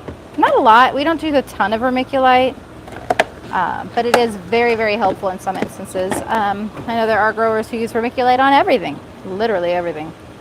Do not use them on sunflowers. That was the a worst. Bad experience. The sunflowers take the vermiculite with it, so then it's all you over it. end up with like glitter, because vermiculite is like the glitter of the garden world. It's everywhere. It sparkles, and you can never get rid of it. So be careful with it. When you open the bag, don't inhale. It sucks. But you don't need it, especially on crops that are going to carry it up. I could not imagine doing that with arugula. Could you imagine vermiculite with arugula? That would be awful. The tray of sunflowers I experiment with vermiculite on, I just threw away. We couldn't even use it. Like, I would have to have washed every bit of it. But then we're processing. And then we're processing, so we can't sell it. So then it was just like a nightmare trying to harvest it. It was just rough. Like, we just couldn't even use him. And this is what we teach you guys, so you don't make the same mistakes. Learn from my mistakes. Don't make your own. It's much faster to learn from mine.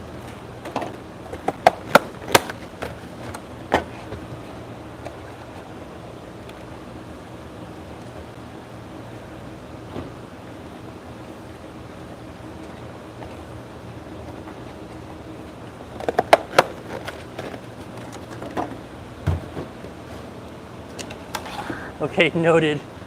How about cantaloupe? Have not grown cantaloupe yet because we could not get the seeds at the time. I grew out the wolf ones that We we got the wolf ones. We grew them. They were horrible. They Tasted grew horrible. beautiful. They looked lovely. Do not eat those.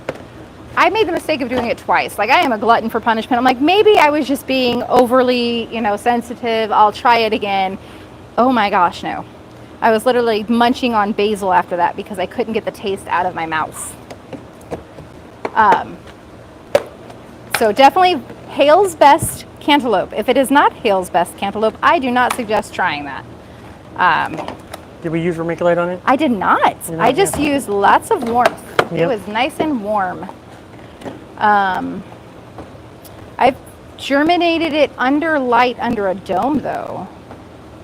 So I'm wondering if I would even need a heat mat if I do it that way. Yeah. We will find out. We will buy some soon, Soon. as we can get some. I'm not sure it's in stock still. I don't know if it's in stock still yet or not, but if we do get a hold of it, we will be doing some experiments with it. Now that there's a little bit of grow space available to experiment with.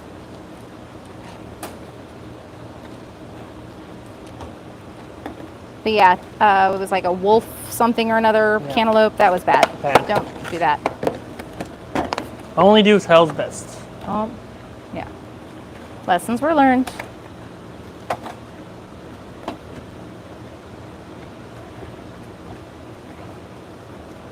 Okay, I can't read all that. Oh.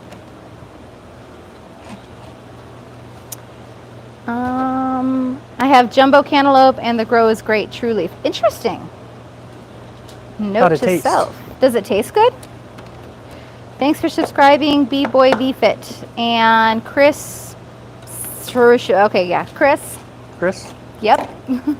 First name only on that one. Thanks for the subs, guys. We appreciate you guys very, very much. Love seeing the channel grow. More people to share with.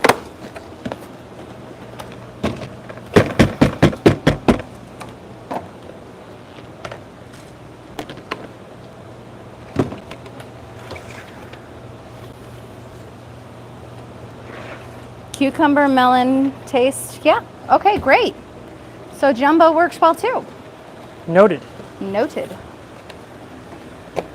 Appreciate that. See, we all learn stuff.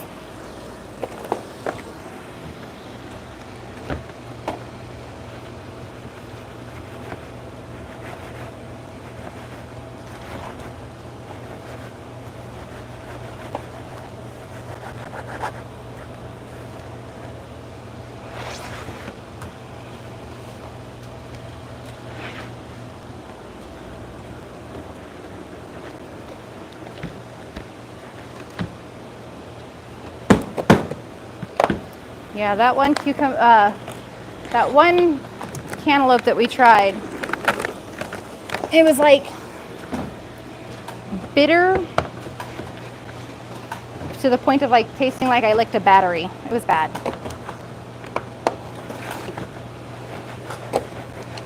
Definitely not a good experience, but we shall try again. Possibly with that variety if I can't get a Hale's Best. Try something new.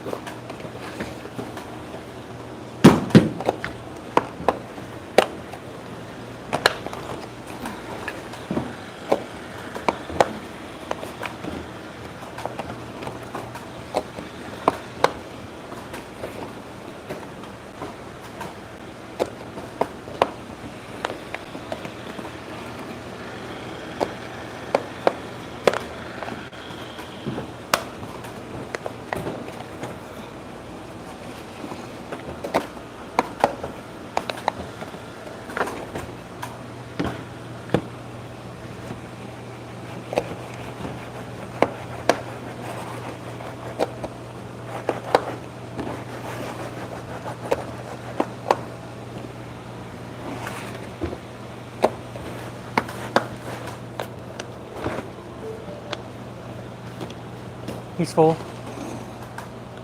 I think he's either full or he's done. He's not done because he's going this way. He ain't got all the way back here yet. Making his way back home real quick. I wonder if he starts back where he left off. I think he does because he stopped. He didn't start kicking in until he got all the way over here.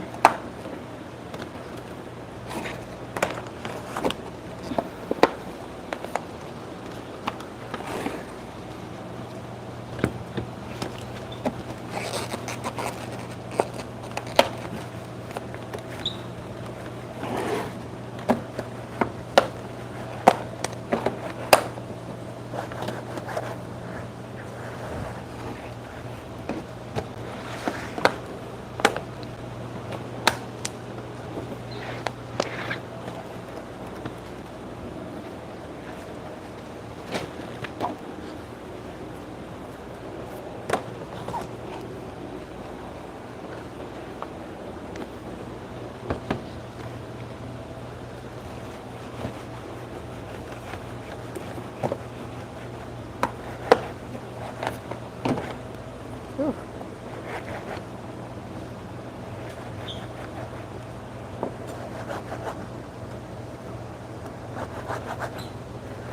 Ooh, there's a finger. It's Hale's Best Jumbo. Oh, okay. Hale's Best Jumbo. Oh, okay. Okay.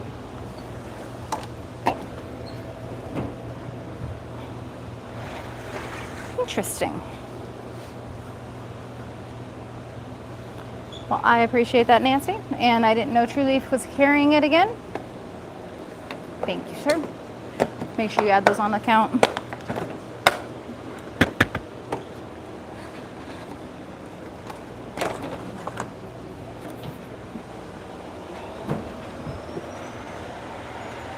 The vacuum's loud.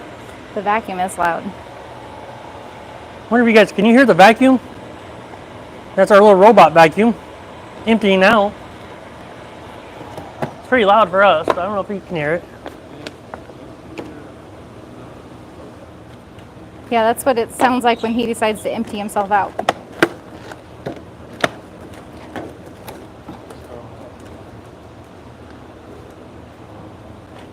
Gotcha.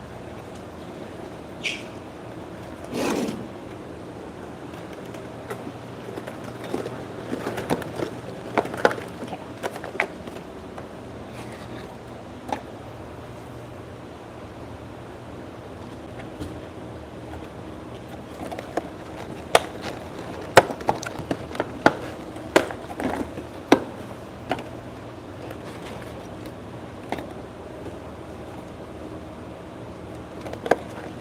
A little bit more.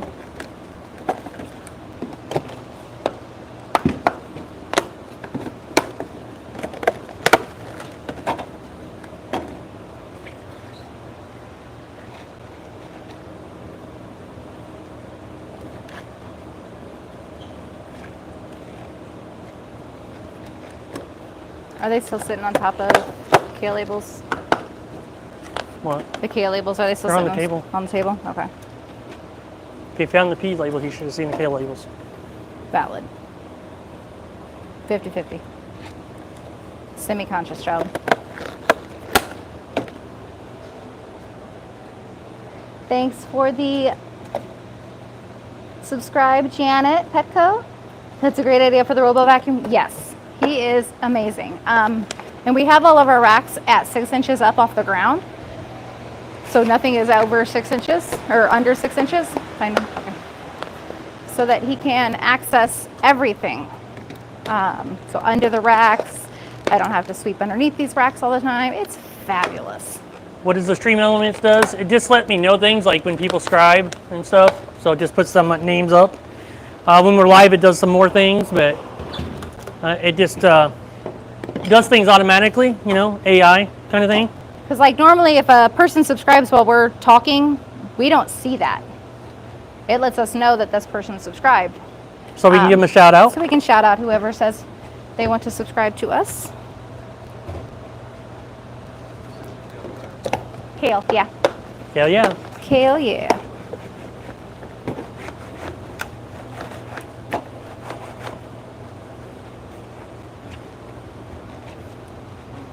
It's just a little robot, Nightbot things you see on other channels. Like when I'm live, I can actually like type like commands in there if you set it up, which I don't think we have any set up right now. Yeah, I don't have And any it set up on automatically it. posts stuff. Like if I do that, I can like, and if somebody says, "What about your free school group or your paid school group?" It would automatically prompt and it would bring up the link Bring and up stuff. the links and stuff. So Yeah, it does stuff like that for us. So it could if I programmed it more. which we probably need to do so that way when somebody does say something, we can just bring it up. Yeah. But it is helpful because I do like to shout out the people who do subscribe. I think it's an important piece of what we do as a community. We are thankful for our peoples.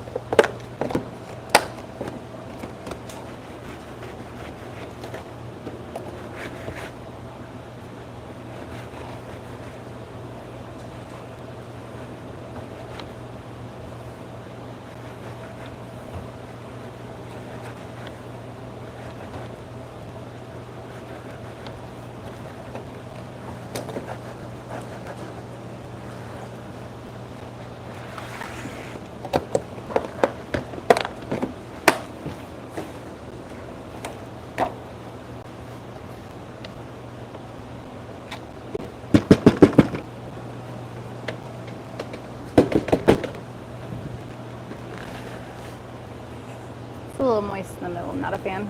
Just in that middle part.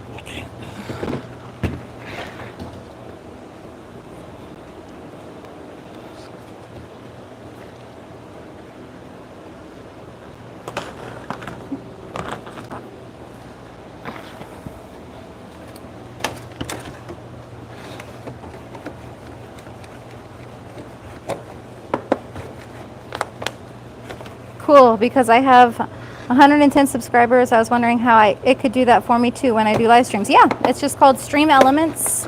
Is that like a... You just went to their website, right? Yep. Yeah. I think we got links in our stuff on our There might channel. be a link on the channel for them. Another good one if you're doing live streams is StreamYard, which we do have links down there. We appreciate it if you use them. Doesn't cost you anything. It does help us out. It is affiliates, but again, it doesn't cost you anything. And Stream Element part is free. You can start StreamYard out free. They have some features that you have to pay for, but you can start that out free. That's where we started.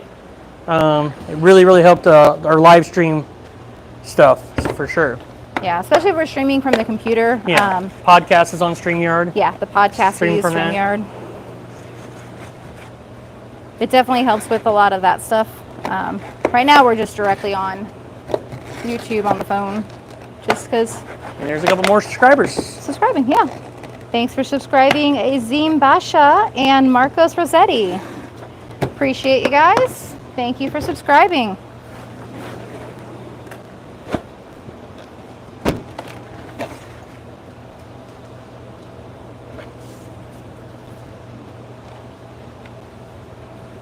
Hi, Ashim.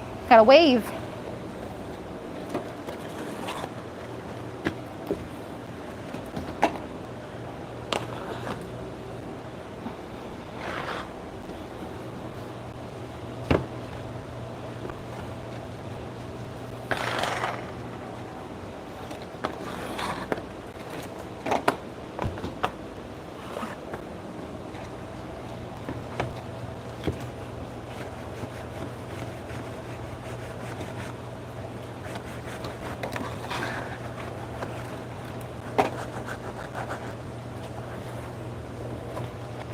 It's a web thing. I don't think it's an app, actually. I don't think it's like an app. It's like a website that plugs into your channel. Channel, yeah. For YouTube, you give it permission to access YouTube. I think it's just streamelements.com. If you're in our school group, definitely ask me on there and I can send you the links. For sure. So if you're in that school.com/growthbites, hop over there, ask me the question. You can DM us on there, and I can definitely send you that information. Help you build out your channel too. What is your channel about? Is it microgreens or gardening or something else?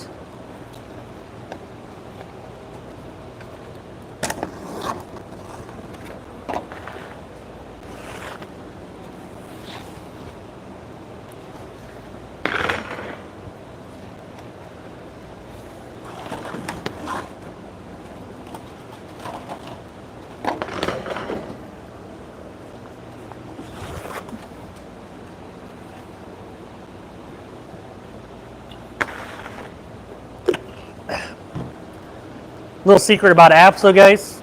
Apps are just web pages formatted to be on a phone. Pretty much. That's pretty much all an app is. Every app is actually just a web page with the right format. Especially for Android. That is really precariously positioned. Huh? That's like really precariously positioned. Oh, it wasn't like that. I must have pushed it. Okay. Push him back up. I was like, ooh, that might just like slide off. All right. The whole thing's about ready to fall. Almost lost you guys. Almost lost you.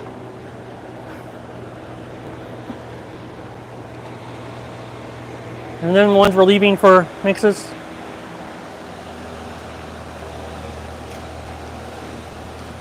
No answer.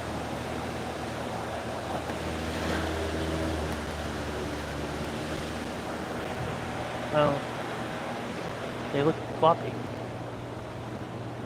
already.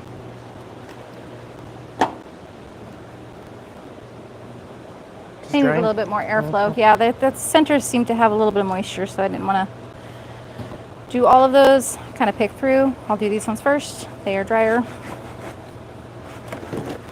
It's just that's on one side of the rack, so I think it's the fan kind of turned just a little bit. Just all it takes. Had it perfect, and the ag lady just had to touch it.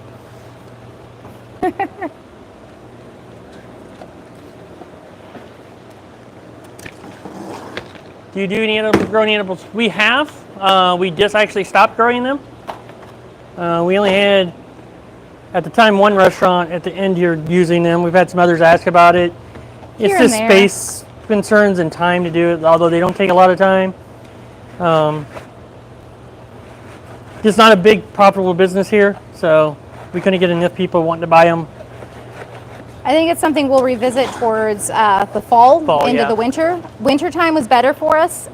Right now, outdoor growers can do edible flowers. So they have access to edible flowers at a lower rate. Let's be honest, outdoor growers don't have as many expenses as us. So they can get them for a little bit cheaper. And they know that, which is fine. You gotta do what's best for their business. So I might revisit that in the wintertime. If I can captivate them enough with variety, I think I'll be able to keep them through the summer next year.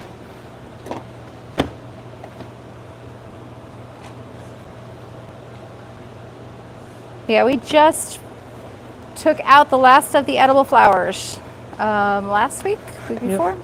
Last week. Last week. Yeah.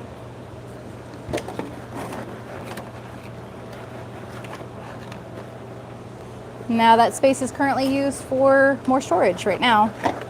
We're out of storage space.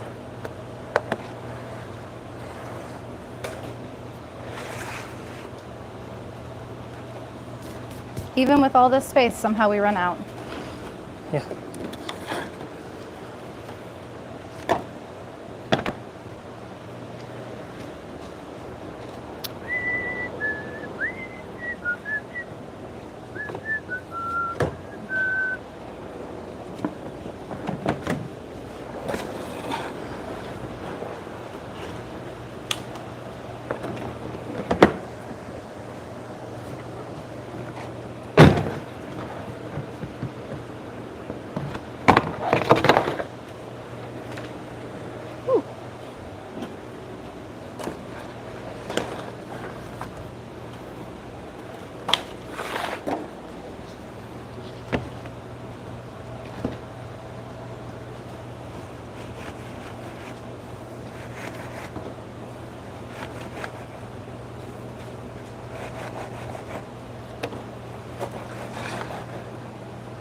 I never realize how much the camera moves when I'm cutting.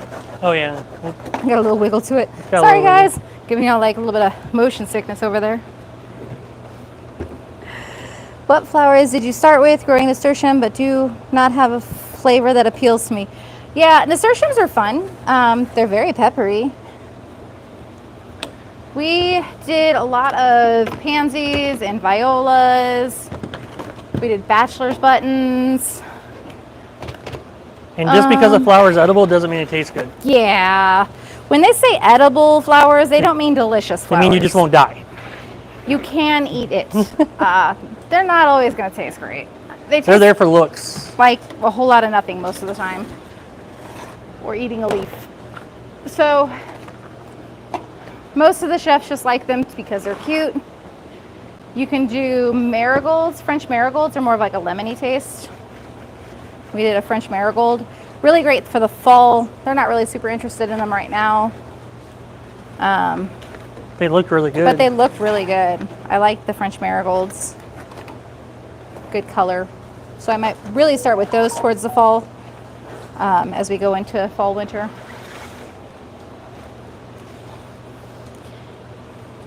But yeah, flavor is not the priority with edible flowers just because they're really looking at color.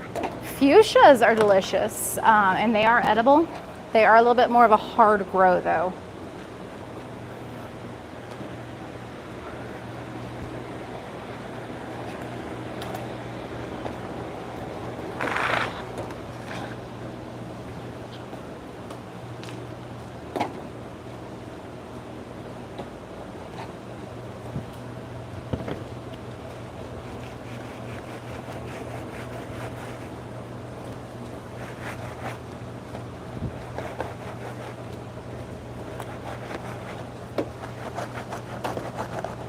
Snapdragons don't taste too bad either. Okay.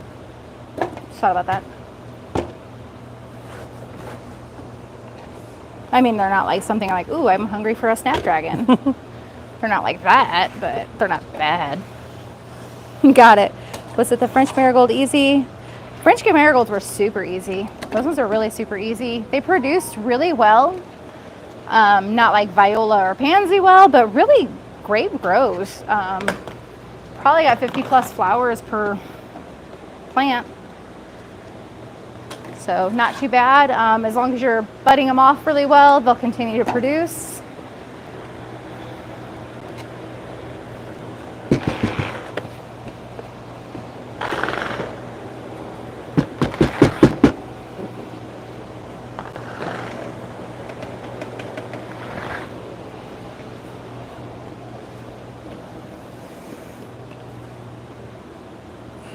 Oh, you need trade? Sorry. I can't reach, sorry. I got you. I can barely reach you, so I'm gonna come around this way and trade you. Cause I have little arms. Experienced by Jessica on camera. Ah! For just a moment. Set this camera up perfectly to not be on camera. What? Wait, am I not okay? You're on camera. You're on camera. I'm not. But it's the ink. I'm not okay. Oh, you're not on frame anymore. Yeah. You're out of frame now. All they can see is Dad and the back door. Oh, they can see the reach in now. Yeah, the reach-in's over there. Can you guys get multiple harvests? I mean, with the flowers, yes, but not with the microgreens. With microgreens, I mean, some varieties you can harvest multiple times, but quality and nutrition content are definitely not what we want out of a secondary or third harvest. So we only harvest and sell first harvest. Thanks for the flower info. Does your grow room need adjusted in any way to add flowers?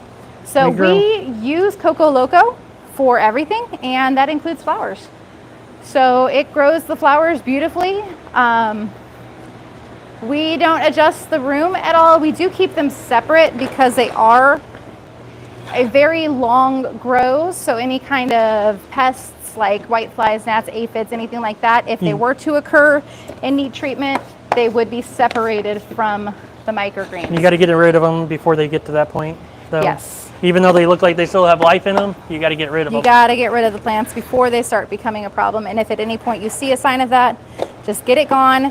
Protect your microgreens. That is your primary business. Step one, protect those. But do keep some separation between them because you don't want them growing right next to each other. And if there's a problem with your flowers and it infects your microgreens in any way, you don't want that. So I do suggest either a separate room or the other side of the space, kind of keeping them some space away apart from each other, and then keeping an eye on them, because with longer grows, the longer the soil stays in your environment, the more susceptible to problems you can be. So be mindful of that.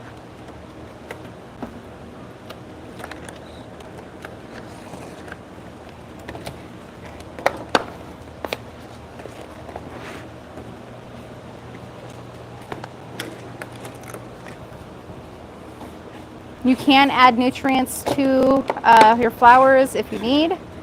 I found that with the Coco Loco, they didn't really need it. Maybe they could have been a little bit more prolific with it, but at the same time, we try to keep the processes very simple. I don't want to complicate my life too much. We stay busy enough.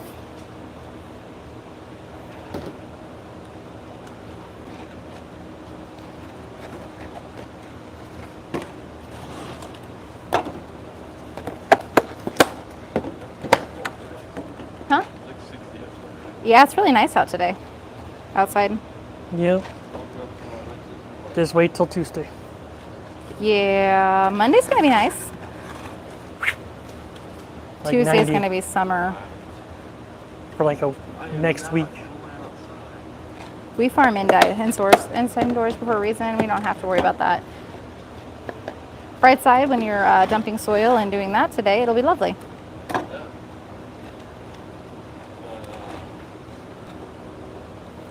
Well, Monday'd be fine. No, you shouldn't be out dumping anything on Tuesday, really, and Hopefully Yeah. not. Let's get it all done. get it all done on Monday, and then you don't have to go outside on Tuesday, just to go to work and go home.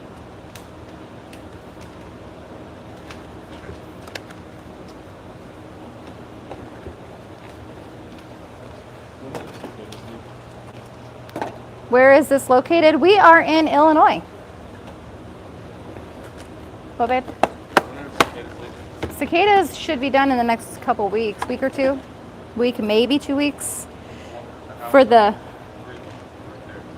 massive amounts of them, that's, but then the annuals are usually in August. But that's just the normal wee-woos in the trees. That's a different type of cicada. The master gardeners had the cicadas at the farmer's market in Lincoln. Showing them off. How many species did they have showing I them don't know, off? I didn't ask. Didn't ask. Oh. It's nice that Lincoln has like master gardeners there all the time. Yep.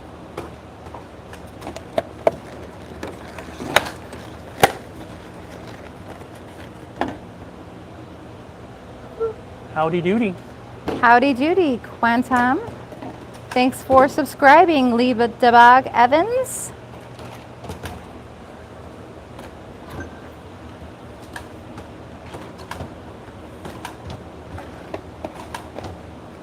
Appreciate the subscribers, definitely. Love being able to share with everybody.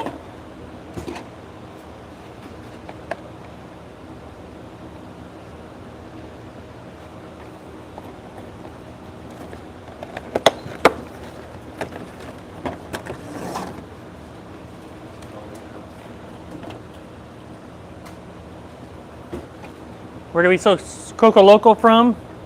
We get it from a distributor, BFG. You can get it if you don't have a commercial facility, they won't deliver to you.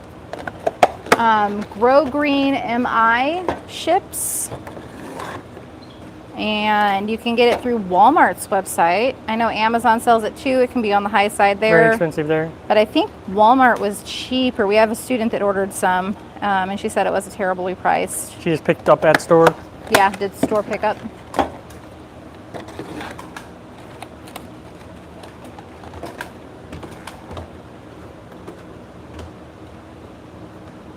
Currently using ProMix HP only from my local hydroponic store. You can ask them too. Yeah, ask them if they can order it in. A lot of times they'll have the ability to order stuff in for you. Especially if it's a smaller hydro store and they just can have access to a distributor. When they do their normal soil ordering, they can throw a few bags on for you. We are in Central Illinois. What was that? That's so where that's where we're from. at. Yeah, Central Illinois. Right in the middle of the Midwest.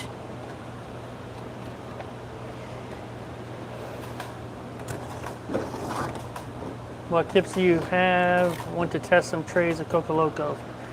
You're gonna need to water less. It retains more water, way more than HP. Yeah. Coco Loco does not require watering as much. Quantum, but he doesn't look pleased. Rather be outdoors. How much net profit on each container or sale price? What? What about economics? Y'all are amazing. Thank you. It's like, I don't know if you can see Okay. those. Oh, there they are. Okay, Okay. they're showing up now. So we, these are retailed at about $5 each, depending on who's selling them. A lot of these are wholesale, and depending on what price is negotiated with the wholesale. So retail on average $5. But our price is gonna be different than your price. Like, Yeah. So you need to know what your input costs are. It's a tricky one because, yeah, our inputs are going to be different than yours. I might be more expensive than what you have to be. Just because if your inputs are less, you don't have to charge as much. And then what So- your market demands too. Yeah. Can hold. And what will your market tolerate? That's the other piece of it, because just because you have to charge that much doesn't mean your market's willing to pay that much. Or if they're willing to tolerate more, you can increase your profit margin within reason. Our goal is to make an okay living and support our family. We don't need to do a ton. A lot of these packages are actually going to food banks. We work very closely with them. Love being able to help them. So the economics of it can vary greatly.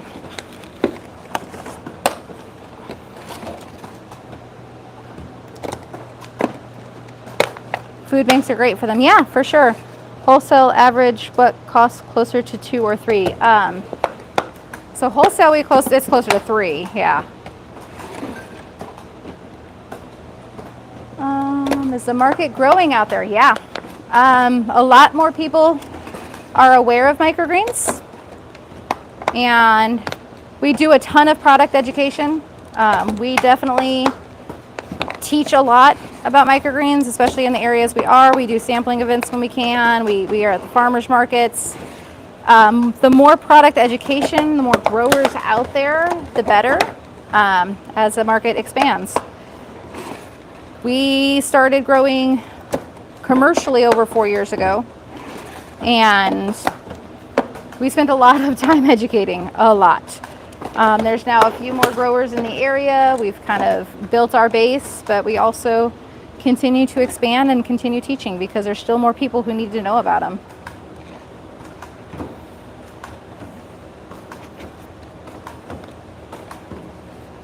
I think the worldwide market for microgreens is growing. Yes. Indoor farming is the future of farming. They keep on taking all our farmland for wind tunnels, windmills, solar tunnels, solar panels. So we're going to need indoor farming.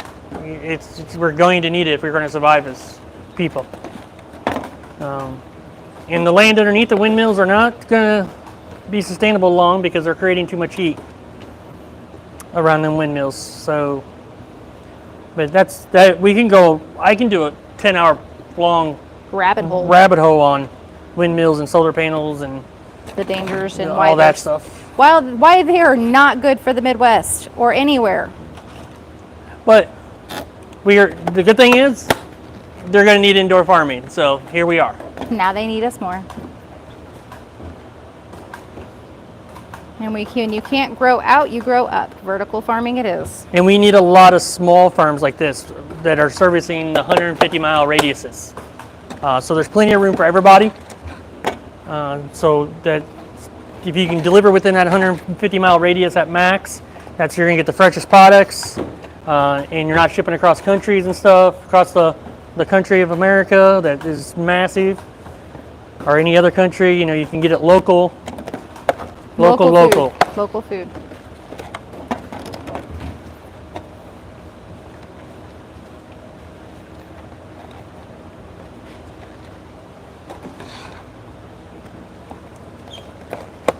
Windmills suck. Yep. Yeah. Agreed. Blowing the eardrums out. Yeah. And they also create a lot of heat. They just did a study on that. So here we go. So they just did a study on that the big massive windmill farms and the turbines are turning, they're bringing all that hot air down and they're just heating up the ground and the earth surface there and everything else, and it's going to become unsustainable to grow in just because of the heat of it. They're just so all that creating so much that's heat currently around them can't be farmed. It won't be able to be farmed. It'll be too hot. and it's changing our environment, and they say, we're heating up, global warming. Well, we're helping it. We're just aiding global warming. They want to tell us it's because of global warming that they're causing it more. It's funny. Yeah, you go buy them windmills, yeah, definitely loud. Yeah.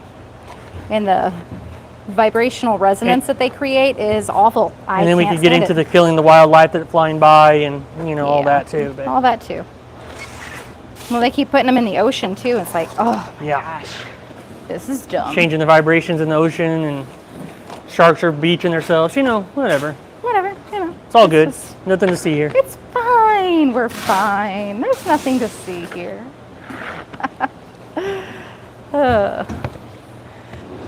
I'm a wind technician growing microgreens at home. I get a lot of hate considering different career options.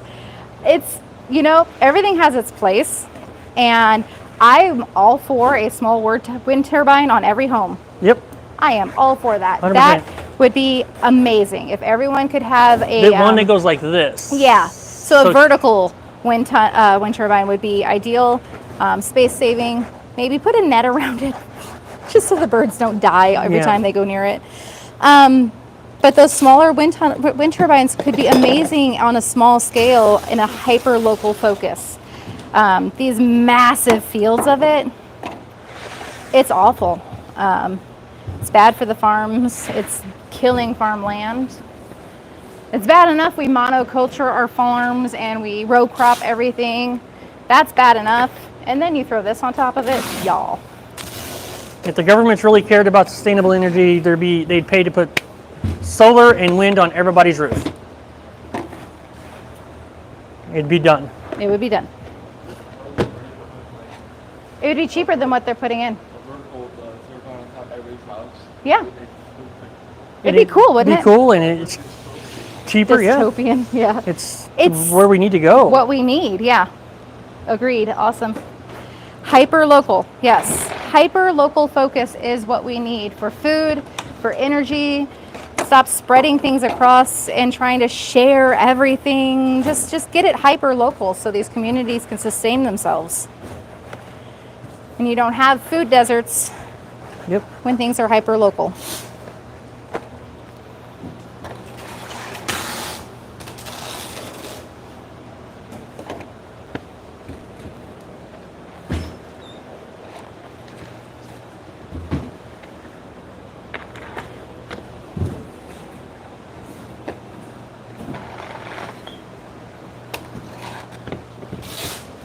As many grants as the government has given out for solar. You guys are awesome. Guys, well, thanks, Bill. We Thanks, mainly Bill. microgreens, but we talk about other stuff too here. Yeah, you know. If people want to talk about things, we can talk. Whatever you lead us. We had a whole cannabis conversation earlier. Yep. Why? Because. Why not? That one over there is a wealth of knowledge of many things, so I've learned everything from her. I'm a nerd. It's okay. Nerds are cool. Nerds are cool now. Nerds are cool now. Now. Now. It was not cool when I was younger.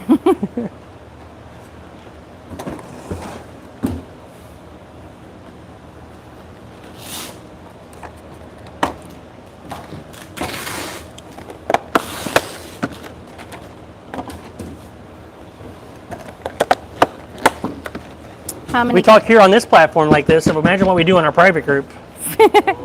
What? I can go down a rabbit hole without getting kicked off.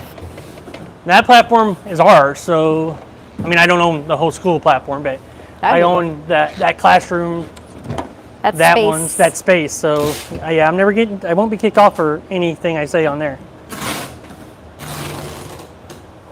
I control the content that goes on that group. So knowledge is power. Yep, for sure. Indeed, it is. That is an awful lot of plastic thoughts. Yeah, it is. It's unfortunate, but it is what we have to use. So there really isn't an alternative that is viable for us. So these containers are recyclable. They are post-consumer recycled as well. Yep. So we choose those because of that. There are bioplastics, so corn-based plastics, but the production of those actually creates a lot of pollution as well. And we did use them in the beginning. We used to use them. We found out that there is no commercial composting facility for us, so they end up in a landfill. Allergies.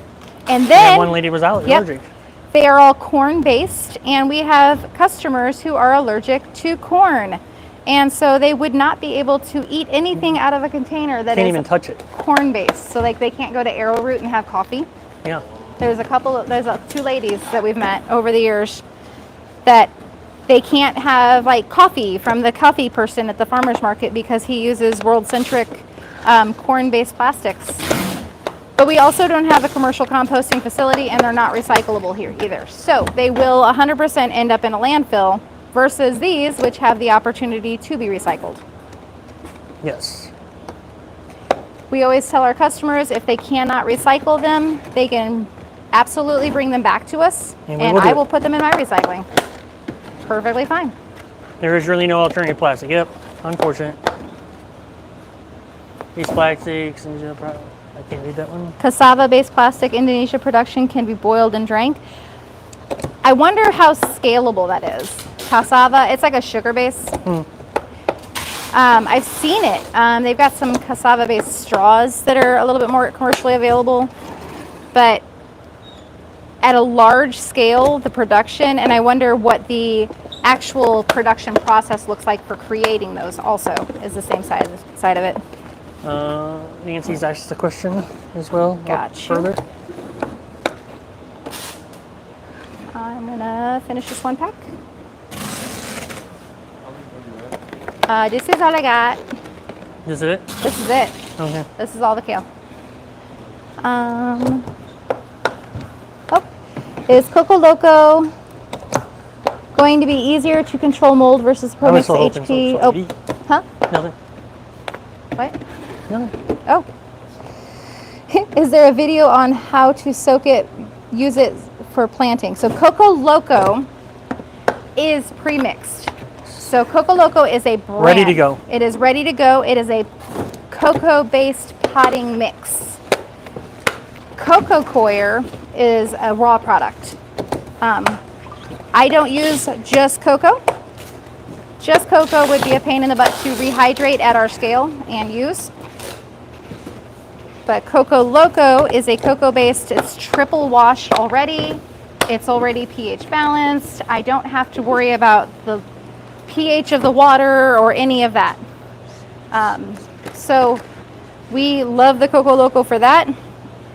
It's got great water retention like a cocoa, but it has all of the nutrition and nutrients of a potting mix. So definitely check it out. Cocoa butter is good too, yeah. Cocoa butter is good. We use coconut oil to pop with. We pop our popcorn for markets and for sale that we do. When we do popped popcorn, it is in coconut oil. Super good for you, very healthy. Not a seed oil or a bioengineered product.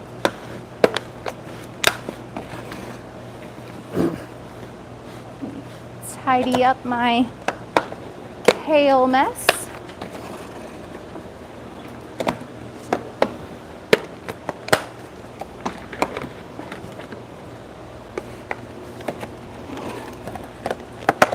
What's that put us at? That is 6 that he's got.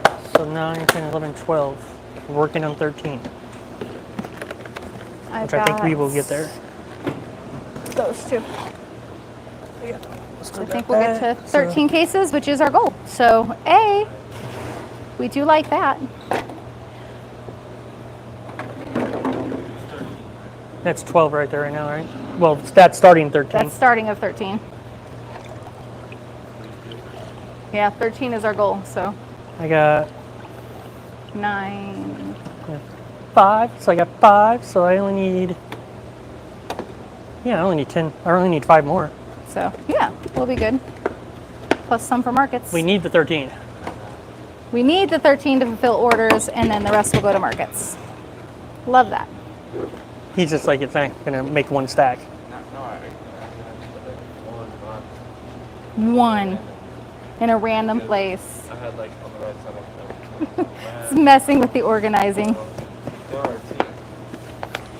Yeah, we're trying to make sure this round is nice and full for this delivery round, and then it'll be one more on that contract. And then hopefully they get their more grant money. Yes. Considering you're going to go speak the 28th to them, To the board of directors. I would hope so. that we would get it if they get their money again, which I'm assuming they're going to get their money again, because I don't know why they wouldn't. Yeah, they're a huge help to all the organizations. That's the great thing about them is they distribute. They're essentially a distributor of other food banks. So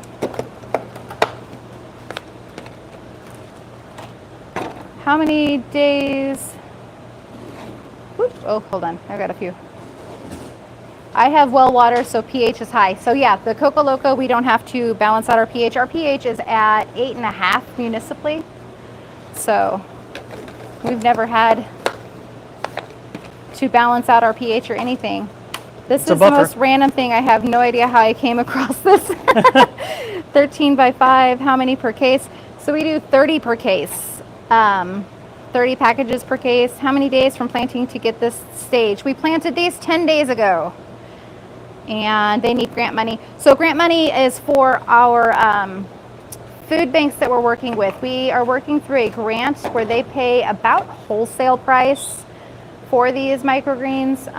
They're able to pay for them then, which it makes it much more sustainable for us to be able to give them.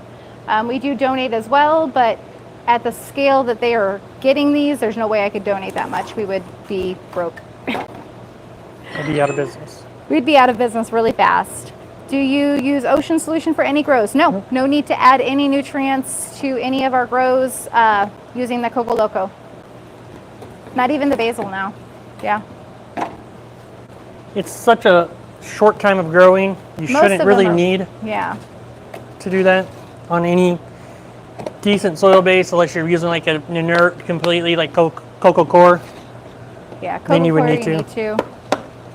Coco Core you would need to, and we found with Pro Mix we needed to use Gaia Green to kind of give them a little bit of something. That was just to try to get more yield. That was more yield, and then the basil needed the Gaia, otherwise it fizzled out after about 2 weeks. And it's a 4-week grow, so you can't let it fizzle out in 2 weeks.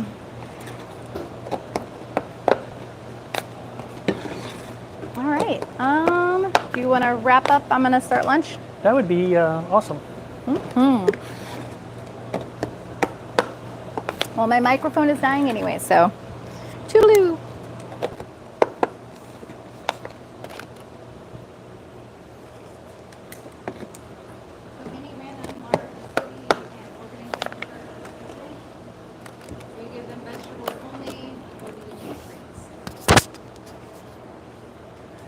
You need to, here, you want to come get the mic and answer that question because you're going to need to answer that. So this is a specific grant specific to where we are. The USDA did a grant nationwide for the US, and states got to decide how they wanted to use the money, and our state decided they wanted to use it at food banks for a local food purchasing program called EATS. So we worked with the food banks throughout the process of getting the funds, where the funds would go, pricing things. We do individual varieties for them. I don't do any mixed stuff, and we don't do like big vegetables. It's just the microgreens for them. But we've been working. And you had to write letters. We've been working for years on this. This has been a long, long process. 2 years, 2.5 years. For this grant, 2.5 years, yeah. It's been a long process of letters of support for these food banks. We're trying to get the money for it, to be able to distribute it to communities, and a lot of work has been put forward on that. Some food banks have the access to the funds, but they have to be approved for the funds through the grant process. So if they're not aware of these grants, definitely check it out. Say, hey, are you aware of it? If you're in an area that has an EATS program, they could apply for the funds. Are those greens and my voice still downing Mickey D's? What? Okay. Okay. All right. Well, guys, we got all the questions answered. All right. Yep. I'm going to go cook lunch. And we're going to jump off of here, go get lunch, and then we'll be back for an afternoon. If you guys want to join us, we will be back for afternoon in about an hour or so. So we'll see you then. Thanks for being here. Thanks for all the new subs. Thanks for the great questions. If you're interested in doing more, join us over on our school group. It's pinned down there. It's the Growth Bites one. That's free group, free community. You can get in there and connect more with us. And we'll see you in the next one. Have a great day if you don't come back this afternoon.